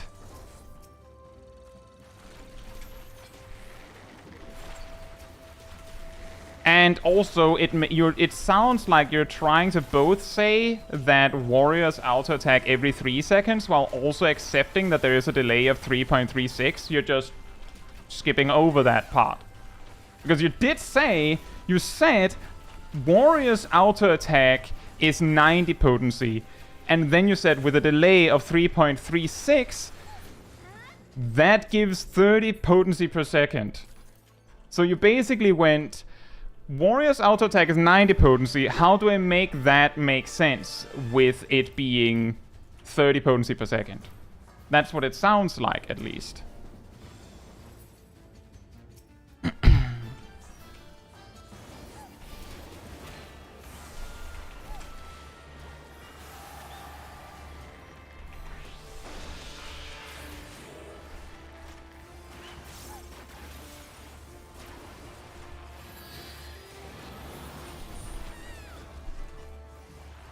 I think warrior actually does 69 for 20 potency per millisecond on auto attacks. Yeah, something like that.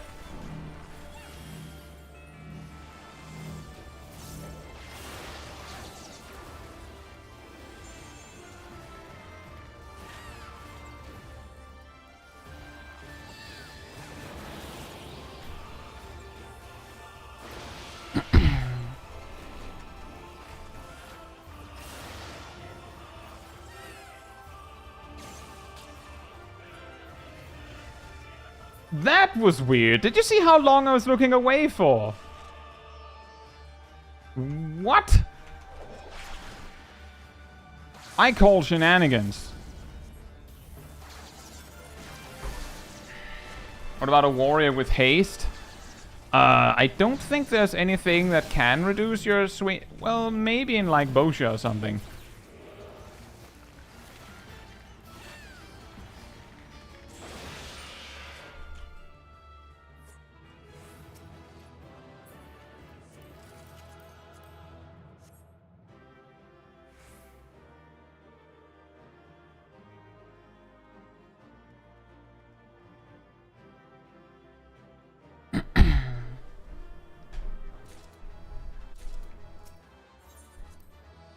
Right, math time then.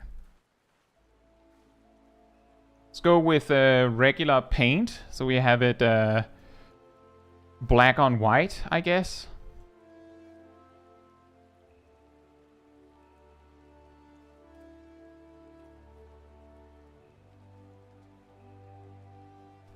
So the formula given from Perrin was potency times delay divided by 3 divided by delay. Isn't this the same as P divided by 3, Perrin?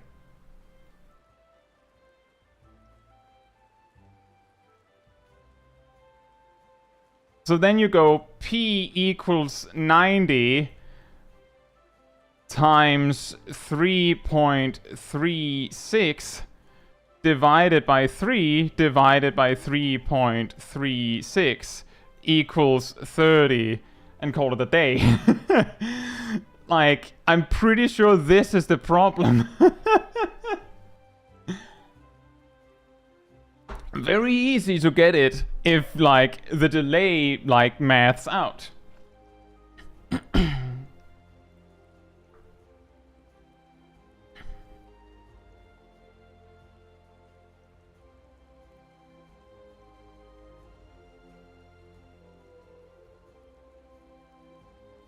I can't remember which video I explained auto attack potency, and I think it was one of my 10 things the game doesn't explain to you videos.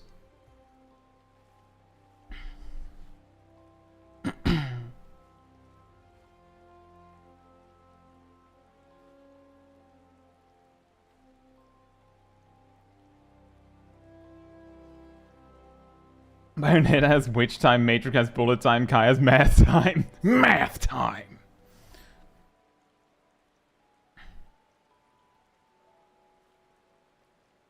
I hope that is a superpower I have. I did spend 5 years on a math degree. Would be a shame if I couldn't use it for anything. Welcome back, Cyanide. Math. So, for anyone who's curious... Oh, thank you, Aerodol. That was very fast. Thank you. There it is. There's the link if you want the explanation there. An interesting thing that I recall that I also noticed while making that video is that the auto attack value, if you see the auto attack value up there, is completely meaningless. Because on physical weapons where you would care about it, the auto attack is literally your the physical attack damage value divided by 3 and then multiplied by 3.04. In this case, because that's the delay up there.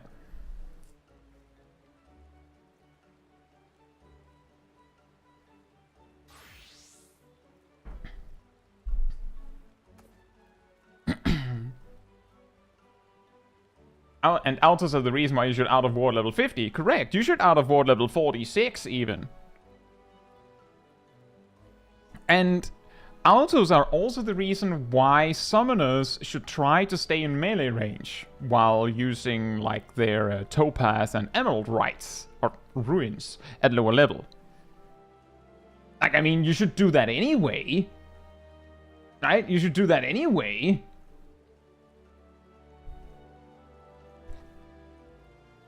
But yeah, if there's anyone that is then curious going, so what did this have to do with paladins? Because a little bit ago, when I was explaining, I said the reason why I know for certain that it is 30 potency per second and why it mattered to paladins. Do we have a paladin nearby? Can someone switch to a paladin so I can see a paladin weapon? Any pallies?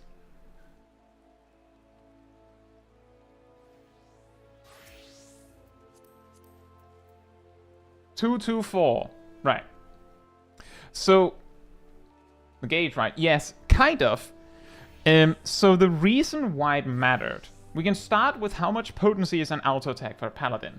Of course, the way you do that, and this is actually similar to what Perrin was doing, is you can, because usually like most auto attacks are around every 3 seconds, and I'm not saying Perrin is completely wrong here, there's just this and this. You could go 90 potency divided by delay. That's what you need. That's what you need. The delay is 224.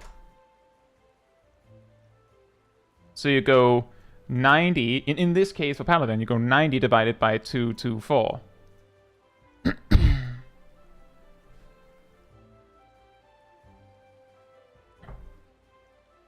Fair enough, Baron. It's good. The important thing is that we learn something, right? And also I'm not trying to like further dunk on you or anything. It's just this is actually a good opportunity to talk a little bit about math. Baron says I was thinking of getting the end number rather than just potency per second. Fair enough. It's totally fine. And sometimes this can happen when things are going a bit fast in an argument as well. But that's the important part, is that we learn something. That is what matters here. Welcome to Caetsu Chaiji channel. The important part is that we learn something. So 90 divided by 224. is, well, there's some rounding here, but it's around 40.18.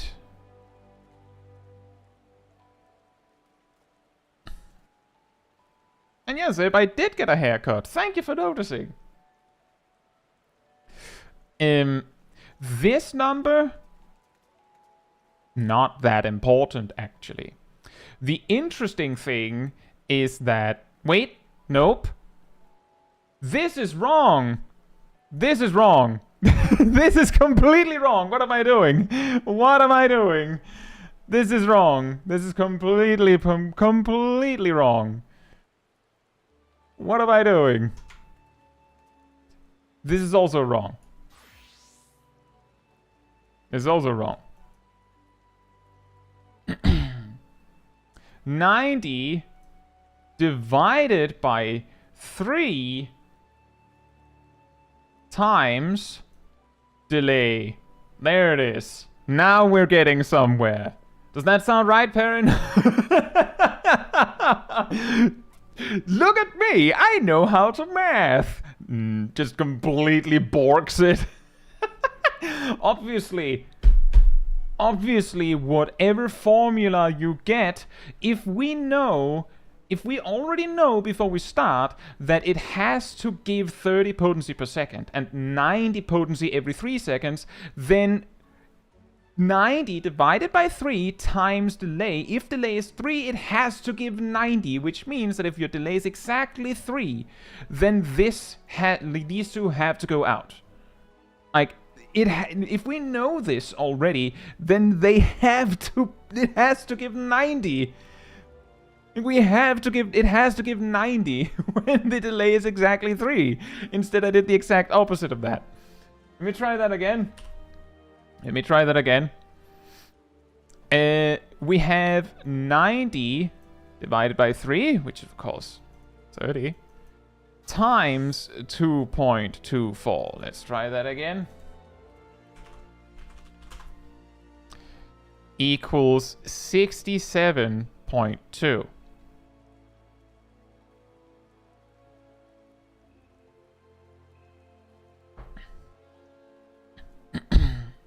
Parent says it's the same as saying 90 times d divided by 3, which is in the F alpha formula, yes. Indeed, and see, the interesting thing is that this makes sense if you know that it's, that if you already know that the swing time, like this, like if you know, like practically that auto attacks work like this and they have a 90 potency, then you can solve your way to the F alpha formula. I guess. With that said, this is not super interesting. But what is interesting is, and I've talked about this before, when you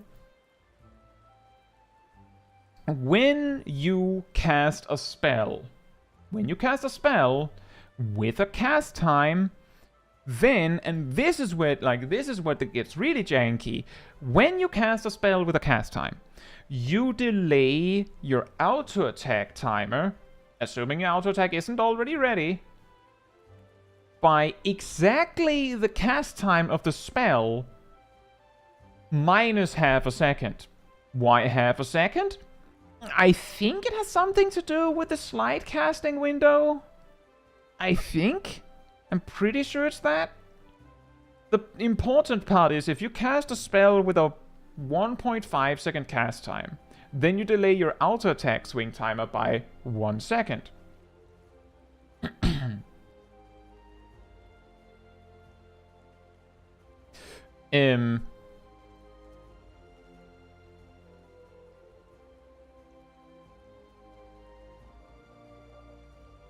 That sounds about right, Parent says. It would then get multiplied by the weapon damage function. Makes sense. And main stat function. Makes sense. Then flawed, so remove all decimals. Multiplied by the dissemination function, then flawed again, then the tenacity function, flawed again, then skill speed function. And the reason why skill speed function is because, for those that don't know, skill speed increases the auto attack damage. It doesn't reduce the swing timer, it increases the power of the auto attacks. And then you have the final number, and then you give it plus minus 5% variance. So yeah, that sounds about right, Perrin. Yeah, that's basically like I usually don't include the flooring part because the decimals usually don't make so much of an inaccuracy. And yeah, exactly. The slide cast itself is like some level of adjustment to tell the server and all that. But because of this, and this is the reason why Paladins cared about this number, because of this, that has always been truncated for me. It might be a regional thing, Darth. I believe truncated means that you just remove the decimals. Is that right, Darth? I believe truncated means remove the decimals. That's the meaning, right?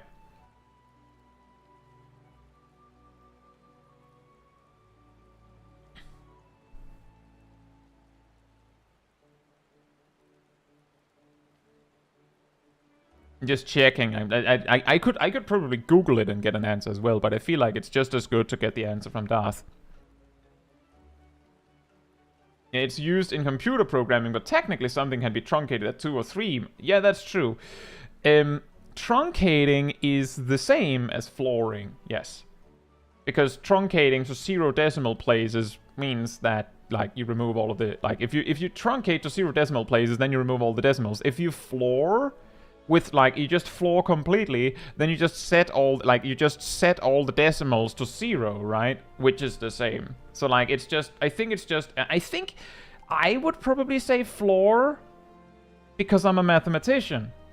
I don't know what Perrin is, but Darth says it's used in computer programming, and I'm not a computer scientist. So I would say floor before I would say truncated. So that makes perfect sense to me. And it's probably not a regional thing. It's probably more like a nerd thing.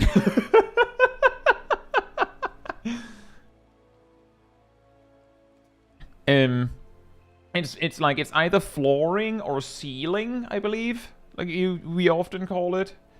Where ceiling, of course, means that you round everything up. Anyway, back to this math. The reason why Paladins cared about this number is because Holy Spirit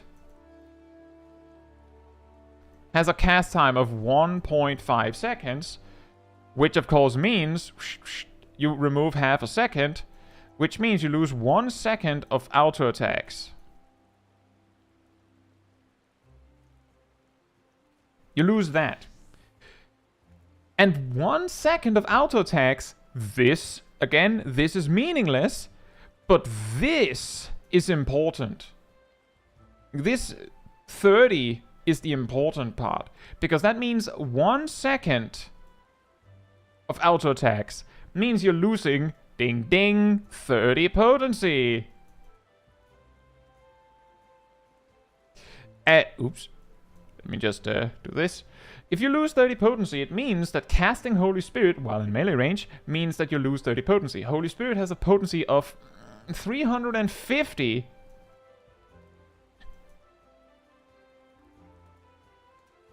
And that, you also lose, you don't lose 5 gauge. You gain 5 gauge every 2.24 seconds while you're in melee range, which means that you would lose...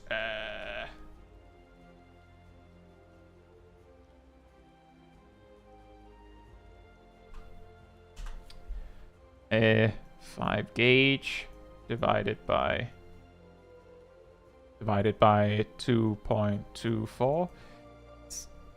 Well, it's approximately 2 to 3 gauge lost.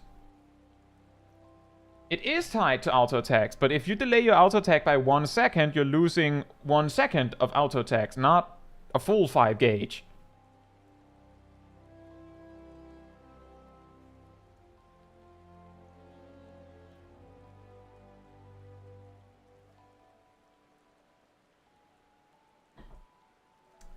So yeah, you'd lose this defensively and you lose this offensively. And the reason why this is important, it isn't anymore for anyone sitting here being completely dumbfounded by this.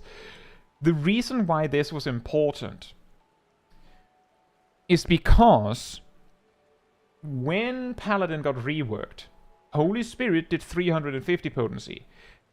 And the full combined average potency of a 1-2-3 combo, 3 atonements, and Divine Might Holy Spirit. So Fast Blade, Riot Blade, Royal Authority, 3 atonements, and Holy Spirit, add it all together and divide by 7, was 350. If I remember correctly, like exactly on the money. Which means that if you don't know this, like you don't know that Holy Spirit is actually 320, then Holy Spirit was damage neutral.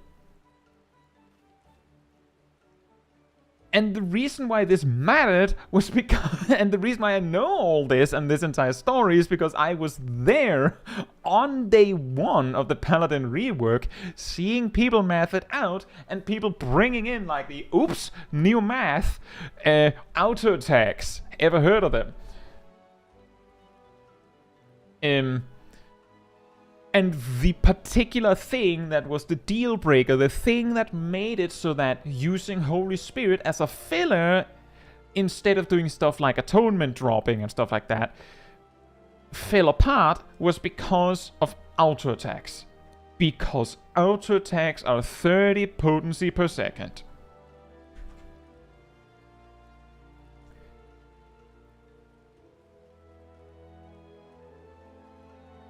So the takeaway is if a paladin doesn't use a heal on you, if your healer is dead in a 4-man, they aren't wrong. Except they're also wrong because the heals is dead. I don't know. I don't know how these things add together.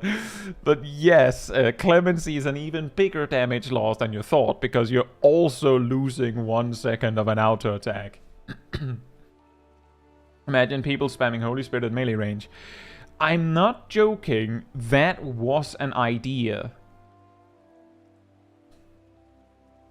That was an idea, Philippe. It was. And the reason why was because people quickly realized that the maximum burst you could do in Fight or Flight was Goring Blade, the Blades combo, and then, you know, Holy Spirit, Royal Authority, Holy Spirit. But before, like, when the rework happened, Atonement still broke your combo. So that meant that to do this, and in general to do this, you have to like spend all 3 atonements, or you know, you lose them. So the idea was, can we do something so we don't waste anything, but we still get to do Holy Spirit, Royal Authority, Holy Spirit at the end of each burst? And one way to do it was, well, once you've finished like your most recent, like you do 1, 2, 3 atonements, is Fight or Flight coming up soon? If yes, then you just do 1, 2, and then you have, you know, Royal Authority ready, and then you can do Fight or Flight. Bam! But you specifically had, because you couldn't, you know, filler with Holy Spirits, you had to Holy Spirit way in advance. You had to basically go, is Fight or Flight coming up soon? Okay, spend your Divine Might Holy Spirit, and then just spam Holy Spirit, and then when Fight or Flight is coming up in like, let's see, full combo, 1, 2, 3 combo, and then 3 atonements, and then 2 more to prepare the next one.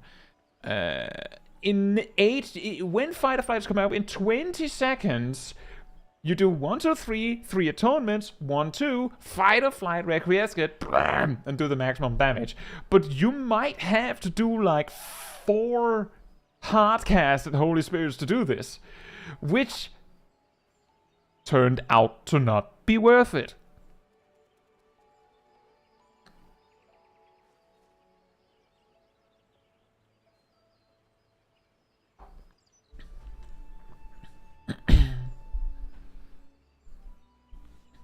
So that's like the that's like the reason why this mattered was because at the very start of the Paladin rework, a lot of people were like trying to find a new looping rotation. And I'm pretty sure it was like, because if you came into playing Paladin today and you watched my guide, you would probably be well acquainted with the priority system, which is what we use now. In the old days, like before the rework, Paladins were dictated by a looping rotation. It was like the perfect 1 minute looping rotation, and if you were fast Paladin, then you could make it a perfect 1 minute loop. If you were slow Paladin, which is everyone's a slow Paladin now, and I'm pretty sure slow Paladin was faster than Paladin plays now. But anyway, the point is like slower Paladins had like a really hyper janky mess of a 2 minute rotation where you had like 2 different kinds of bursts and stuff like that. It was quite complicated, and I never taught anyone it, so I don't remember. So when new Paladin came in, people, of course, all the Paladin mains were used to doing a looping rotation, so they do what they do best, try and make a looping rotation. That usually works. So we do this. But it didn't work. As Vimeo says, when the priority system was initially suggested, names for the priority rotation included Hallowed rotation. Why? Because Hallowed Ground has a 7 minute cooldown. And the 7 minute looping rotation. And now you might be saying, why 7? Wasn't it a priority rotation? And yes, it was, but some genius, and I'm not saying that sarcastically, I'm saying like actually someone that was pretty smart on this, took the priority system and just went, I put this system into Excel and just write it out until I find a loop. And if I remember correctly, if you continue the priority rotation for 7 minutes, it actually starts back at the 1 minute thing that you do. Like, if you have a GCD of 2.5, exactly. Then it will, at the 7th minute, it will circle back around and do the same thing as you did 1 minute in. And then you have a loop. But it takes 7 minutes of no mistakes and no delay and no downtime of any kind. Then it loops perfectly. And the idea of calling it the Hallowed rotation was thrown out of the window because, I mean, every time someone asks, what's the Hallowed rotation? You have to explain, well, Hallowed Ground has a 7 minute cooldown, and then you have to go, and then you have to go, well, the priority rotation actually loops after 7 minutes, and then you go, and then they're like, and the priority rotation loops after 7 minutes, and you're like, does that matter? No, but it's true.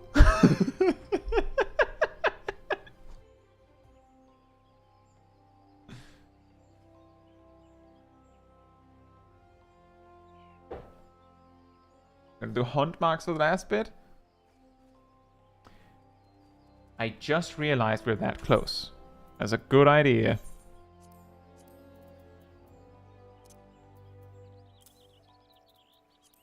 Also,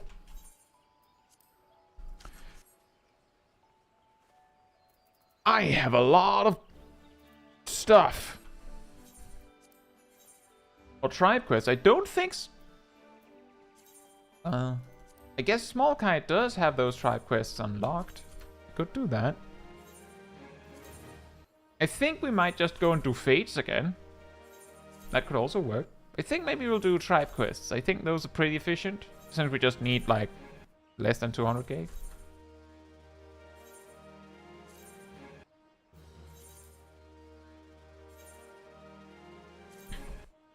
So one true rotation lines up with raid buffs every 14 minutes. No, it is it is worth pointing out that the 7 minute rotation had a burst every minute, and because Paladin is Paladin, it's the same burst approximately every minute. With a plus, like, with a deviation of, like, 50 potency.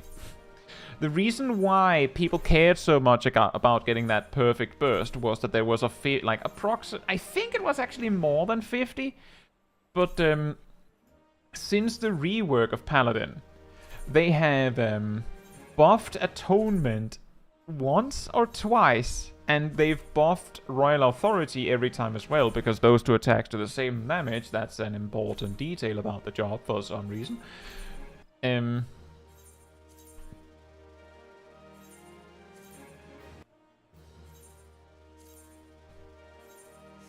should have a 14-minute burst in Dawn Trail just for the beams. Oh man, that sounds like a weird thing to add just for the beams.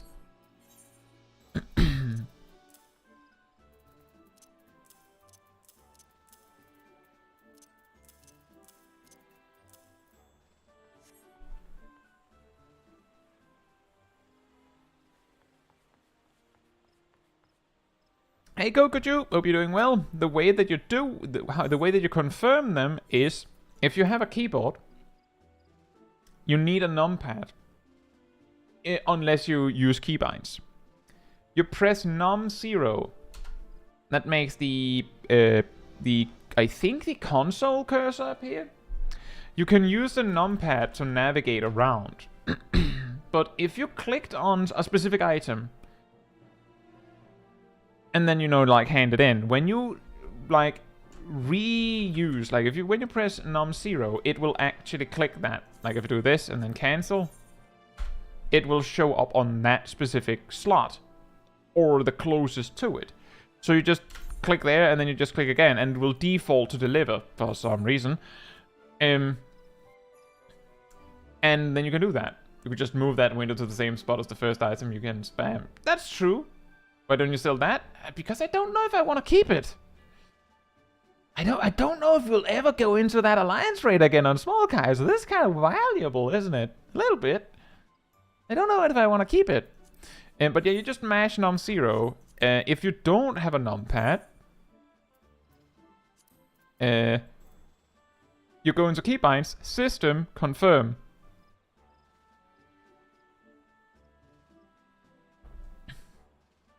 And there it is. You just change this to something else. Confirm also starts your auto attack on whatever you're fighting. You don't have a job for that? Well, maybe Smol Caetsu will get one day.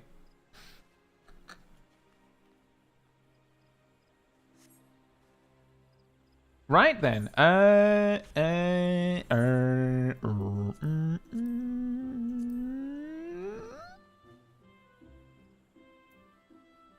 This one.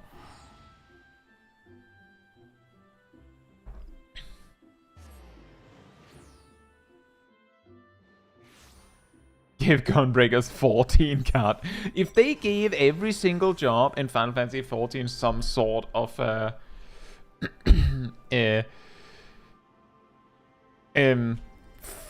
mechanic of any kind that had something to do with 14, that would be ridiculous. Yeah, that's also true, Neranos. You can also use the confirm, just spam to open doors and stuff. I sometimes do that. Alright, Green. Thank you for coming. 14 summons for Summoner.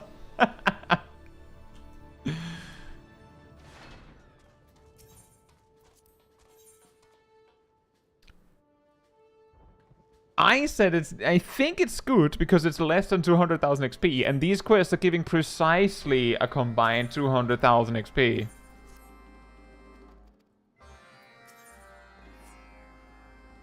"14 songs for Bard."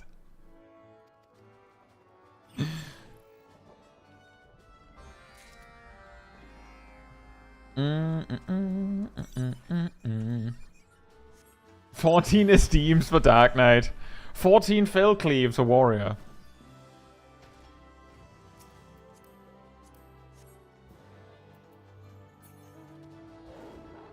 In a row. Forget 14, just keep giving Gunbreaker cartridges every expansion. Could you imagine? I'm just saying, if they give us... Genuinely, if they give Gunbreaker a 4th cartridge slot in Dawn Trail, then I'm immediately concerned for Gunbreakers. I don't care what they're doing with that extra cartridge. I'm concerned. Wait, is it over there? Like, we do Dawn Trail, now we're at 4, then we get to the next expansion, I don't know, Noon Road? Noon Walk? No, Noon Run. And then we have 5 cartridges, and then the expansion after that, I don't know, Supper, Dash. There you go.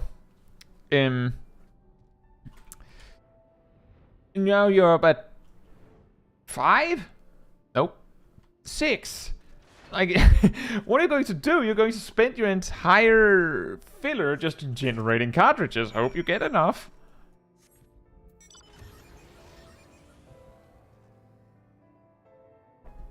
Rotary chain Gunbreaker.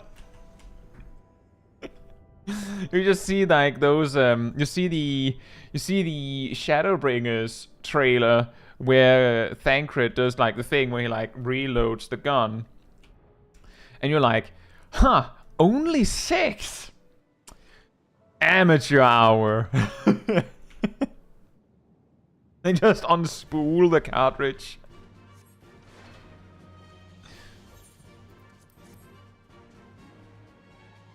Once you get 6 cartridges, you get tactical reload. Ah, then we can finally be like Thancred. It's like how we're still expecting... like, I'm pretty sure we're all agreeing that we're still expecting Red Mage to get one more step to their melee combo, right? We're still planning, we're still expecting that one, right? Bloodfist gets another charge. No, Derpy. Every time they increase the amount of cartridges you have, Bloodfist gets upgraded to give an extra cartridge. But for some reason, they don't change the icon of Bloodfist to actually show more than 2 cartridges. That's right. If you didn't know that yet, now you do. Bloodfist has only 2 cartridges on it, even though it gives 3 at max level.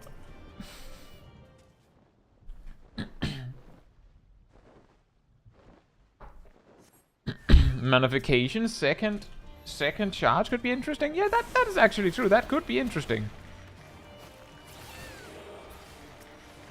Oh, whoops. Oh, I guess you will die too then.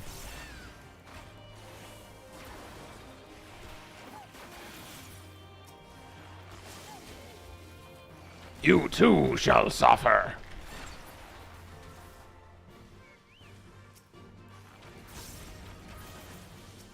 They give Gunbreaker 4 cartridges, but Bloodfist still gives 3, and you gotta work for the 4th, and they don't upgrade the icon to actually show 3.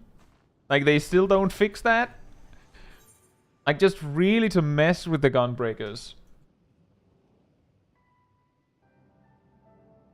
Could you...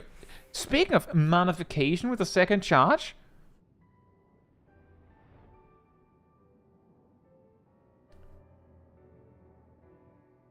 Warrior in a release with a 2nd charge.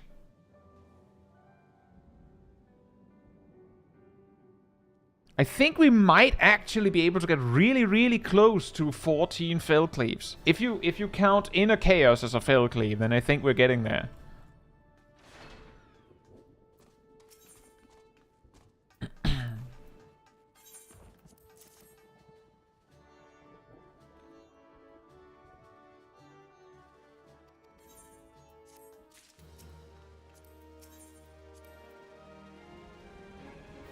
Icon shows 4 now. It shows 4, but only gives 3. Oh man, and they don't fix that until the next expansion over? And by fix, they of course make it so that, like, it's still wrong somehow.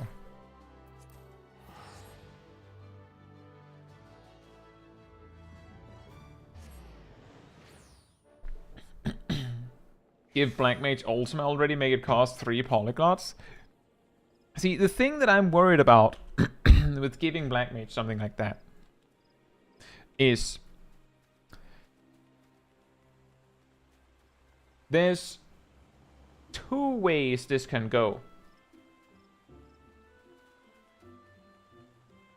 And I don't think we want either of them.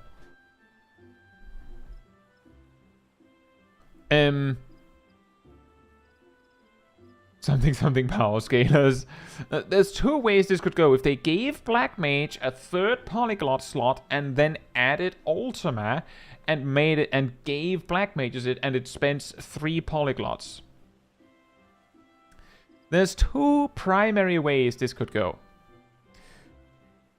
Option 1 is that Ultima does more DPS, or potency per second, you could say, than Xenoglossy. And probably also Foul, because Ultima is obviously going to be an AoE attack, right?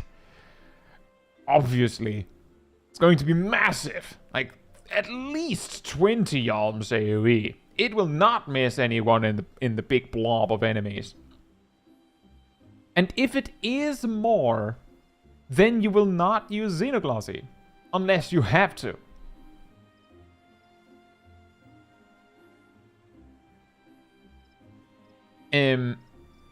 Which means that every time you use Xenoglossy, for any reason, would now be considered a DPS loss. You might recognize why this would be a problem if you've played other jobs that have this kind of problem. The other way it could go is that Ultima is not like a potency per second gain over Xenoglossy and Foul. And the reason why I'm specifically saying potency per second is because there's one other option. If Ultima is not better than Xenoglossy or Foul, then you have no reason to stockpile 3 polyglots for Ultima. The reason why I'm specifically choosing to say potency per second is because if Ultima costs 3 polyglots and does as much damage as 3 Xenoglossies and only takes 1 GCD, then Ultima is like casting Xenoglossy 3 times in 1 GCD, which means you can use 2 GCDs for using Fire 4, which would be a DPS gain, even if Ultima did the same damage as 3 Xenoglossies, which would be like 2,700 potency almost. 2,640. Which would be mad. Exactly like Blood Lily. And the reason why we wouldn't want that is specifically because it would make Xenoglossy and Foul feel bad to use. Make Ultima an upgrade after spending a polyglot. See, that could work, but that would also make it feel very spammy.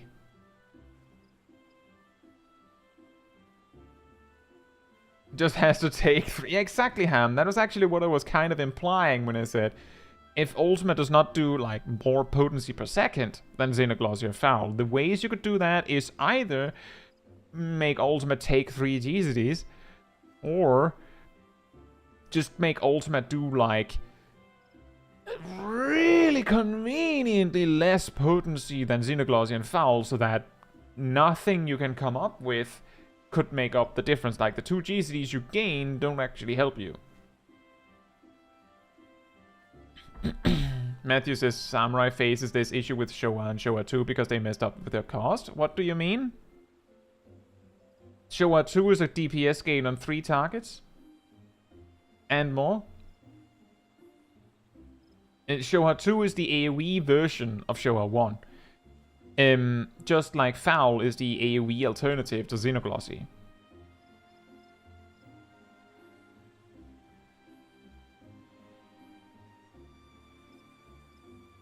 Have it do the same thing as Bard's Wanderer, so it does more damage the more polyglots you have. That would be weird.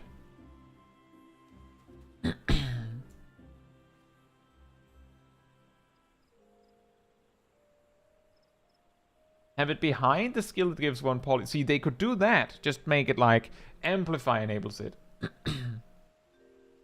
Matthew says you can't create anything else that uses 3 meditation stacks because it'll be better or worse by comparison. Okay, now I know what you mean. I thought you meant that there was a problem with Showa and Showa 2. That makes sense, and that is correct. They could have made it so that you could have more than 3 meditation stacks. But again, as you said, the same problem. If you could have 6 meditation stacks, then either the 6 meditation stack thing is better, so you'll just use that one, or it's worse, so you just won't use that one. Although, if they made it so that the 6 meditation, like, they could find some middle ground, but it's really difficult to balance to make that make sense.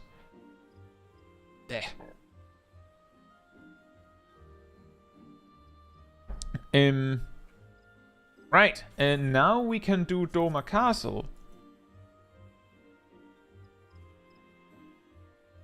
Do we have 3 that wants to join for Doma Castle? I'm kind of assuming that we're going a little low on players, so I don't know if there's any reason to like restock every time. Oh, Graham is coming. I'm guessing Nuno also wants to come.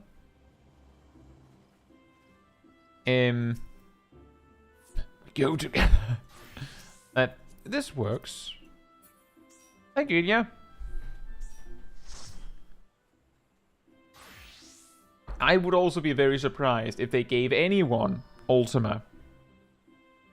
You could also make an alternate dot that's also true. That's actually a way they could make it work, Matthew. Is Dart says you could make it so that you have a meditation spender that is a dot. That could work.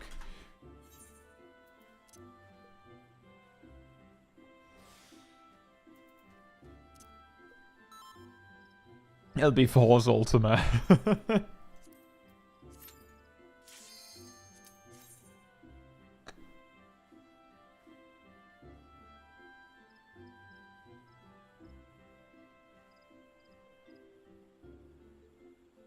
But then again, if they gave you a meditation spend, like for Samurai, you gave them a meditation spender that is a dot, then, I mean, you would just use that spender every time if it did more damage. With the exception being that, on rare occasions, it might be better to just use, like, your immediate damage spender. But that, I guess it would still be bad.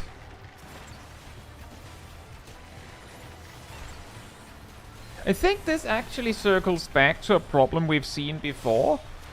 And part of the reason why a lot of other, like, situations where we used to have different spenders and generators. Like, we used to have, like, Dark Knight used to be able to spend MP on Dark Arts, which could be spent on, like, 10 things. Like, you just had to choose one.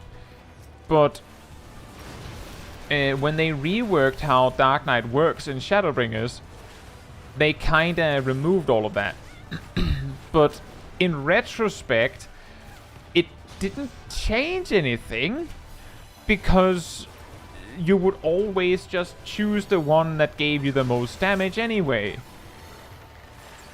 So the way they solved that was by going, well, the only thing you can spend MP on is essentially your best option, because you're going to spend it on that anyway. We know that. And it's the same thing with meditation stacks, or I guess polyglots, ether flow on summoners. that it makes no difference because he would just have spent it on the best option anyway.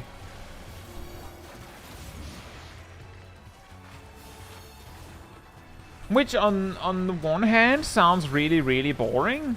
But on the other hand, what made older incarnations of Final Fantasy XIV, like Heavensward or Realm Reborn, and even Stormblood to some degree, feel more complicated to a lot of players was that those older versions of Final Fantasy XIV just gave you the options, and then you just had to know that it was the wrong choice to do this other thing. Because it was pretty much never the right option to do the other, like to do that alternative option. Exactly, Shizuma. What then happens is you just don't have an option.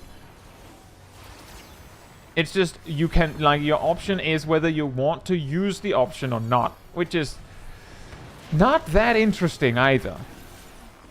But the thing is, and what I'm getting at is that had we been given the option, I'm impressed that didn't explode. If we had been given the option, we would simply not have used it. And we might even have looked weirdly at the option and gone, why did they give us this? We would never use this.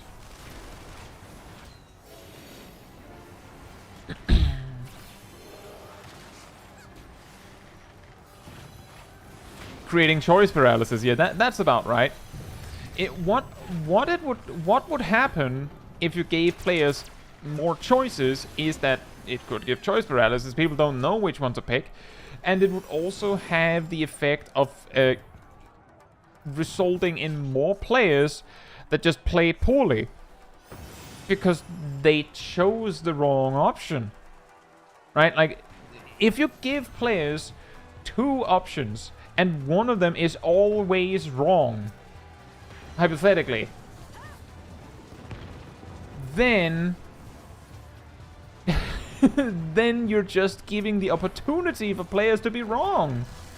And while yes, it is cool to have that aha moment when you're right, I'm willing to sacrifice that aha moment to make sure that we have less people that are then wrong without realizing it.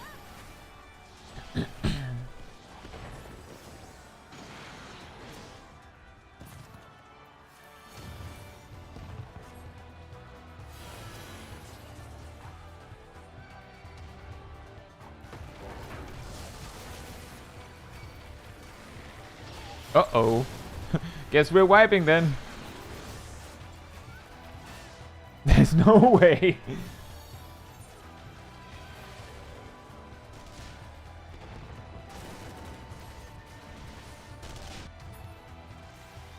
Traverse says, this has been a rough run. My alliance's healers spent the entire time complaining about the first timers and then left on boss 4 out of 6 in Tower of Paradigm's Breach. Well, at least they left so you can have space for someone who isn't mad about it, right?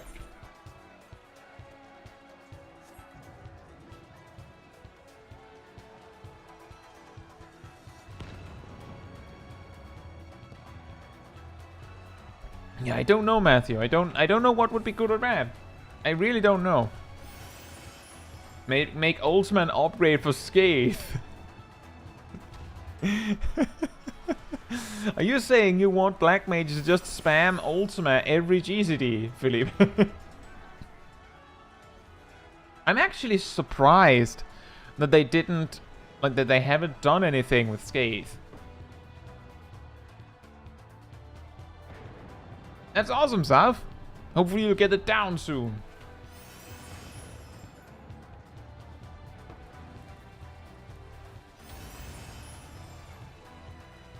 Now it says, summon a design space. New button to burn Aetherflow on that changes old summons into new summons, like Ifrit changes to Ramu or something.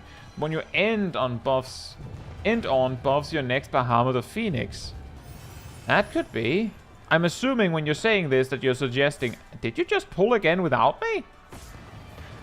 Oh, well. I'm sure that my Warden's PN could have helped.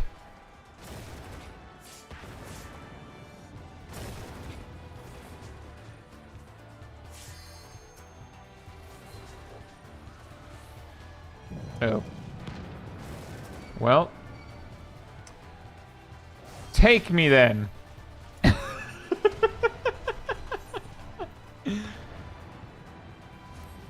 Do you all want to go together this time? We go together. You forgot the TP. Yes, I did. You're correct. I was busy talking.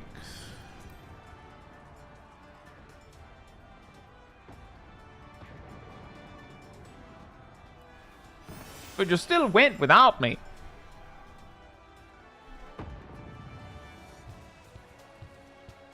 I assume what you mean by that, Darth, is that you would make it so that Ether Flow just has one charge now.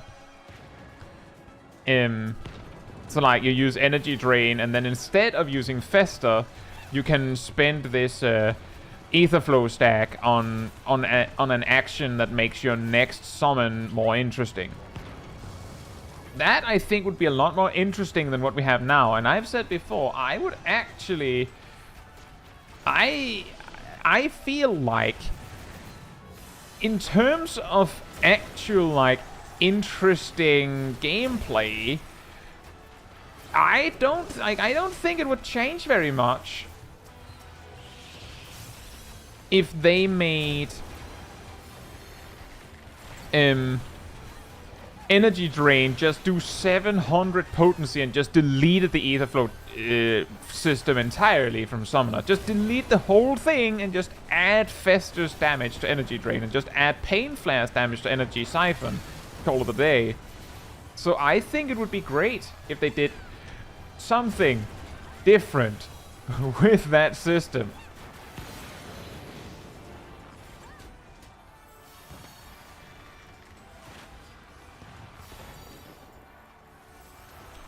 Would it be too much if we got 3 more summons that unlock after using the 3rd one?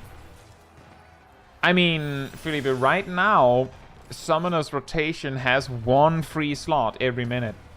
1 GZD where you use Rune 3. Everything else is something from your summons. So, I mean, if you added one singular more summon to the job that you'd have to use each minute, you gave it a 4th Lego piece, you would have to choose, or you wouldn't be able to use every summon fully. And when I say you'd have to choose, is like they could make that so that you don't just speed through all 4 summons. They could make it so that when you use the 3rd one, you lose the 4th.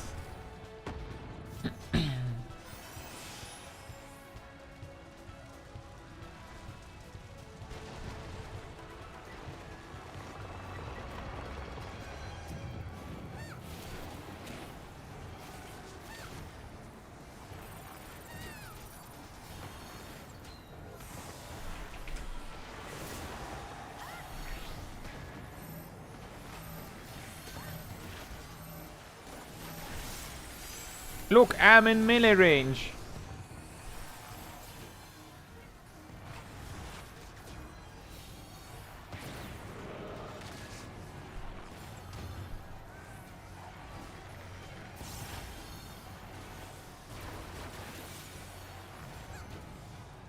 Oh, Matthew, the reason why I see it as different with the Ultima case is because Ultima would be a GCD, which means because GCDs have the built-in inherent feature of being a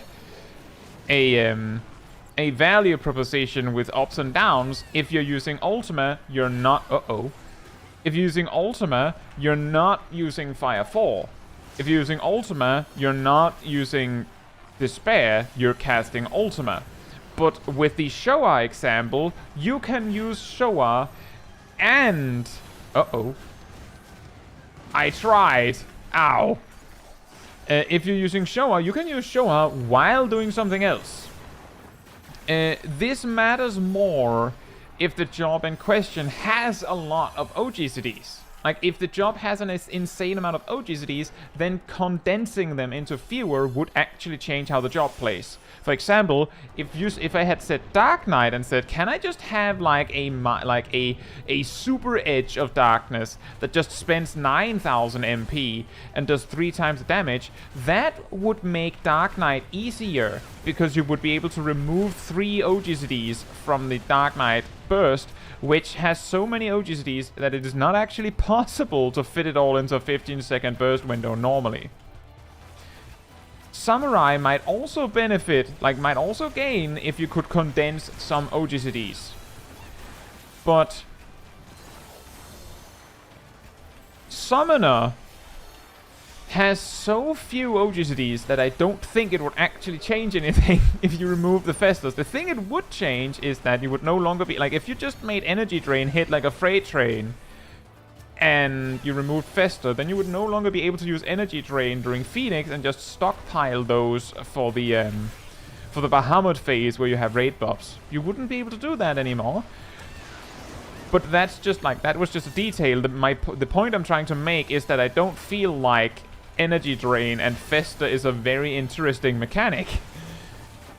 That's what I'm getting at. It's not very interesting. And it doesn't add very much. That's what I was trying to say. I don't think it would actually be ultimately the best solution to just do that. It's just not to say that for, I think, the majority of Summoner players, and let's not forget that the majority of players are casuals, I don't think Energy Drain and Fester being separate makes a lot of, like, matters very much. And that's kind of what I'm getting at. But you're right that condensing buttons does have a, like, a practical, observable effect.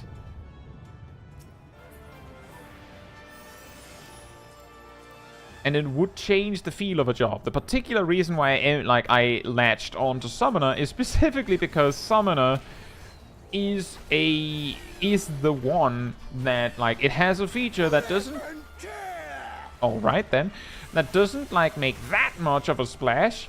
And then on top of that, it doesn't have that much, like, OGCD stuff anyway, so Energy Drain, like, getting condensed wouldn't really change that much. Like, it wouldn't hurt that much. It would actually make Summoner a little more approachable. Not that Summoner needed that, but I mean, if they're trying to make a really, really easy, very approachable DPS that everyone can play well, then, I mean, you know, that wouldn't hurt.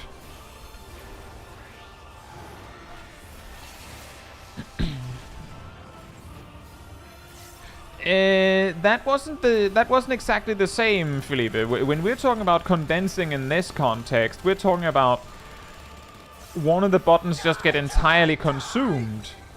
Like like one of the buttons just gets deleted and the other button just does the damage difference. Or you can spend a resource faster. And what happened to Mirage Dive is the same as Pitch Perfect and Wondrous Minuet. Relax, buddy. In that it used to be the case that Pitch Perfect was a separate button, but you could only use Pitch Perfect in Wondrous Minuet. So the thing they changed is that they just made it so that Wondrous Minuet turns into Pitch Perfect. So that you can access Pitch Perfect when you have the prerequisite to access Pitch Perfect. There's actually a lot of... Exactly, Darth. That would be a similar way to do it, is that they could have just made it so that Energy Drain only gave one charge, or one ether flow, and then just make Fester do twice the damage. And we would again have the same situation. But yeah, exactly. There were two problems with Dragoon's Jump and Mirage Dive being combined. one of the problems was that some people mash their buttons a lot, and it wasn't uncommon, apparently, that some Dragoons would like be mashing jump, which would then cause them to double weave and do both at the same time. Which would mean they'll do jump and then get locked into using Mirage Dive, which they didn't want to do. They wanted to weave something else, or maybe they late weaved jump, in which case they didn't want to weave anything. And they were mashing to make sure jump got out at the time they needed it to, and not a split second later. The other one is that with these like conditional action changes, like for example Wanderer's Minuet turning into Pitch Perfect, right Cyanide, have a good day, of Wanderer's Minuet turning into Pitch Perfect, when you have the Wanderer's Minuet effect, if you're lagging, then the button doesn't change before you actually receive the buff. And that can, on really, like, on significant latency, can take a while. And sometimes that can be a problem. This is also the way that you can end up in situations where if you swift cast, you swift cast and then you immediately click flare as like a black mage, you can, on a high enough latency, actually click swift cast first and start casting flare and then receive swift cast, which makes your next spell instant. Which means that if you have the mana and the umbral hearts for it, you could actually like hard cast the first flare and then swift cast immediately after, which is actually a thing that it doesn't matter. But it would mean that you could, like, double flare like that. Like, you can do that at latency, but you cannot do that at a good connection. You wouldn't be able to do that. I don't know why I would want to do that, but you can't on a good connection. It's the same that can go wrong for red mages with dual cast. Anyway,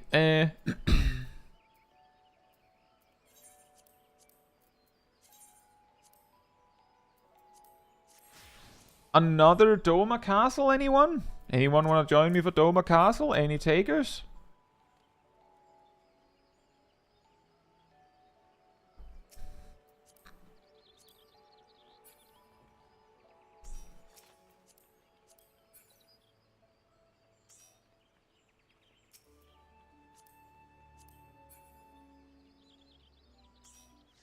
I'm all storm-blooded out. Fair enough. Do we have anyone that wants to tank? 100 MS is good, right? I mean, what things in Final Fantasy XIV can you not do on 100 MS? Hey Pixel, hope you're doing well.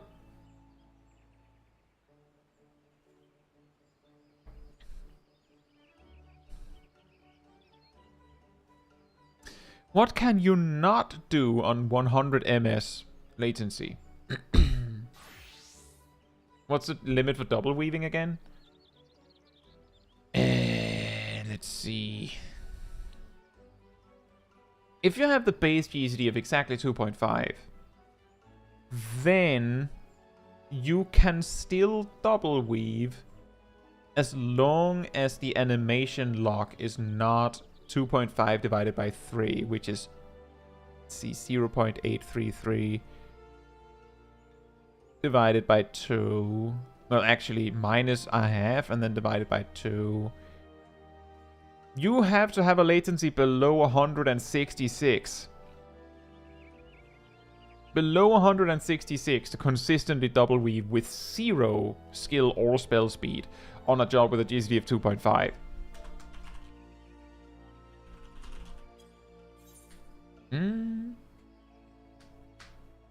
Oh, cool, Pixel. Hope you enjoyed the story.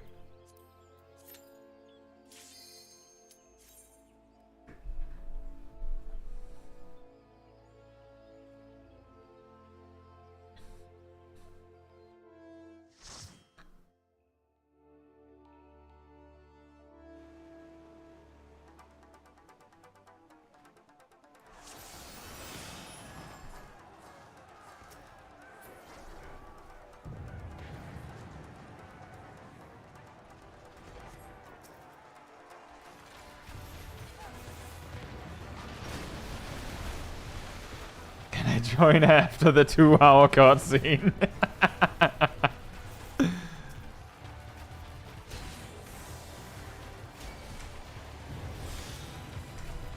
I mean, on Smol Caetsu's journey, we have watched every single one of the credits from start to finish. Now, you might be thinking, wait, how long does that take? A long time. But does anyone want to guess which credits are the longest in Final Fantasy XIV? Like, which, like, of all the times that they present you with the credits of the game, which one is the longest?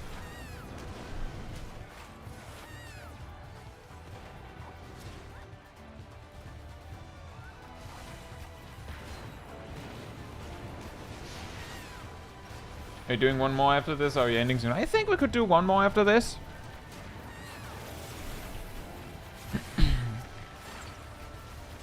Does the Meteor Survivor part count?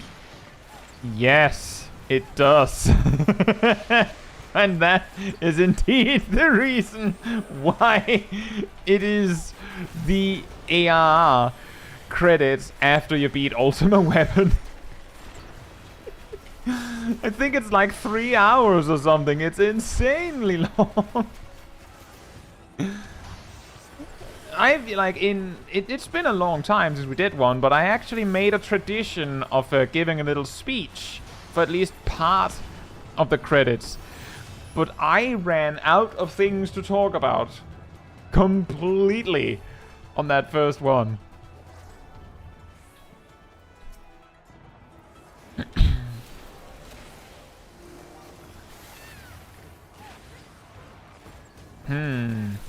I should probably have just had no song for like 10 seconds. Guy running out of things to talk about unheard of. Well, in fairness, Zav, I think... And now you might take a little glance at how many is watching right now as I say this. I think we were like 6 people in the stream for that one. Something like that. And everyone else also ran out of things to talk about. So I ran out of people suggesting things to talk about. I didn't even have webcam on at that time.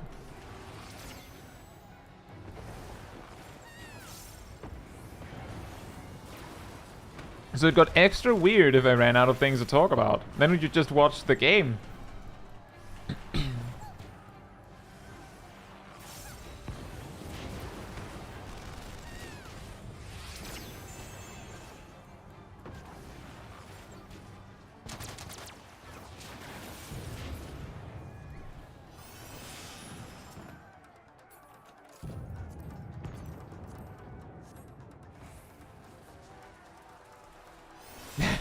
Jeez, a lot of people made this game anyway, for my theorem.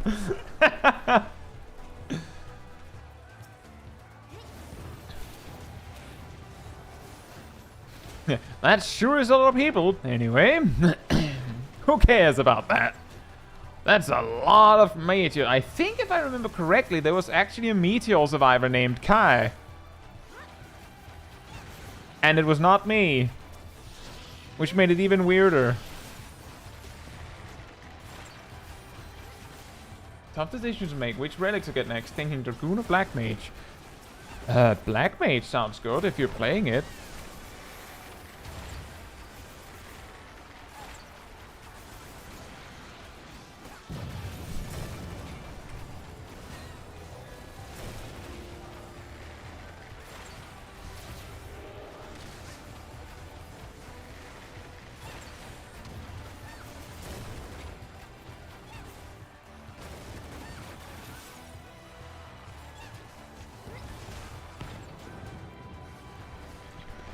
I'm assuming that it's the Endwalker relics, is that right?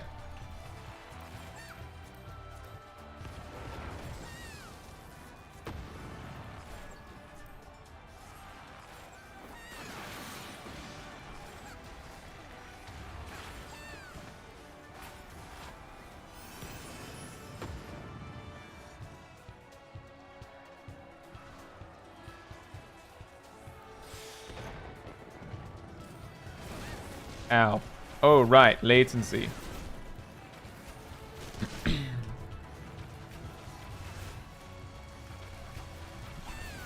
Enjoy the cutscene, Pixel.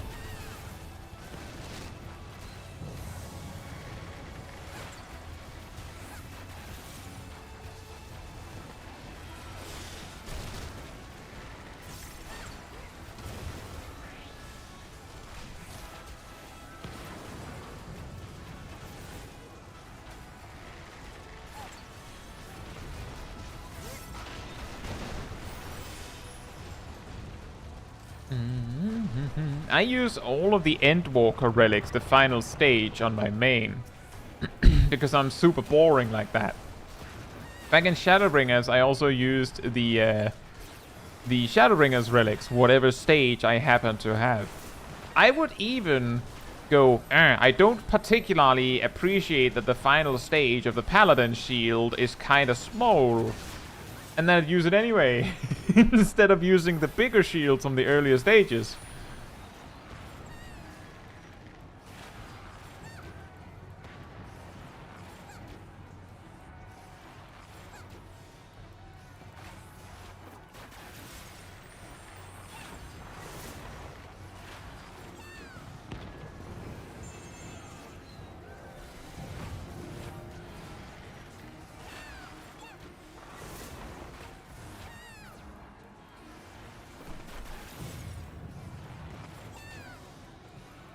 Uh-oh.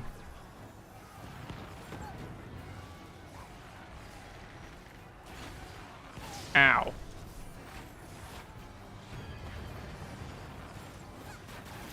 Fun fact, did you know that the stack marker on this boss ignores damage reduction?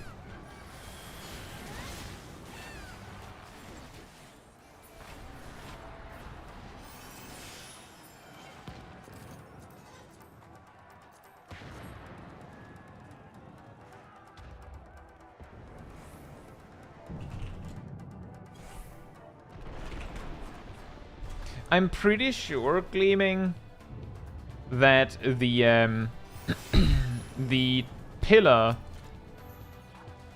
in this particular context, I'm pretty sure it does the same damage to all of the participants. So you might only need one person in it.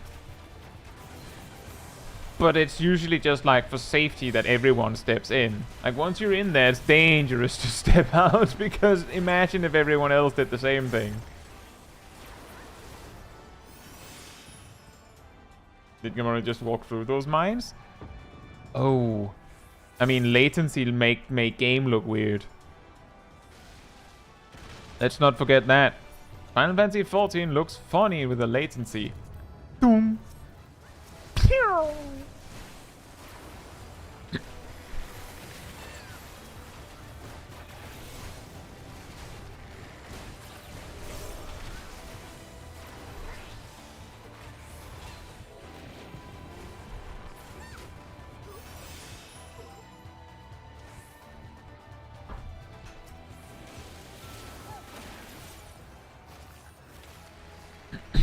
I'm really glad to hear that, Traverse.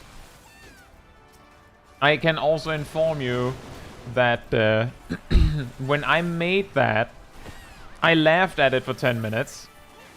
Then I made a clip out of it, like a little like short clip of its own. And then laughed at that for 10 minutes.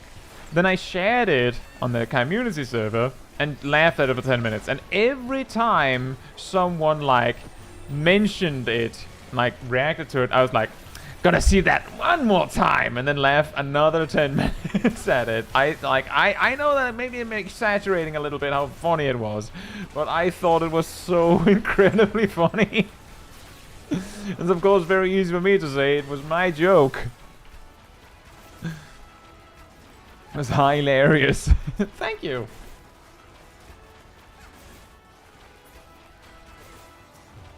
Too bad you didn't have a webcam on at that time. I'd love to have seen your face at that moment. See, the thing is, I looked at it, saw it happen, I was like, let me see if I have a good sound effect for this. Like, take note, Traverse, by the way, that there's no other sound effects in that whole video. Like, just a whole video of me talking, and then, like, music.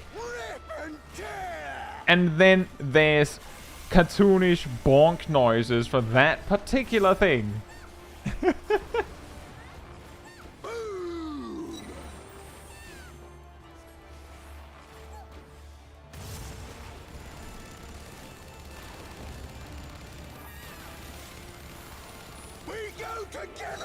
We go together. Grr. Herby derby. Grr, we go together.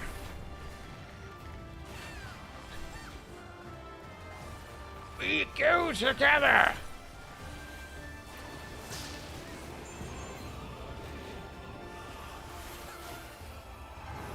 It's really weird that he runs to the center for it now after the reworks and stuff.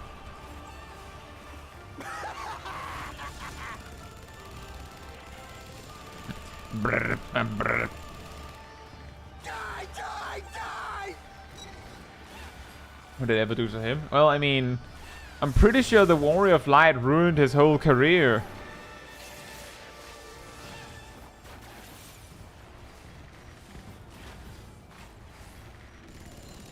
Not exactly his fault. It's just like the higher ups just repeatedly pitting him against us and being confused why he keeps losing.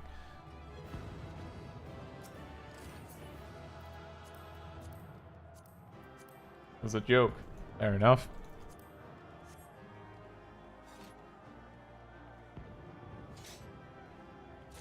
Hey, small employee, hope you're doing well. Yeah, exactly, that is the particularly worst part of it all, is that he did poorly and got sent to the east to work instead, only for exactly us to appear again. Like, how unlucky can you get?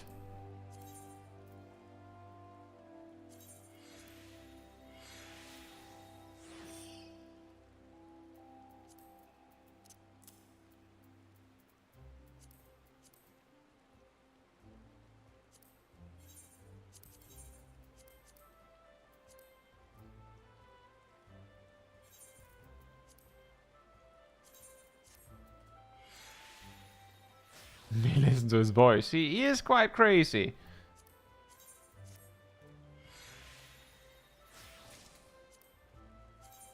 I think in that fight he's also been like enhanced in some ways. Like as in he might not be entirely there anymore. Not that he was like there super much before, but you know what I mean. Right, should we do one last one? Zav, did you want to come for this one specifically? It seems like you did. Do we have 3 takers for Doma Castle round 3? I think it's round 3.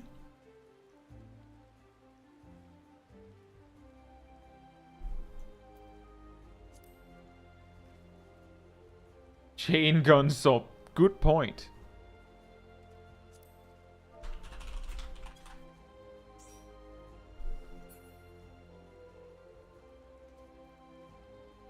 If it's just Zav that wants to sub in, do we... That works? Do we just do this group? Like, I don't know if we have other people that also want to come, then come on over.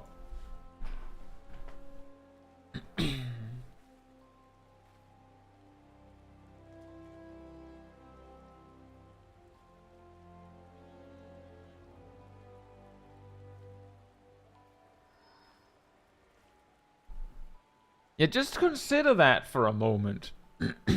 That he lost a fight and got demoted, essentially.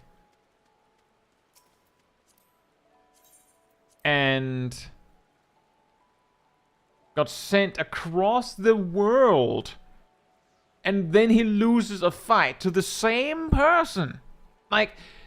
He could have been the second best best fighter in the world. Like he could have actually been the best person they could have chosen for this. But the only weakness he has is us, hypothetically. And he gets demoted and like gets punished again and again because he faces the only thing, hypothetically, he could lose against. Repeatedly, like, and he even gets sent across the world for it, he still loses.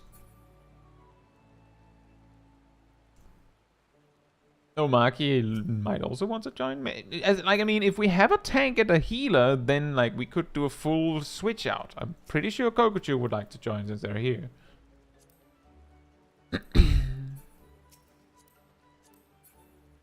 But if we don't have a tank and a healer in the new lineup, then that doesn't work. Like, it depends on whether Zaf or Omaki wants to tank, I think.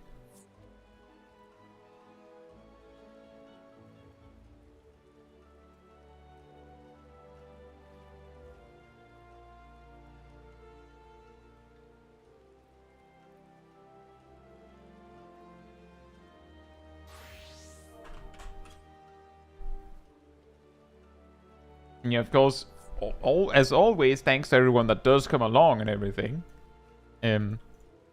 I don't want to kick anyone if I can. I want to bring everyone if I could. Why does it always rain during your... I don't know! I don't... Is the Shroud a rainforest or something?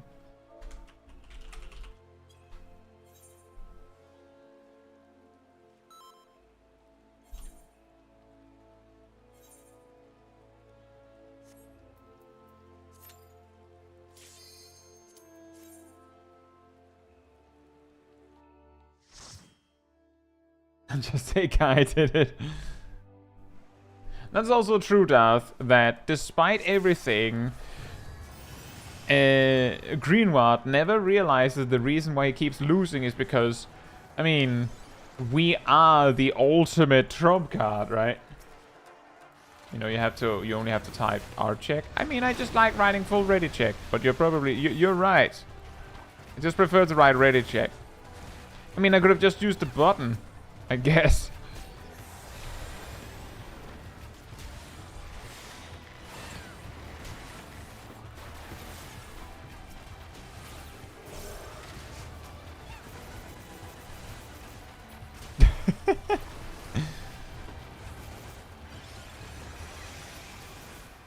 You have to type the command. But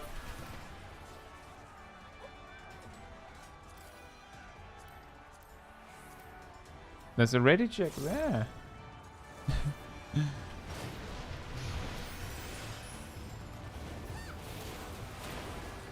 Like typing G pose. I know. Don't use the button. Don't do it. It's a DPS loss.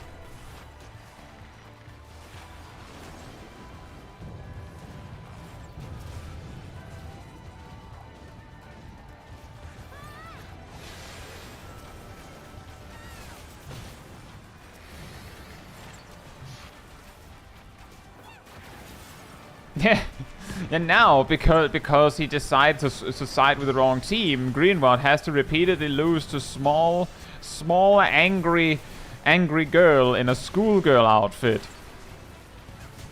and sunglasses, who thinks we're on vacation.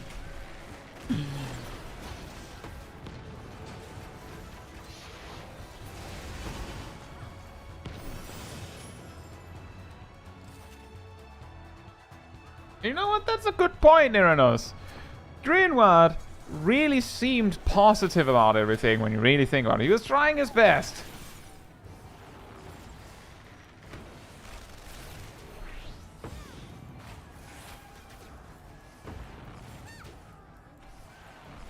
And originally, when Smol Kai did this fight, she was, I believe she was still always wearing a raincoat. A bright pink raincoat.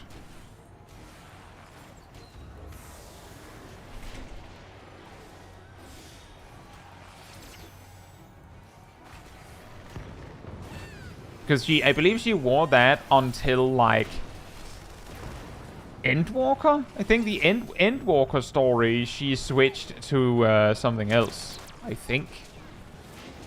We used the winter coat we got. And we used the Dragoon gear set we got. Once we could make it pink, of course.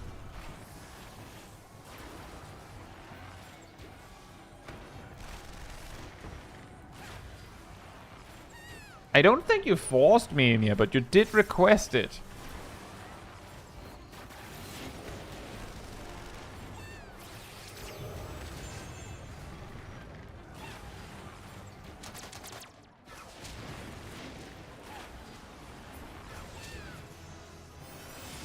Hey, we have the enhanced Imperial Arrow, finally.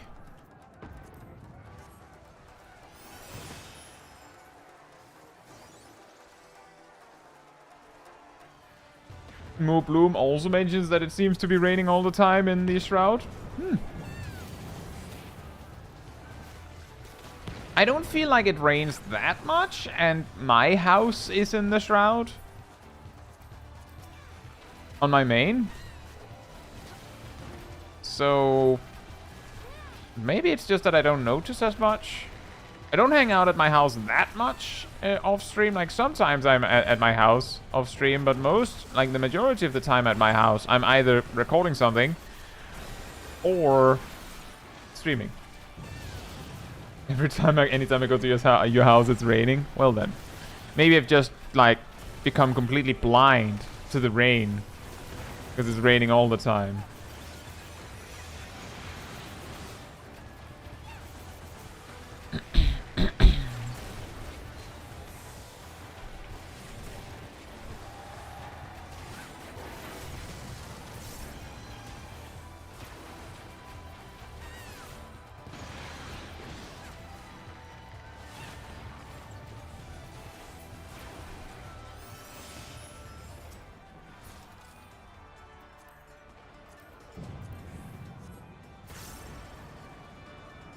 The main reason why I don't hang out near my house, at my house that much, is because often I will specifically, and some of you already know this, I will specifically go to the tree near the Limsa Lomensa Aetheryte Plaza and just sit there instead. If I'm not doing anything anyway, I'll just hang out there.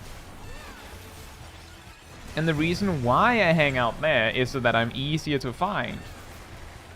Because it's not like all the time it happens, but sometimes people are like when someone who hasn't seen me in game yet see me just sitting under that tree, they get quite excited. You know, I think that's really nice. So I sit under that tree so that I'm easy to find. It's actually pretty funny. The first time a player found, like a person who knew my channel found me in game, I was like preparing something for, I believe, a PvP video or something. And I was just standing in Wolf's Den Pier.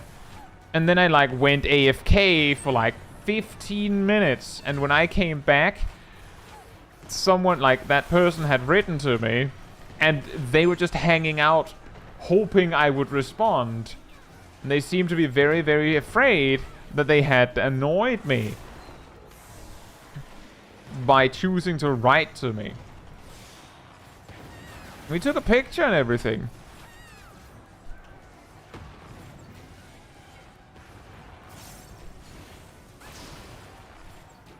And so far, it still holds when I say that if you find me in game, you're welcome to write me. You're very welcome to. And I'm not angry if I don't respond.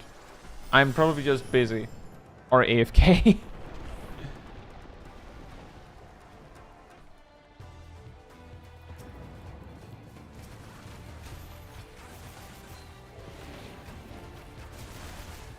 Have you met me in Labyrinth of the Ancients multiple times, Tay? Like, just randomly?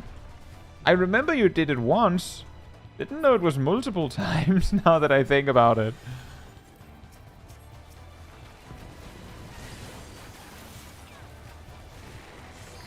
Nice, Wool. Congratulations.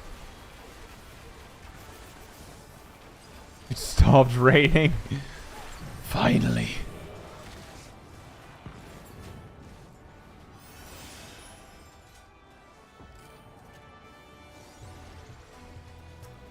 Wait, before I showed up to your variant dungeon run. Oh, I see.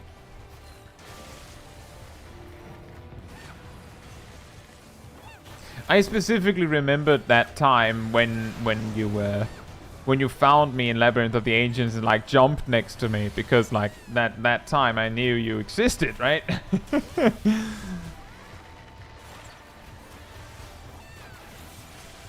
Didn't know you were streaming back then, but I recognized you from the guides. Oh.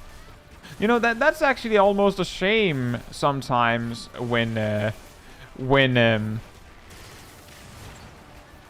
like sometimes people don't actually mention that they recognize me until like the very, very, very end of a duty, which then means that all I hear from them is they're like, oh yeah, nice videos or something, and then they're gone.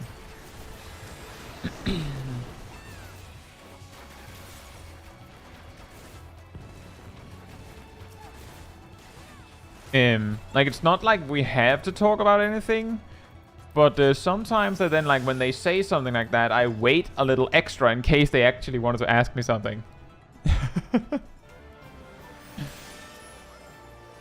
Because they didn't have a chance in the entire duty, of course.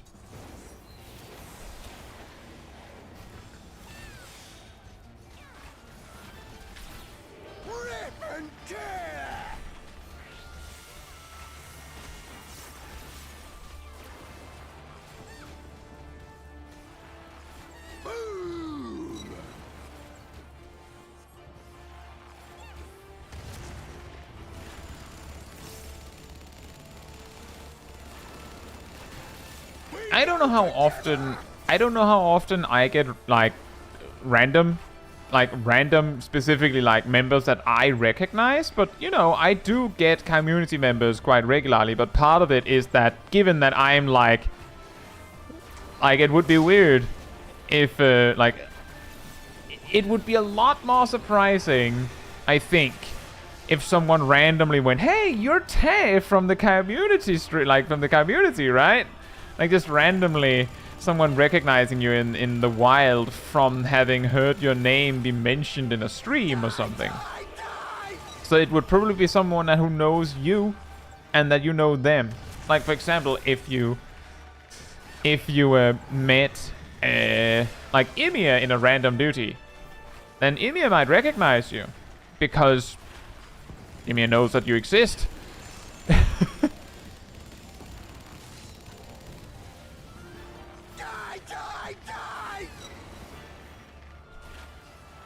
But specifically for me, and like the particular detail is that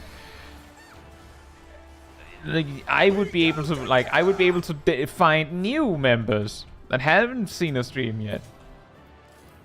Specifically because they might just say that they recognize me. Although I have actually seen cases, I think Coco has done that a long time ago, where they posted a random picture where someone in the wild were like, "Hey, you watch Kai, right?"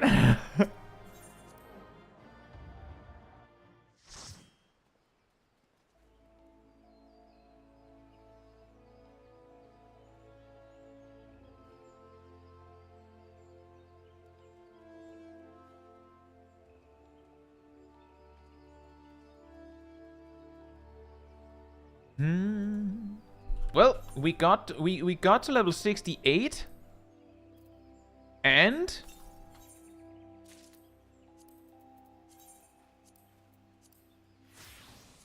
we actually almost spent our rested XP for once. Almost.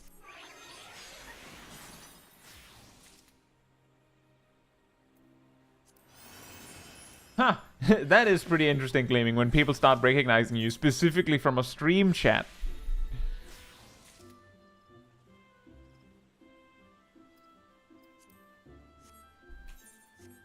Let me just get some more seals. Ooh. Ooh. When does the DC travel test end? Oh, I don't remember. Does anyone remember?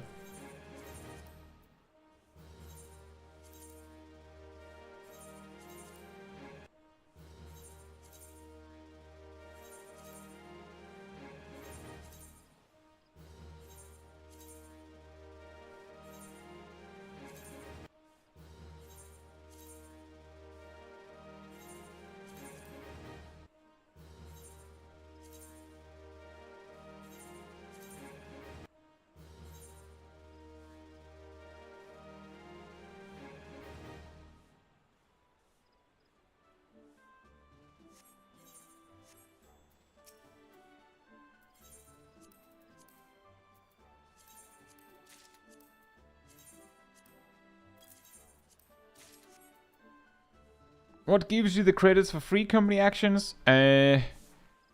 Almost anything, really.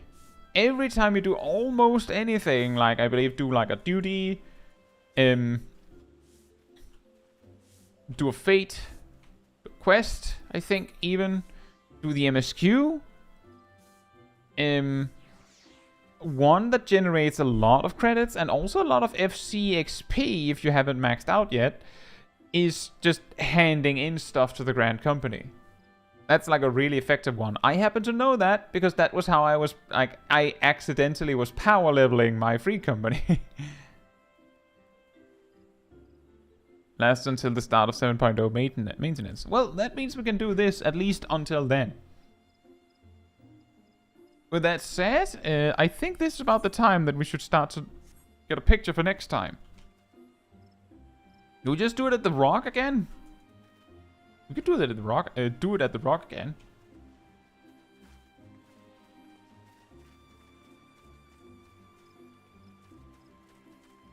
The Rock. Ha! Lalas with sunglasses.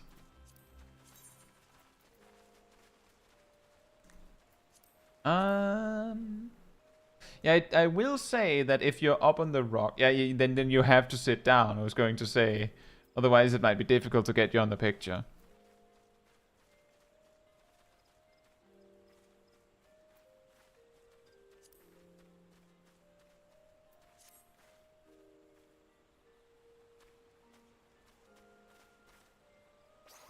If you would like to do an emote on the picture, make sure to do the emote. If you would like to use an expression, then make sure to do the expression after the emote.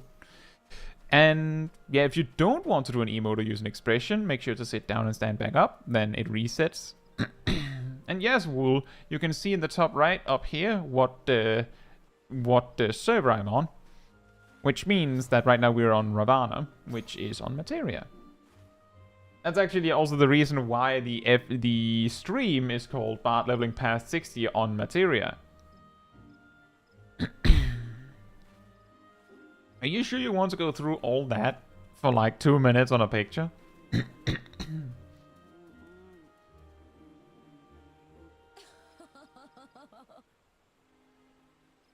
Yes. Well, we can wait for you. Come on down.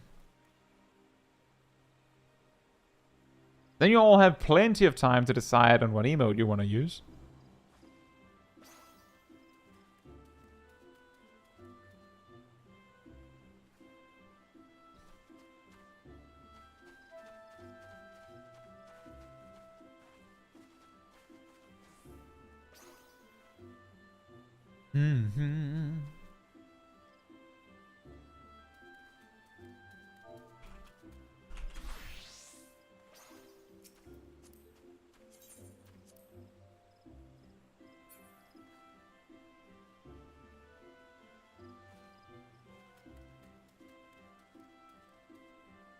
Once again, if you'd like to do an emote, do the emote. If you want to have an expression, do the expression second. I will probably face the camera this way. So, yeah, turn this way. I mean, unless you want to look in a random direction, I will probably be facing it this way.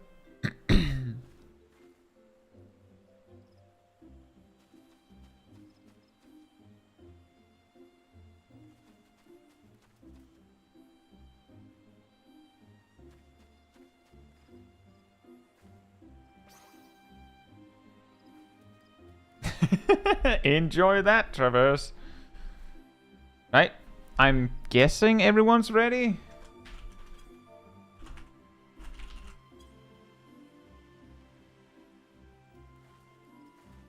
There's a button to look in a direction, but I also get what it was. If you press home, you'll go into first person mode, and first person mode always moves the same way as standard type controls.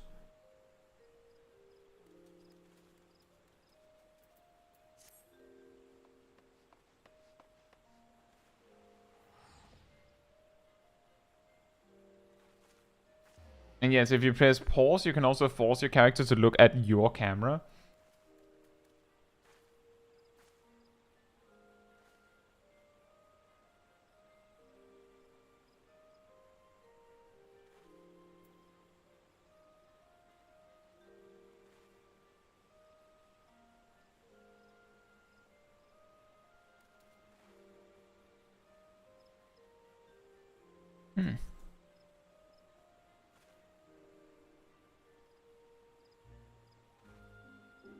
I think we're ready.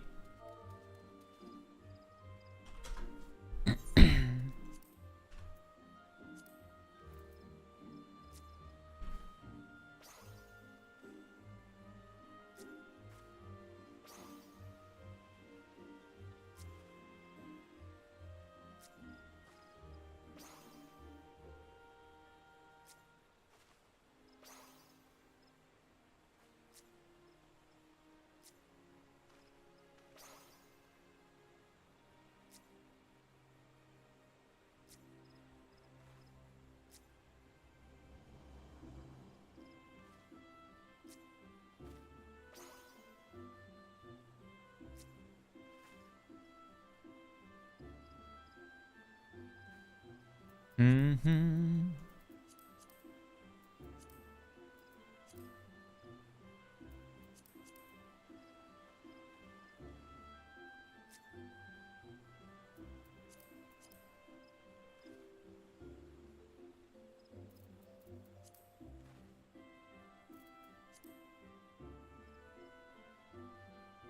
Mm-hmm. It's a random goose.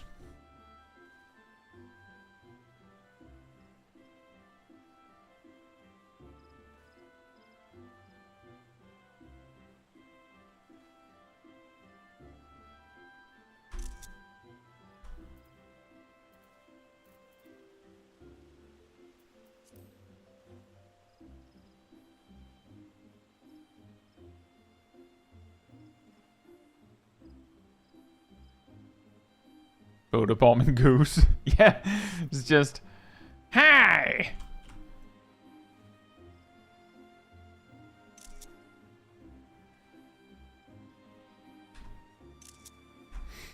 Right. I think that'll do from me.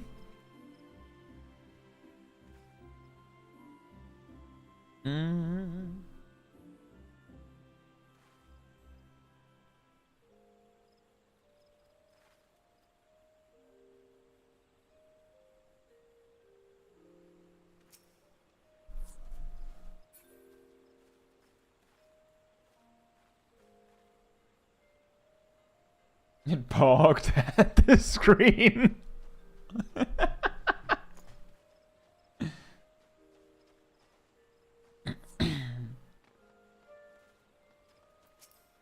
Right. So I will hop back to Alpha and then we'll put Smol Caetsu to bed.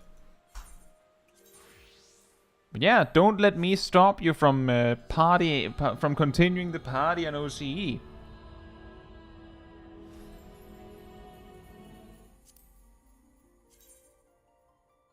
Yeah, part of the reason why we do it like this is because obviously Smol Caetsu has to go to bed. And if I send her back to Alpha after we put her to bed, then she will be placed in like Gridania Square and then she'll get no sleep. And how will she Smol Caetsu then? She needs a week of sleep approximately to be this. It makes sense. It makes sense. 2 more criminal birds.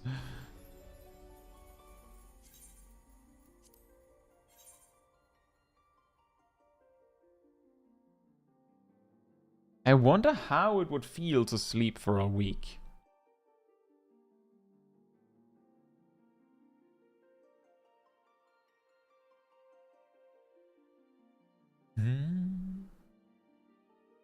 Sleepwalker. Yeah, and Big Kai is the true Endwalker with how much she walks these days.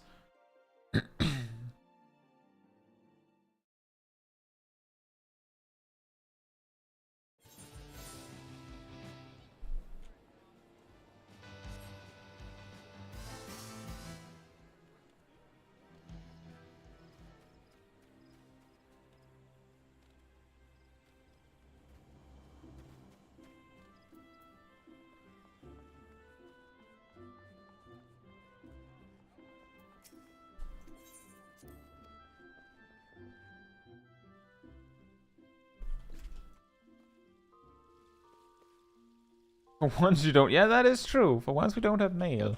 But I mean, Smolka has a full outfit, courtesy of Ymir.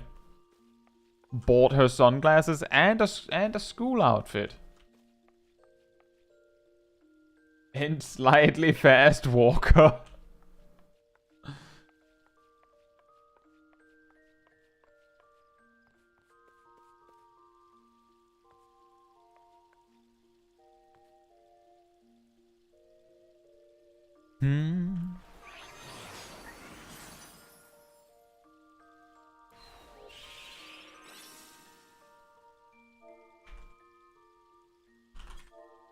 She's ready for us. I mean, we had multiple small school outings in the stream, didn't we? We had multiple of the classic triple Lalafell and a tall race group, at least twice, with Gleaming being the teacher.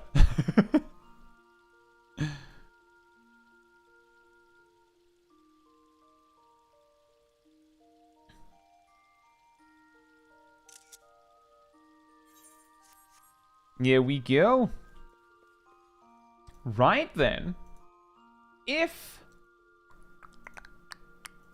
you enjoyed the wonderful company of the wonderful people in the chat, or me, remember that there's a Discord Caemmunity server that you can join. We'll find most of them. You'll also find me. You'll also find the weekly schedule where you can see what else is coming up on the stream through a week. I usually update it Sunday or Monday, which of course means Monday this time. You also find the announcement room where there are links to new videos and streams whenever they come out, so you'll find them there first. You can also go to the role assignment room and grab the reminder role, and if you do, you'll get a notification whenever I do post a video or a stream. You'll get an extra notification around 15 minutes before stream starts, so you don't miss a second. And if you did enjoy this particular stream, it helps me a lot if you leave a like on the stream. That tells the YouTube algorithm that this was a very enjoyable stream and that other people might enjoy it as well. If you have the new YouTube layout, then the like button might be hidden on streams unless you switch to the cinematic mode. Should appear if you do that, I've been told. And yeah, if you want to support the channel more directly, you can also choose to become a member. You can gift memberships, you can use the super chat system. If you don't want to use YouTube for that, there's also a Ko-Fi link in the description, but it's all optional. All of the content on the channel is free for everyone to see, so I don't want anyone to feel obligated to do it. However, it does of course help me and the channel a lot with all of the support. Allows me to focus on making content that I'm sure you would all enjoy instead of chasing the new big thing, you could say. But I think that's everything I have here. Smol Kai got to 68. That was about what I had expected. 6 levels. It's okay. Maybe we'll consider Bosha soon. When we reach 71. Not sure. We'll figure it out. With that said, good night, good morning, afternoon, or evening, depending on where you are in the world. And now we just have to put Smol Kai to bed. Good night. And welcome back, Cyanide. Good night. Good night.